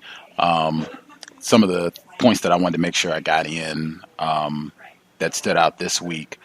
I thought the scene where his wife was giving birth, just everything about that scene, I thought that there was so much just in terms of white pathology and what it means to be a white person, what is at the core of white culture right in that scene. This is someone, in my opinion, and some of you all touched on it, birth, death. This person seems much more comfortable You know how they say a fish is at home in water? This guy seems way more comfortable, happy when he is out killing non-white people. Him being in the hospital with his white wife, and about to give birth to their first white child. And it does not seem like a joyous best day of my life type moment at all. Like he can barely cope. And I can totally understand how any person would have some difficulties if your wife is really in pain and all of that, and there's nothing that you can do to comfort her, and they can't give her Medicare. I can totally understand how that would be stressful, but I get the impression that this would just not have been his scene regardless. And even to pause on that childbirth thing, because that's very important. That is such a recurrent theme. That is a major part. When Dr. Welsing, I guess I've been referencing Dr. Welsing a lot with this text about her theory of the symbolic meaning of the gun in racism, white supremacy, and you should keep that in mind throughout particularly what we heard just with the end of the first audio segment, but also keep in mind when she talks about the theory of white genetic annihilation and them being a minority on the planet, their fertility rates, that also should be kept in mind because that is very, very common with whites. There are so many different stories that involve a white woman dying in childbirth or having difficulty giving birth, or not even being able to conceive, being that there are so many different reports, novels, real life experiences. This is very, very common. That's why you have all this in vitro fertilization, which they raped Henrietta Lacks genetic material to help other white women be able to procreate, and having all these surrogate mothers and what have you. All of that is around white people's difficulties procreating. That's just another aspect of the pathology and the abnormality that we should think about when we think of individuals who classify themselves as white. The drug aspect as well. He's talking about the non-white people in Iraq, talking about them being drugged up crazies. And again, I think one of the callers mentioned nobody abuses and takes more drugs than white people, period, for any reason, whether it's to ease, quote unquote, ease childbirth, or just Philip Seymour Hoffman, since they spent so much time talking about him at the close of 2014. Some of the other things that stood out, the SEALs.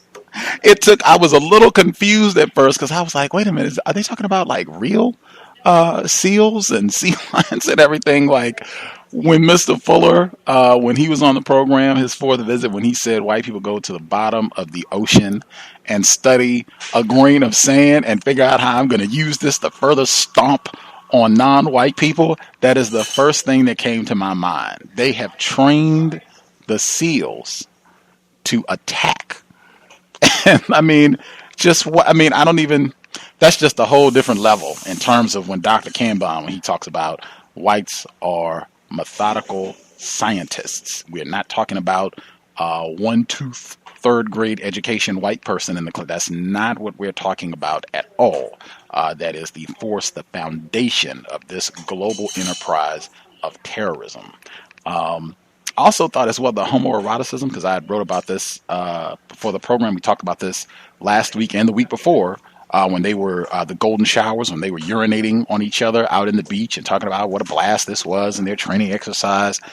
It just seems like there is way more intimacy, way more camaraderie. He seems like a much happier person. Again, a fish in water. He seems like he is in his element when he is around these other white guys. I just don't get that. When he's back with his wife, it's like he's miserable and jumpy, and I want to be by myself. And I even highlighted the line where he was talking about after his wife had just given for his first child.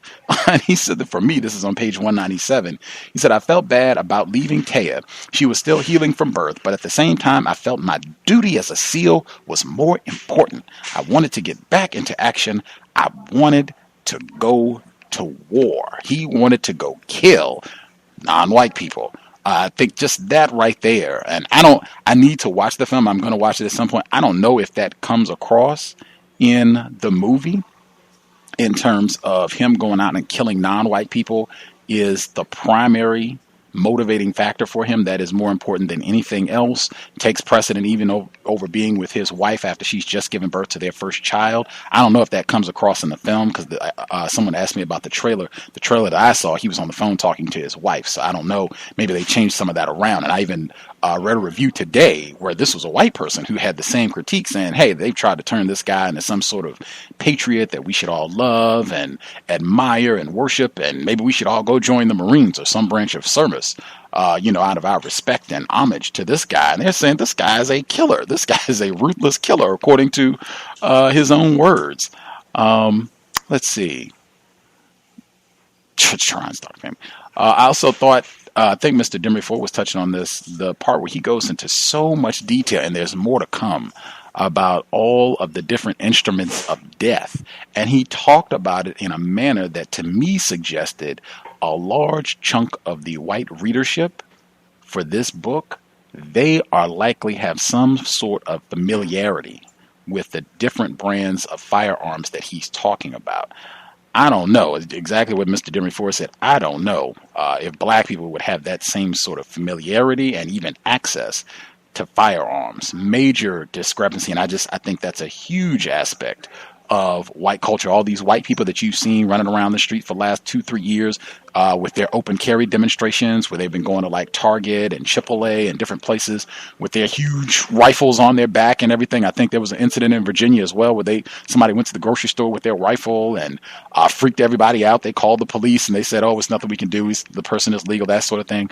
They just seem to have much more familiarity, much more expertise with regards to firearms and instruments of death, and that seems to be coming through clean throughout this text.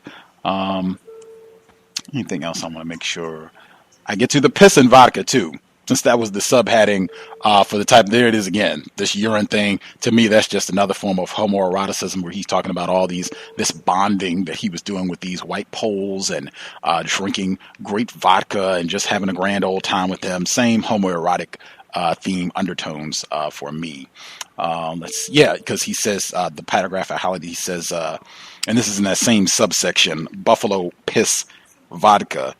He says, what always seemed interesting to me was how well we communicated without using words, even on an op. They turn around and wave me up or back, whatever. If you're a professional, you don't need to be told what to do. You read off each other and react. That's what I mean. To me, it just seems like there's much more intimacy, much more camaraderie. You see much more of a human connection with these other white men, as opposed to his wife, the mother of his child, and even his son, as the caller pointed out about him referencing his child as a thing or it, and saying that he was just not into rubbing on his wife's stomach to feel this child, which, I mean, talk about inhumanity and pathology. That just screamed through for me. This is your wife. This is your child, and I'd rather be out killing people. I will pause there. Anybody that did not get an opportunity to share, do you have anything you wanted to make sure you got in? May I be heard? Yes, sir. I wanted to touch on last week, Mr. Demery 4.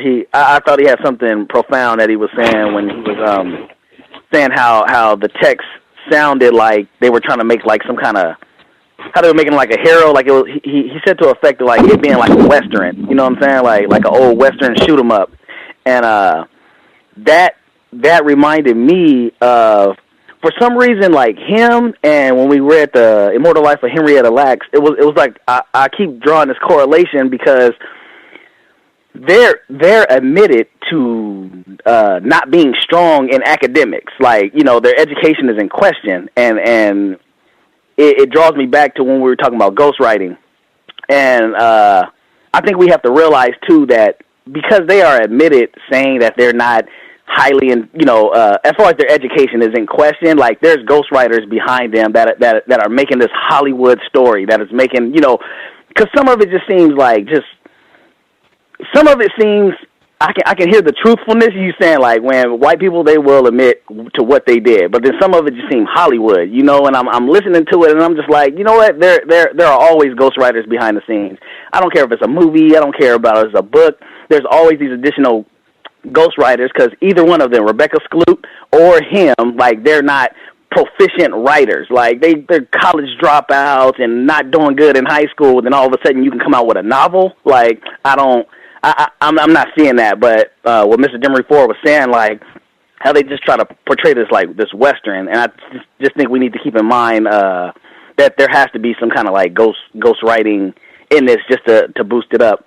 Then another thing that I wanted to touch on is when he was talking about putting on the ghillie suit and being camouflaged and all that, and he said, I'll do whatever it takes, whether it's a day, whether it's 2 weeks, whether it's, you know, like any amount of time, like no bathroom breaks.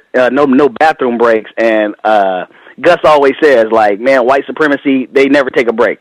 So we can't take a break. Like, there ain't no holidays, there ain't none of that. And I think the connection, like, these is like whether it's a soldier of war, they're all race soldiers, and they never take breaks. Like, this dude, he will not even take a piss, you know what I'm saying? And they're just on their game 24/7. Another thing too, I have to agree with Thomas from New York. He was saying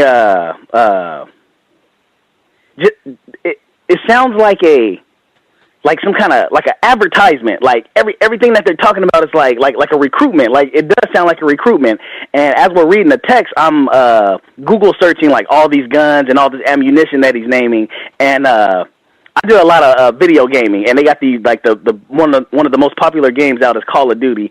And in these Call of Duty games, everything that he's naming is in this game. So when Gus was talking about white people being having some knowledge of all these guns and all this ammunition and all this tactical gear, we can even see on the level of the youth that they're subliminally putting it into their head. So, like, when they read this book, they'll be like, oh, man, I remember that gun. I played with that gun in a video game. You know what I'm saying? Like, even when he was talking about AC-130s in the chapters before and talk about all these different airplanes and warships and all this stuff, like, all this stuff is in the game. And I've played,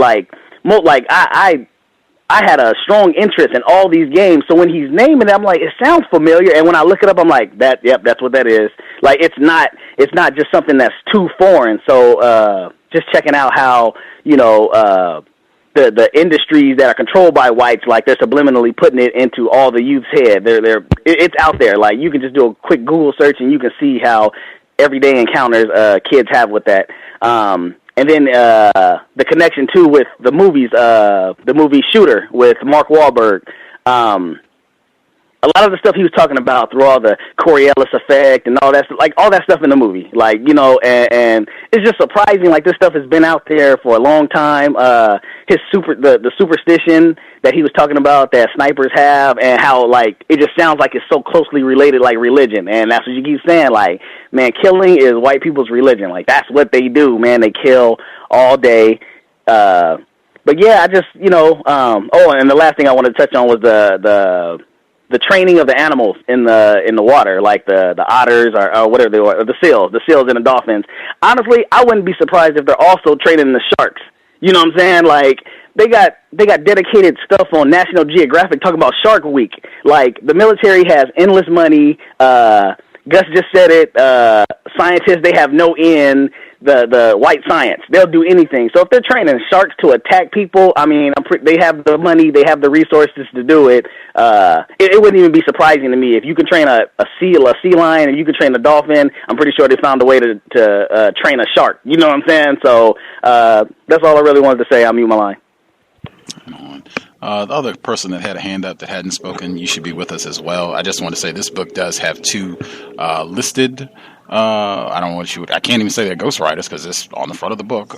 Jim DeFelice and Scott McEwen. Those are the two. I suspect these are both white men that are credited with aiding Kyle in writing this. But from what I heard him say specifically is that there was already a plan to write a book on him, true or no, and that he was opposed to this, but since the book was going to be done anyway, he said that he went ahead and participated so that he could get more of his perspective in it. So, I mean, and this is directly what he said when he did his interview on Book TV. This is Chris Kyle. So I would say it's not even he didn't even write this book. He just wrote and talked to them and told them whatever, and they took his words and reshaped it. So I wouldn't even say that this is something that he wrote. This is just a book that purports to be about him, that he gave some input to, allegedly. Anywho, the person that, other person on the line who had a hand up, do you have something you want to get in as well? Greetings, this is Shadow. Greetings, sir. Greetings, everybody. I agree with the last caller when he was talking about the way they described the weapons and the gear. I remember watching a program a while back where they talked about the fact that the military, they have a whole, I think it's a battalion led by a colonel, and his job is basically military advertisement through the radio, whether it's through the media, whether it's movies or radio or books or video games. Almost all of the stuff is approved by the military beforehand. Sometimes they do put out stuff that's not approved, but if you don't get approved, you don't get access to all of the goodies that the military will let you have. If you are approved, then you get to use their tanks, their planes, their guns, everything. So most entertainment people are very motivated to show what the military wants. I agree with what you said about how most people wouldn't have the familiarity with the kinds of weapons, but you will find that lots of white guys, when I myself was in the military and we would go out shooting, there would always be white guys there, and they always had all types of guns, and oddly enough, they were very generous about letting you try out a gun, or they love to teach and explain stuff to you. So maybe that's that thing with the Polish guys. Also, I found his anger toward the protesters reminded me a lot about what's going on with the NYPD right now. Sounds like the same kind of language of, how dare you protest me? I'm protecting you. I put articles about this whole thing about protests calling soldiers baby killers, that even in the Vietnam era, that wasn't true, and I don't think it's true in this era. I think he may be stretching the truth a bit. And I also thought it was interesting that he mentioned how the politicians and the brass got all the glory and how angry he was about that. I think, as his wife said in the first part of the book, that they're glory hounds and liars, and they do things, they try to do whatever they can get away with. That does definitely seem to be the truth of the matter. I think other than that, I was just impressed with a lot of the instruction that these soldiers get, as far as he talked about observation and stalking, and then even the politics and culture of a country. You see how much energy and resources and information and intelligence goes into fighting an enemy. It's a lesson to be learned. That's it for me. I'll mute my line. Discipline. Remember that was the term he used specifically. They taught him professional discipline to being a killer soldier. I think we need that as counter-racist as well. I'm just going to include this because I think it's important. This is in this big write-up crosshair in the Examiner, I believe. I posted it before. That's the one that's got the anecdote where he and one of his other white pals, where they were playing these jokes, and Gus Kyle apparently put on his friend's car a bumper sticker that said, "I love black cock," or something like that, and all this other stuff that's just, in my opinion, blatantly racist and homoerotic. But there's this report. It was referenced, as I said, in that review. It was written on the Washington Post. It's quite a few different articles bring this up, but apparently at some point Gus Kyle was joking, quote unquote, joking with a reporter about shooting and killing civilians during Hurricane Katrina. Now, he does talk about his time in New Orleans later in the book. Incidentally, he talks about stealing cars there, but he doesn't bring up shooting and killing anybody. but I'll just read it really quick, and then if anybody else has stuff they want to get in, we should have time. But it reads, in early 2012, I had an unexpected conversation with my friend Gus Kyle, author of American Sniper, about the Katrina debacle. I had heard rumblings about special operations, mainly SEALs, snipers, being deployed to New Orleans to support the effort to restore order.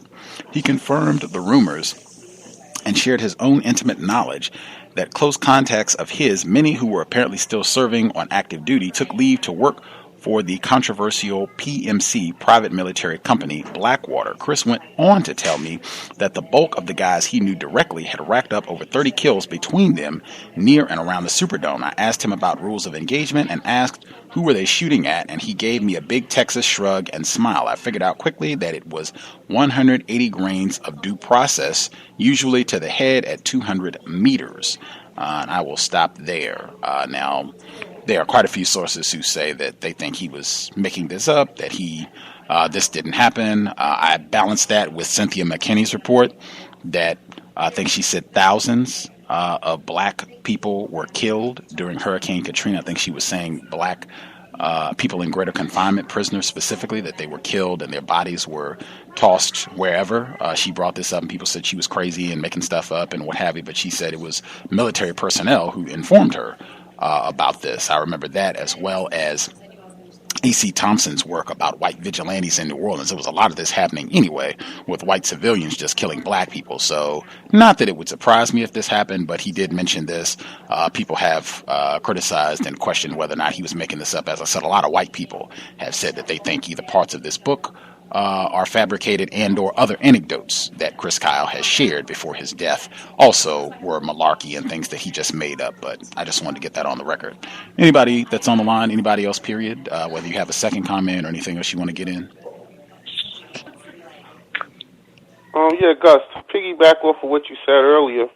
In the first chapter, he said something to the effect that, God, family, then country, but I wrestle with those last two. And when you was talking about how he felt about his family, I think he pretty much put it in perspective there, that they weren't, for me, my family's number one. I mean, so that definitely, what the story you just read, I think I wrote you, man, this book it reminds me of, and especially with what you just said about the New Orleans thing, the movie Jack Reacher.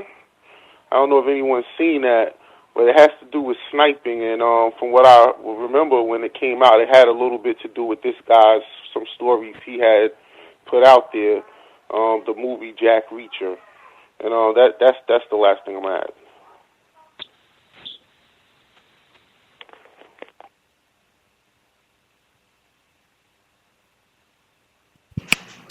Anybody else? The Washington Post report specifically, it doesn't say that he's talking about how this was other Navy SEALs or military personnel who went down to New Orleans to do this. The one in the Washington Post says that he specifically and another quote-unquote bud went down to New Orleans and did some shooting and killing of citizens. At any rate, anybody else have things they wanted to make sure we got in?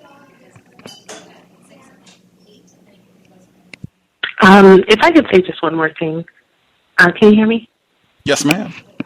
Oh, so, Gus, you and I had spoken about the homoeroticism in the book, and you actually mentioned just now about the, I guess it's the buffalo piss vodka that he was referring to, that he drank, I guess, with the Polish, and it was just really interesting to me, the amount of that he's spoken already about bodily fluids and how they were urinating on one another to stay warm during Hell Week, and then this incident with apparently the vodka that has the blades of grass that bison, I guess, would urinate on, and just how much that had been discussed. It just really kind of reminded me of, I think it was a gentleman that you had on, maybe a professor or a retired professor, Dennis Nordine, I think, that spoke about the zombies and vampires. I think very recently you had him on, and I think it was him, and how he was talking about just this fascination that white people have with bodily fluids and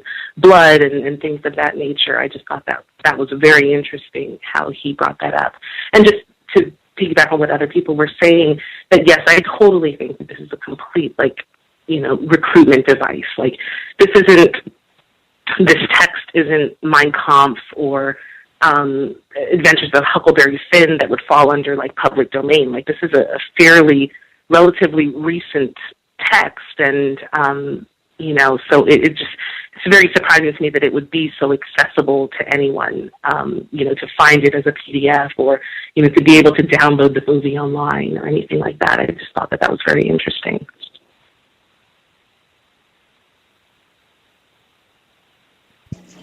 Can I be heard? Yes, sir. I just had a quick sentence to get in. Random thought came to me, and I just was thinking that under the system of white supremacy, no one is dying. People are being killed. And the leading cause of death is not cancer or diabetes. It's white people. And that's all I had to say.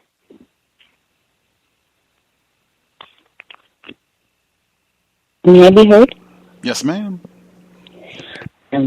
Well, I guess from you referenced that article in whatever it was, Crosshairs. I think the most telling comment I saw in that article about Chris Kyle was one of his friends that he went to high school with said that Chris Kyle, when he would get into fights with you in high school, he could, quote, beat your ass and smile the whole time he was doing it. So, and this was a psychopath before he went into the Army.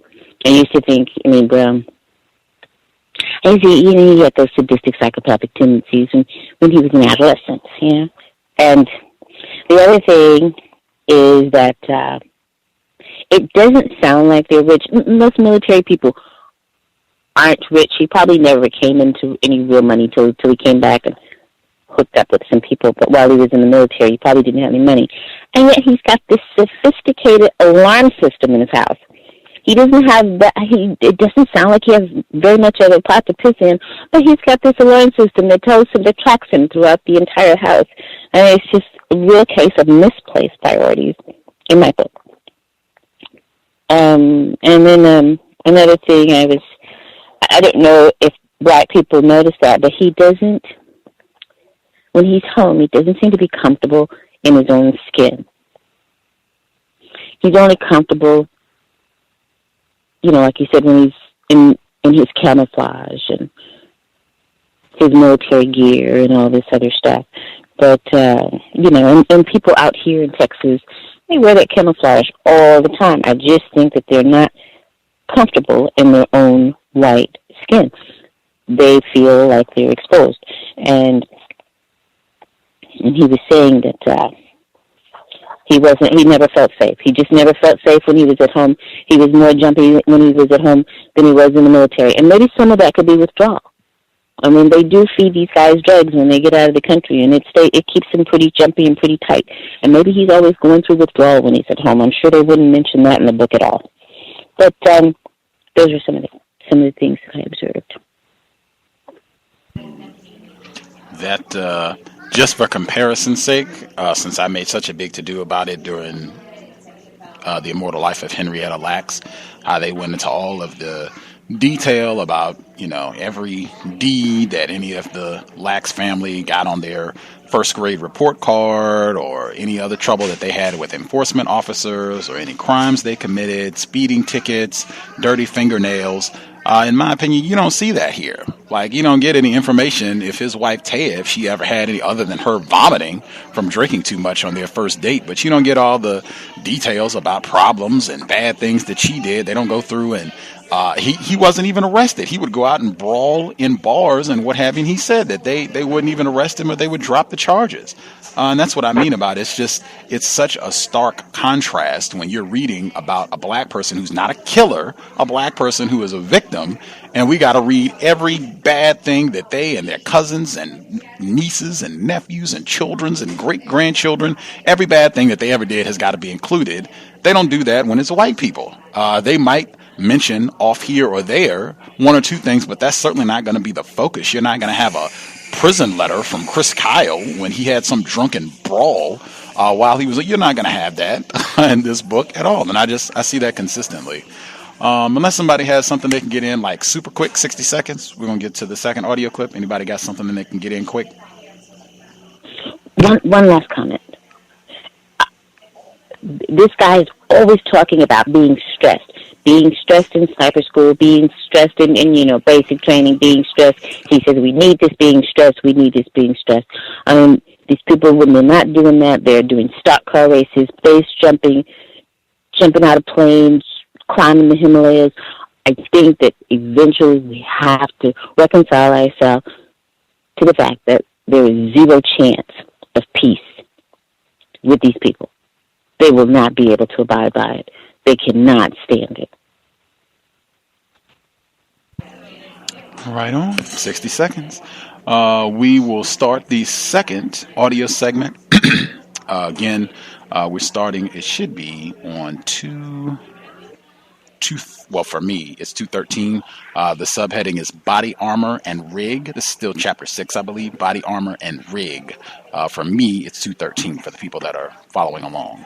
Context of White Supremacy. We will pick up next Friday on 248. 248, we are closing in on the halfway point of the book. 248 for next Friday. The subheading, Fry Me Not. Fry me not. Anywho, folks who would like to chime in, the number 760-569-7676. The code is 564943 pound. Press *6 if you would like to participate. Should have about a half hour left in the broadcast. Everybody who dialed in with a hand up, your line should be open. Feel free to chime in.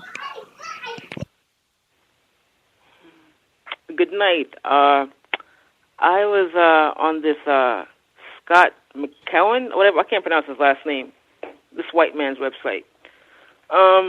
It says here that he has an interest in military history, intense patriotism, and experience with long-range hunting rifles compelled him to accurately record the battlefield experiences of Chris Kyle. So I'm really thinking now that this guy just made things up. I think all of it's just like made up.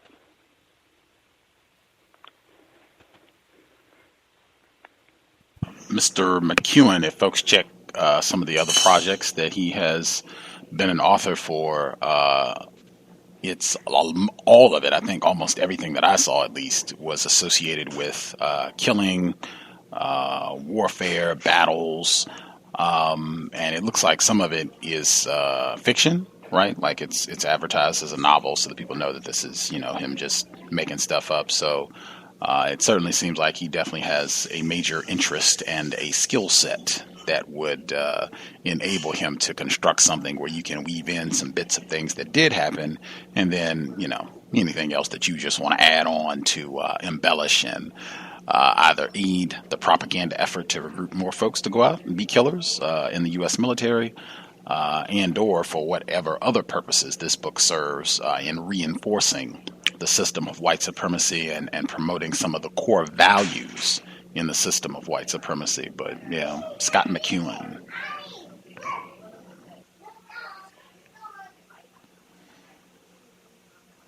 Other thoughts? Other feedback?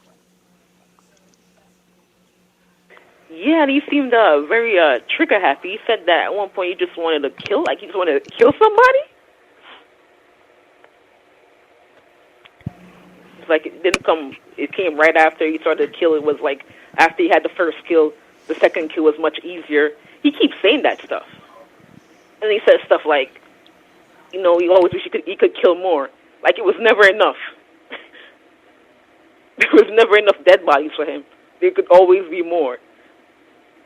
And then in the beginning, his wife, he basically chokes his wife in his sleep or something like that. He's just like a psychopath, like a loose cannon. Yeah, that's my observations. Appreciate that. Any other folks on the line have things they wanted to share? Yes, it's Thomas Smith again. I had a quick one. Very graphic and detailed about how they get into position. I mean, actually, it's been the best part of the book so far. I felt like I was there for a second, kicked out the roof and set up a chair, and we got the bed and flipped over the crib. I mean, it sounded very, very, like detailed. And then he says they shoot up heroin and fight. Now, I've been around a few heroin addicts in my day, and I ain't never see no one able to go and get into no war after they shot up some dope. I mean, that just didn't make any sense. And quickly, I was talking to a black female employee who at my job who said that she saw the movie, and I said, "Oh, okay." In my book club, we're reading the book and da da da da. So she asks, she starts describing parts of the movie, and I say, "Oh, well, so far in the book, and then it's of course a white lady, a very refined young racist.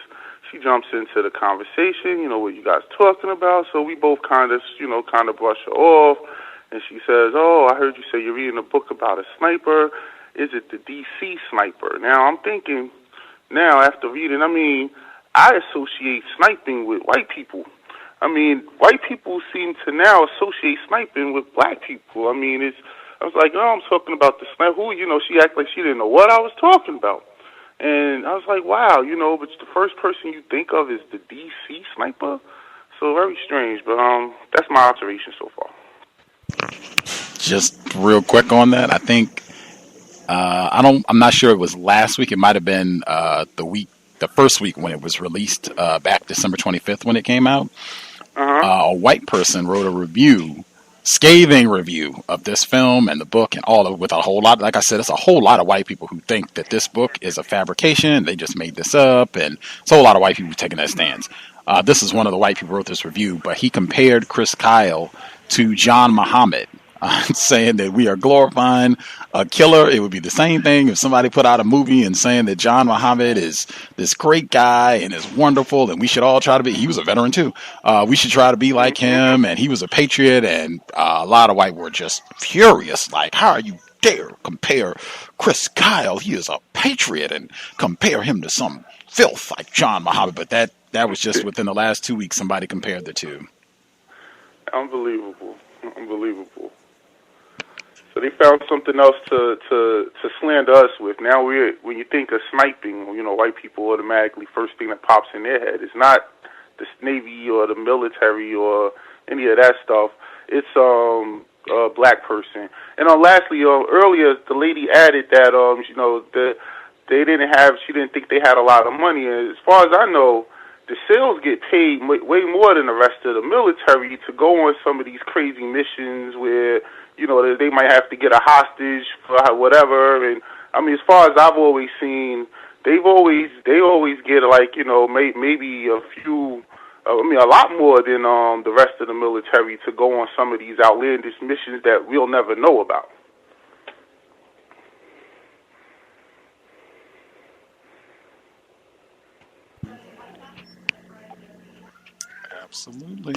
Absolutely.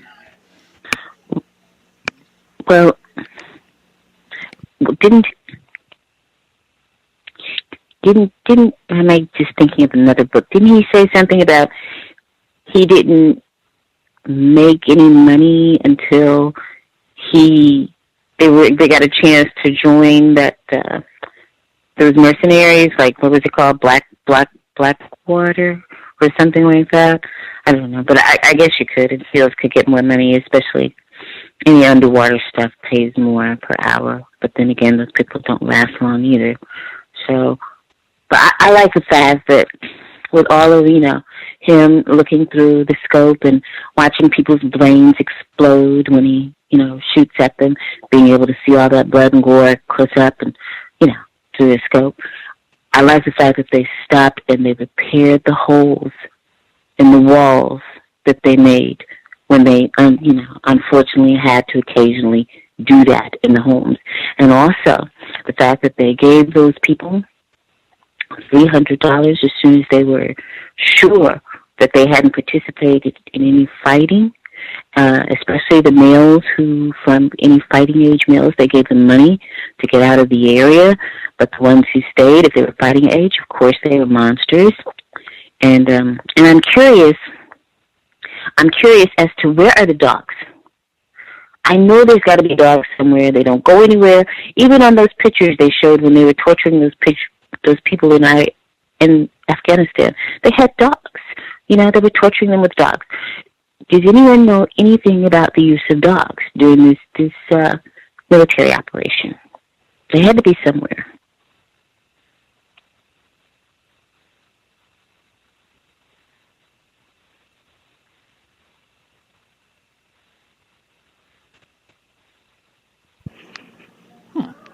Guess nobody has details on the use of dogs in this campaign. Doesn't look like he's going to touch on that in the book unless I missed it. Yeah, I'm kind of searching. I'm searching through because I have the EPUB version, and it doesn't look like he goes into any detail about dogs in the text. So somebody wants to do some research on that. You can include that as we roll. That's a great observation, and for one thing, I know white people don't go nowhere without their dogs. Never.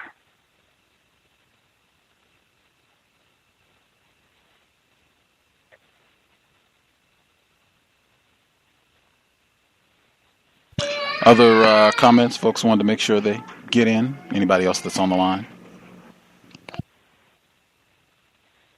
Yes, can I be heard? Yes, sir. Yeah, this is Dimmer 4 here. I'm starting to wonder if Chris Kyle was not really working for the CIA. Because if you think about it, being a sniper, then where would he get his orders? And what individuals would they be looking to take out? And so that seems to be classified information. And then for him to disseminate this information and then wait for weeks and, stalking these individuals, just seems to me he's working for a higher branch of the Department of Defense rather than just Department of the Army, as a everyday sniper. It seems to me that SEALs and other special forces would probably fall under, covert activities that would be classified. So I think he's working for a higher branch of service. I'll mute my line.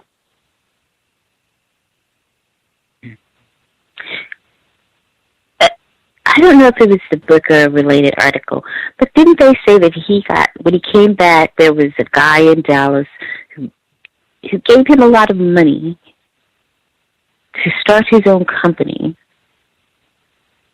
and a lot of it, and then also to get him started in the mortgage fraud, as they call it, kind of like a hedge fund. With the mortgage units, the fraudulent units, and I don't know. We're always thinking about those people as being, some of the smart white people, right? Some of the sharp white people, right? Some of the manipulators, white, right? And this guy is clearly, he's not that smart.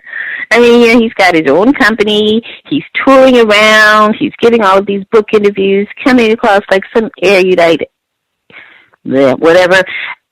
And he's just not that smart. We see that. We read his history. He's getting all of his funds from, somebody giving him tips on the housing market, hedge funds, and things like that. This is not a smart guy. I'm trying to figure out where is this mythical these mythical white people who are so brilliant.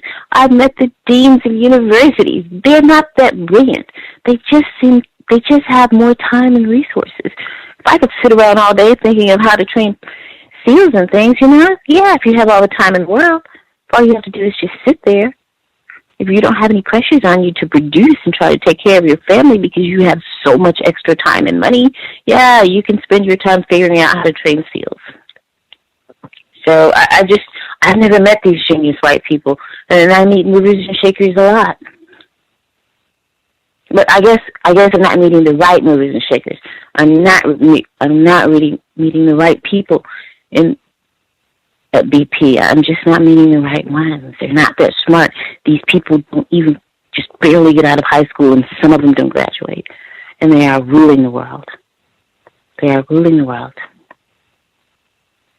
They are not genius.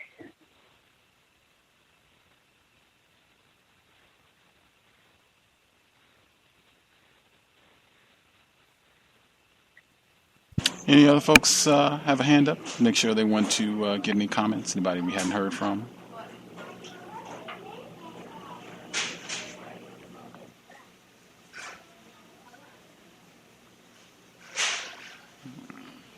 Other people, hands up.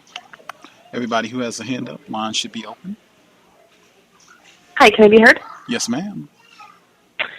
So I wanted to comment on what the previous gentleman caller had mentioned about the heroin, and I thought that was a really great observation because, I don't have any personal experience with heroin, but anything that I've ever heard about it, it's an opiate, and I wouldn't imagine one would be really nice to go out and kill people on heroin. So I thought that was a very good observation, and it really just kind of reminded me about the Trayvon Martin and the Mike Brown, how both Zimmerman and Darren Wilson alluded to the possible drug interaction, be it with marijuana or whatever it was, how that, had turned them into demons and these individuals. And again, that's another drug that I just don't imagine someone wanting to go out and kill someone on. It's not bath salts. It's not anything like that. So I found that really interesting. And just also the whole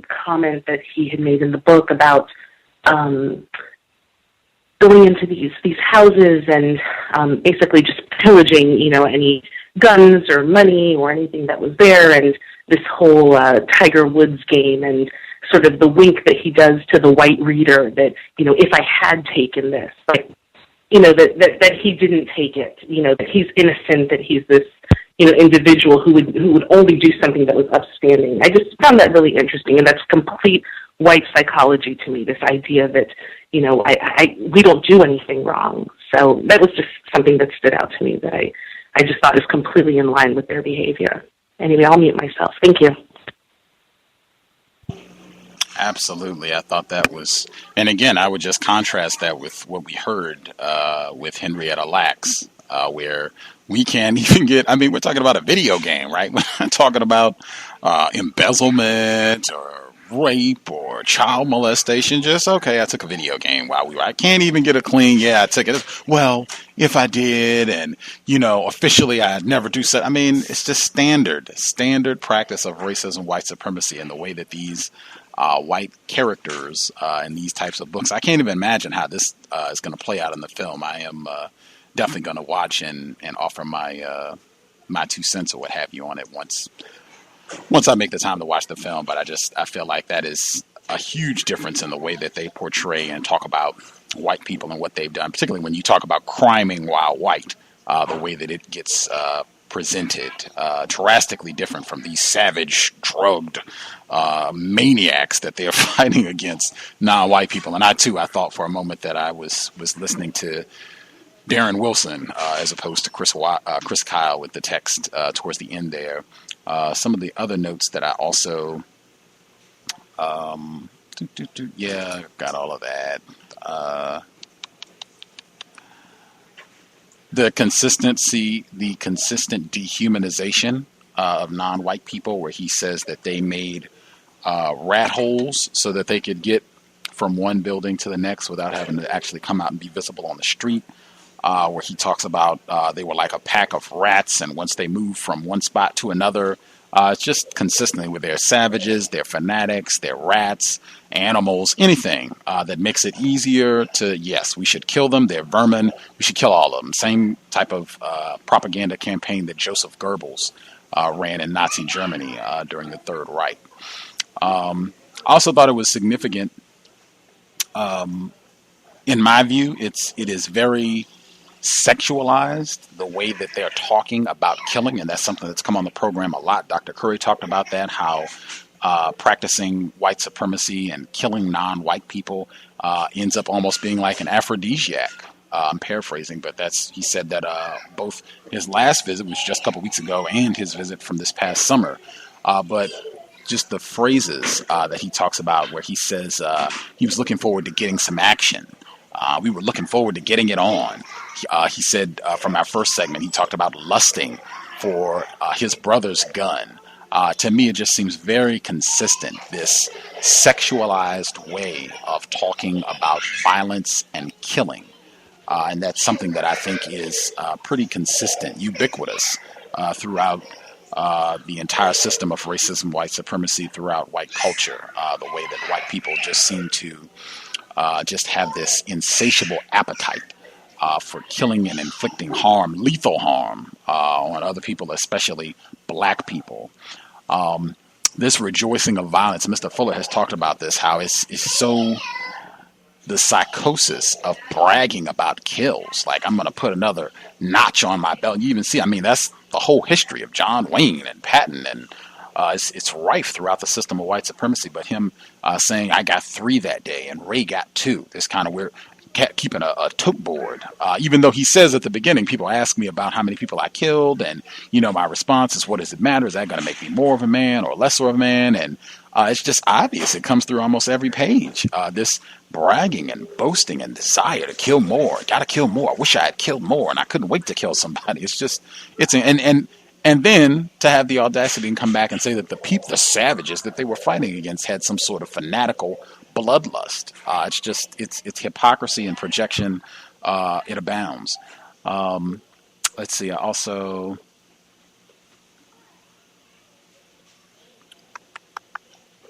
Let's see. Same thing. The contradiction where he's talking about this sniper, non-white person known as Mustafa, where he says, while we were on the berm watching the city, we were also watching warily for an Iraqi sniper known as Mustafa. From the reports we heard, Mustafa was an Olympics marksman who was using his skills against Americans and Iraqi police and soldiers. Several videos had been made and posted boasting of his ability. And it's like, well, wow, you all have made a whole movie and have done this for years of bombing, inflicting all sorts of terror. I mean, you can go back and watch them bombing non-white people in Vietnam. You can go back and watch them bombing non-white people in Japan during World War II. They have a whole history of going and inflicting all types of violence. You can even watch them domestically bomb the MOVE organization in Philadelphia. So they have a whole history of having snuff, not to mention all of the snuff films that we've got over the past few weeks. Tamir Rice, Michael Brown, Eric Garner, Marlene Pinnock. You can just ride all the way out. But the audacity that these savages would do the same thing that we do. We've got to kill them all. Let's see. Oh my God, yeah. This will be my last one. I'm glad I'll get this in before we get anybody else. They have comments they want to get in before we conclude. This is on page 222, where he says, many, if not all, the 200 mosques in the city became fortified bunkers since the insurgents knew that Americans respected houses of worship as sacred and therefore were reluctant to attack. I have no idea when this respect for houses of worship evolved amongst whites. Whites are notorious for bombing black churches in this area of the world, and this practice has continued. There was a report that came out this summer where a church in Tennessee, where there was a cross burned on the church property right in front of the congregation, not in front of the people, just in front of the building. But that was just from this past July, in addition to the bombings of black churches continuing on up through the 90s, if not on into present day. In addition to the attack that happened at the Sikh temple in Wisconsin in 2012, in addition to all of the activity post 9/11, where there were all of these reports of entrapment and different investigations that were happening at mosques and trying to spy on and infiltrate these religious organizations. So that is, I can't even call it nonsense. Just that same sort of racist deception where they try to give this false sense of morality, that whites have some sort of basic standards that they will adhere to. In battle, it's been a lot of that, rules of engagement, and we're doing this the correct way, and we're going by due process. And that is just nonsense to even have Blackwater mentioned as a victim in this text. I think we talked about that before, how whites consistently project themselves as victims. To have Blackwater positioned as a victim of some sort of violence, that is striking, given all the reports of their alleged misdeeds and killing and violence that they inflicted on non-white people in particular. But I will stop there. If anybody has any other comments that they want to get in, see if we can wrap in like 5 minutes. Any other comments folks want to make sure they get in? Yes. I'll wait.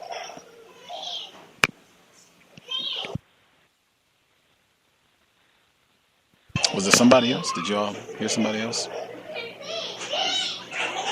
I didn't hear anybody else comment. Go ahead.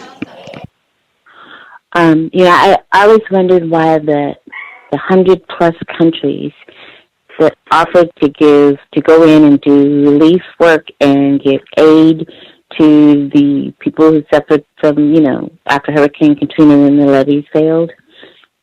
I said, my goodness, that's even more cruel than I ever thought possible for the United States, not to let them accept any aid at all from anyone. And I said, well, maybe that's why. Maybe they knew they had their military in there, and maybe they knew that they were doing inappropriate things, and they really didn't want any outside documentation from other countries. Because it seemed exceptionally harsh to me. I mean, really, really harsh. And I think maybe that's what it was. Maybe that's what they were covering up. Can I be heard? Yes, sir. I just always keep in mind when reading about what white people are doing and hearing what they're doing. I mean, when you read the text, the guys the authors going into a lot of details on weapons and the environment that he's in, and I just always go back, okay, white people are this aware of their environment and how to load weapons and how to use weapons, and you had these people coming out saying that white people are ignorant about racism and all these different things. It just doesn't equate. It doesn't match up, because if these people can be so detailed, when you read the text, is the guy he's very detailed in what he's describing, and it's just like, okay, white people are very detailed. White people are very aware of what they're dealing with. And when they're focused on something, they're focused on it. So when people come out and say that, oh, white people are ignorant about racism, it's just ludicrous, because these people have to be aware of what they're doing in order for everything to be so organized and detailed the way it's going. So that's all I had. Well, to me, so far, this book is fitting Dr. Welsing perfectly. I mean, the gun, as you said, Gus, is being sexualized. I mean, according to Dr. Welsing, one of the things that helped me get a grasp on the understanding of racism, white supremacy, was when she described the gun as their penis, and the bullets is the testicles. So I mean, yeah, that they don't give birth; they take lives. That's how they survive. That's how they've been able to be on top of the food chain at 10% of the population. So yeah, it fits her to a T. What she says about that, just their pathology altogether. It's that gun is the penis that's allowed them to keep generating all these years. It hasn't been anything else.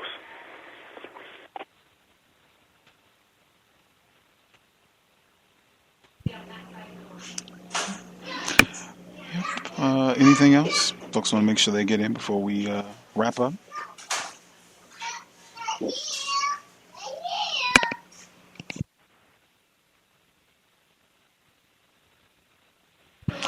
I will assume everybody is content for the week. I thought his passage, 90% of being cool is looking cool, and you look so much cooler wearing a ball cap. Yeah. System of White Supremacy. Again, we'll be picking up next week. I think next week, by the time we're done, we should be halfway through the book. Hopefully we can stay on pace. We won't have any more audio snafus, and everything will be good to go, and we'll be done with this book sometime in the early part of February. At least that is the hope. If you have any questions, if you find anything, you want to do any research on other reviews of the book or the film, you have other background information that you think is relevant with regards to the conflict in Iraq down through the years, or anything else that is touched on in the book, feel free. You can email it untiljustice@gmail.com, and we'll share. And or if you're just, I know more people listen to the archives than the live program, so if you have thoughts on what you've heard and you can't participate live, you can email them in, and then we can just read your comments during the broadcast in the upcoming weeks. As I said, we should have another month before we wrap this book up. We should be back tomorrow. The compensatory call-in, 9 p.m. Eastern, 6 p.m. Pacific. Catching up on news, observations the last 7 days. Workplace racism. Folks emailed in some questions and things that happened on the jobs. We'll address that as well. And then we should be here on Monday as well. So stay tuned. We'll update all the upcoming broadcasts for 2015. Invest if you think the program is constructive. Racism-notes.blogspot.com. Racism-notes.blogspot.com. Listener supported counter-racist radio. PayPal is in the top right corner. If you are not feeling PayPal, drop me an email and we will get you a mailing address. Thanks for all the folks who have invested. Thanks for all the folks who listened and called in. I hope that has been a constructive investment of your Friday evening. Remain safe, remain codified. I would assert, given what we've read in the text thus far, if this is indicative of white people in general, it would be best to remain sober, since these are the folks that are in charge of the planet right now. If you are going to consume any intoxicants, I would encourage be at your house or someone else's residence where there are no whites, where you can, just stay there for the evening, leave the next day once you're sober, lucid, clear thinking, so you can make the best possible choice to preserve your life. Again, under conditions of war, white terrorism, sobriety would be best. That said, Creator, we ask that you help us remain patient with other black people. We ask that you help us remain patient with ourselves.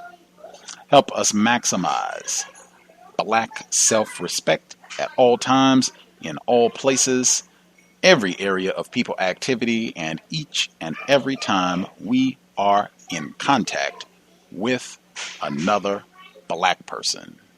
It has been time. Replace white supremacy with justice as soon as possible. Context of White Supremacy, signing out. Thanks for tuning in. I'm a victim, brother. No problem. You're a victim. Man, I'm a victim of 400 years of conditioning. Shut up. The man has programmed my conditioning. Even my conditioning has been conditioned.